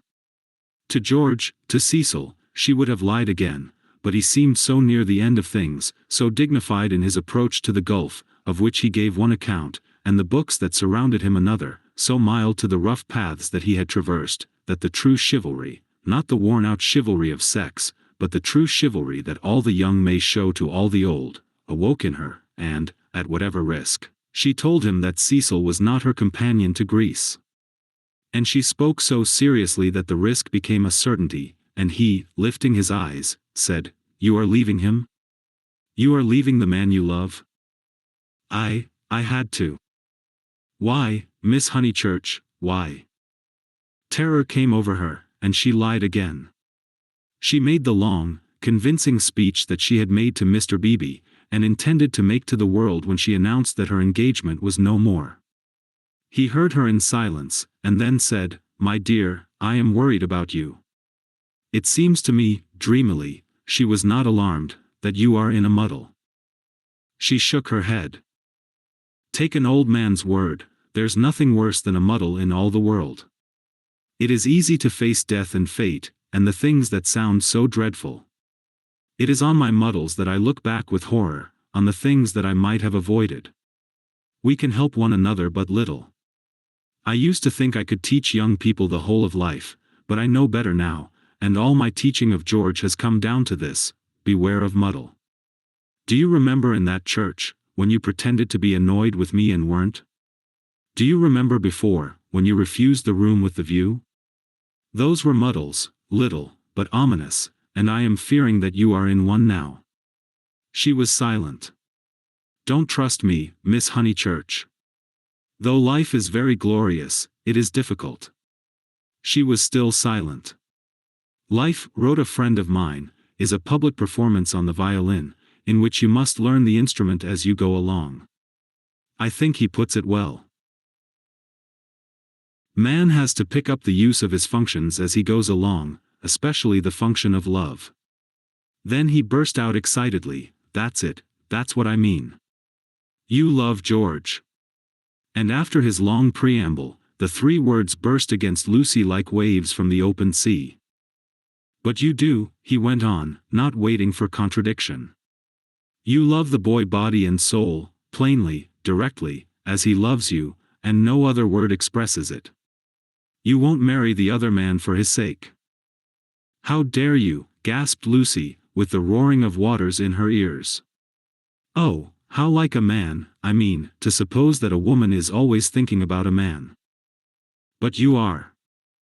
She summoned physical disgust. "You're shocked, but I mean to shock you. It's the only hope at times. I can reach you no other way. You must marry, or your life will be wasted. You have gone too far to retreat.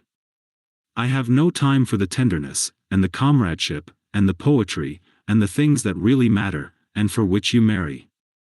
I know that, with George, you will find them, and that you love him. Then be his wife. He is already part of you. Though you fly to Greece, and never see him again, or forget his very name, George will work in your thoughts till you die. It isn't possible to love and to part. You will wish that it was. You can transmute love, ignore it, muddle it, but you can never pull it out of you. I know by experience that the poets are right, love is eternal. Lucy began to cry with anger, and though her anger passed away soon, her tears remained. I only wish poets would say this, too, love is of the body, not the body, but of the body. Ah! The misery that would be saved if we confessed that. Ah! For a little directness to liberate the soul. Your soul, dear Lucy. I hate the word now, because of all the cant with which superstition has wrapped it round. But we have souls. I cannot say how they came nor whither they go, but we have them, and I see you ruining yours. I cannot bear it. It is again the darkness creeping in, it is hell. Then he checked himself. What nonsense I have talked, how abstract and remote. And I have made you cry. Dear girl, forgive my prosiness, marry my boy. When I think what life is, and how seldom love is answered by love, marry him, it is one of the moments for which the world was made. She could not understand him, the words were indeed remote. Yet as he spoke the darkness was withdrawn, veil after veil, and she saw to the bottom of her soul. Then, Lucy. You frightened me, she moaned. Cecil, Mr. Beebe, the tickets bought, everything. She fell sobbing into the chair. I'm caught in the tangle. I must suffer and grow old away from him. I cannot break the whole of life for his sake. They trusted me. A carriage drew up at the front door. Give George my love, once only. Tell him, muddle. Then she arranged her veil, while the tears poured over her cheeks inside. Lucy. No, they are in the hall, oh, please not, Mr. Emerson, they trust me. But why should they, when you have deceived them? Mr. Beebe opened the door, saying, Here's my mother. You're not worthy of their trust. What's that? Said Mr. Beebe sharply. I was saying, why should you trust her when she deceived you? 1 minute, mother. He came in and shut the door. I don't follow you, Mr. Emerson. To whom do you refer? Trust whom?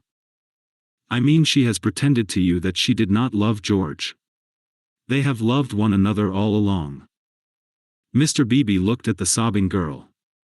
He was very quiet, and his white face, with its ruddy whiskers, seemed suddenly inhuman. A long black column, he stood and awaited her reply. I shall never marry him, quavered Lucy. A look of contempt came over him, and he said, Why not?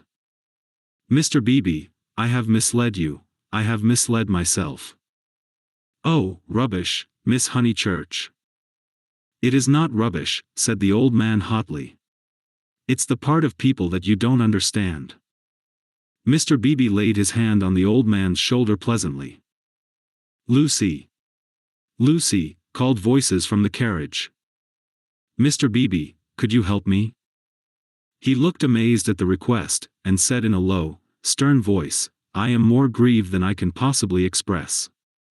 It is lamentable, lamentable, incredible. What's wrong with the boy? Fired up the other again. Nothing, Mr. Emerson, except that he no longer interests me. Marry George, Miss Honeychurch. He will do admirably. He walked out and left them. They heard him guiding his mother upstairs. Lucy, the voices called. She turned to Mr. Emerson in despair.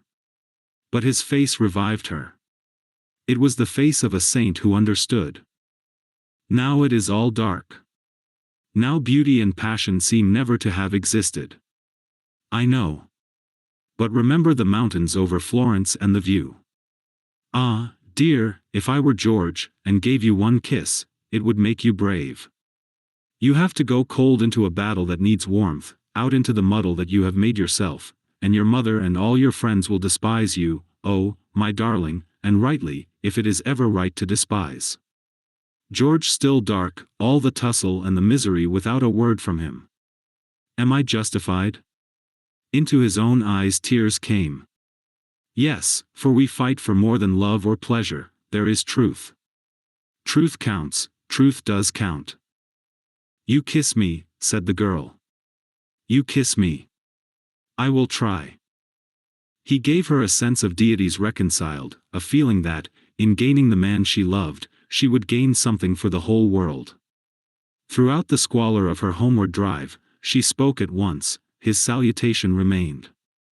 He had robbed the body of its taint, the world's taunts of their sting, he had shown her the holiness of direct desire. She never exactly understood, she would say in after years, how he managed to strengthen her. It was as if he had made her see the whole of everything at once. Chapter 20 The End of the Middle Ages. The Miss Allens did go to Greece, but they went by themselves. They alone of this little company will double Malea and plough the waters of the Saronic Gulf. They alone will visit Athens and Delphi, and either shrine of intellectual song, that upon the Acropolis, encircled by blue seas, that under Parnassus, where the eagles build and the bronze charioteer drives undismayed towards infinity. Trembling, anxious, cumbered with much digestive bread, they did proceed to Constantinople, they did go round the world. The rest of us must be contented with a fair, but a less arduous, goal. Italiam petimus, we return to the pension Bertolini. George said it was his old room. No, it isn't, said Lucy, because it is the room I had, and I had your father's room. I forget why, Charlotte made me, for some reason. He knelt on the tiled floor, and laid his face in her lap. George, you baby, get up. Why shouldn't I be a baby, murmured George. Unable to answer this question, she put down his sock, which she was trying to mend, and gazed out through the window. It was evening and again the spring. Oh, bother Charlotte, she said thoughtfully. What can such people be made of? Same stuff as parsons are made of. Nonsense. Quite right. It is nonsense. Now you get up off the cold floor, or you'll be starting rheumatism next, and you stop laughing and being so silly. Why shouldn't I laugh? He asked, pinning her with his elbows, and advancing his face to hers. What's there to cry at? Kiss me here. He indicated the spot where a kiss would be welcome. He was a boy after all. When it came to the point, it was she who remembered the past, she into whose soul the iron had entered, she who knew whose room this had been last year. It endeared him to her strangely that he should be sometimes wrong. Any letters? He asked. Just a line from Freddie. Now kiss me here, then here. Then, threatened again with rheumatism, he strolled to the window, opened it, as the English will, and leant out. There was the parapet, there the river, there to the left the beginnings of the hills. The cab driver, who at once saluted him with the hiss of a serpent, might be that very Phaeton who had set this happiness in motion 12 months ago. A passion of gratitude, all feelings grow to passions in the South, came over the husband, and he blessed the people and the things who had taken so much trouble about a young fool. He had helped himself, it is true, but how stupidly. All the fighting that mattered had been done by others, by Italy, by his father, by his wife. Lucy, you come and look at the cypresses, and the church, whatever its name is, still shows. San Miniato. I'll just finish your sock. Signorino, domani faremo uno giro, called the cabman, with engaging certainty. George told him that he was mistaken, they had no money to throw away on driving. And the people who had not meant to help, the Miss Lavishes, the Cecils, the Miss Bartletts. Ever prone to magnify fate, George counted up the forces that had swept him into this contentment. Anything good in Freddie's letter? Not yet. His own content was absolute, but hers held bitterness. The Honeychurches had not forgiven them, they were disgusted at her past hypocrisy, she had alienated Windy Corner, perhaps forever. What does he say? Silly boy. He thinks he's being dignified. He knew we should go off in the spring, he has known it for 6 months, that if mother wouldn't give her consent we should take the thing into our own hands. They had fair warning, and now he calls it an elopement. Ridiculous boy. Signorino, domani faremo uno giro. But it will all come right in the end. He has to build us both up from the beginning again. I wish, though, that Cecil had not turned so cynical about women. He has, for the second time, quite altered. Why will men have theories about women? I haven't any about men. I wish, too, that Mr. Beebe. You may well wish that. He will never forgive us, I mean, he will never be interested in us again. I wish that he did not influence them so much at Windy Corner. I wish he hadn't, but if we act the truth, the people who really love us are sure to come back to us in the long run. Perhaps. Then he said more gently, well, I acted the truth, the only thing I did do, and you came back to me. So possibly you know. He turned back into the room. Nonsense with that sock. He carried her to the window, so that she, too, saw all the view. They sank upon their knees, invisible from the road, they hoped, and began to whisper one another's names. Ah! It was worthwhile, it was the great joy that they had expected, and countless little joys of which they had never dreamt. They were silent. Signorino, domani faremo. Oh, bother that man. But Lucy remembered the vendor of photographs and said, no, don't be rude to him. Then with a catching of her breath, she murmured, Mr. Eager and Charlotte, dreadful frozen Charlotte. How cruel she would be to a man like that. Look at the lights going over the bridge. But this room reminds me of Charlotte. How horrible to grow old in Charlotte's way. To think that evening at the rectory that she shouldn't have heard your father was in the house. For she would have stopped me going in, and he was the only person alive who could have made me see sense. You couldn't have made me. When I am very happy, she kissed him, I remember on how little it all hangs. If Charlotte had only known, she would have stopped me going in, and I should have gone to silly Greece, and become different forever. But she did know, said George, she did see my father, surely. He said so. Oh, no, she didn't see him. She was upstairs with old Mrs. Beebe, don't you remember, and then went straight to the church.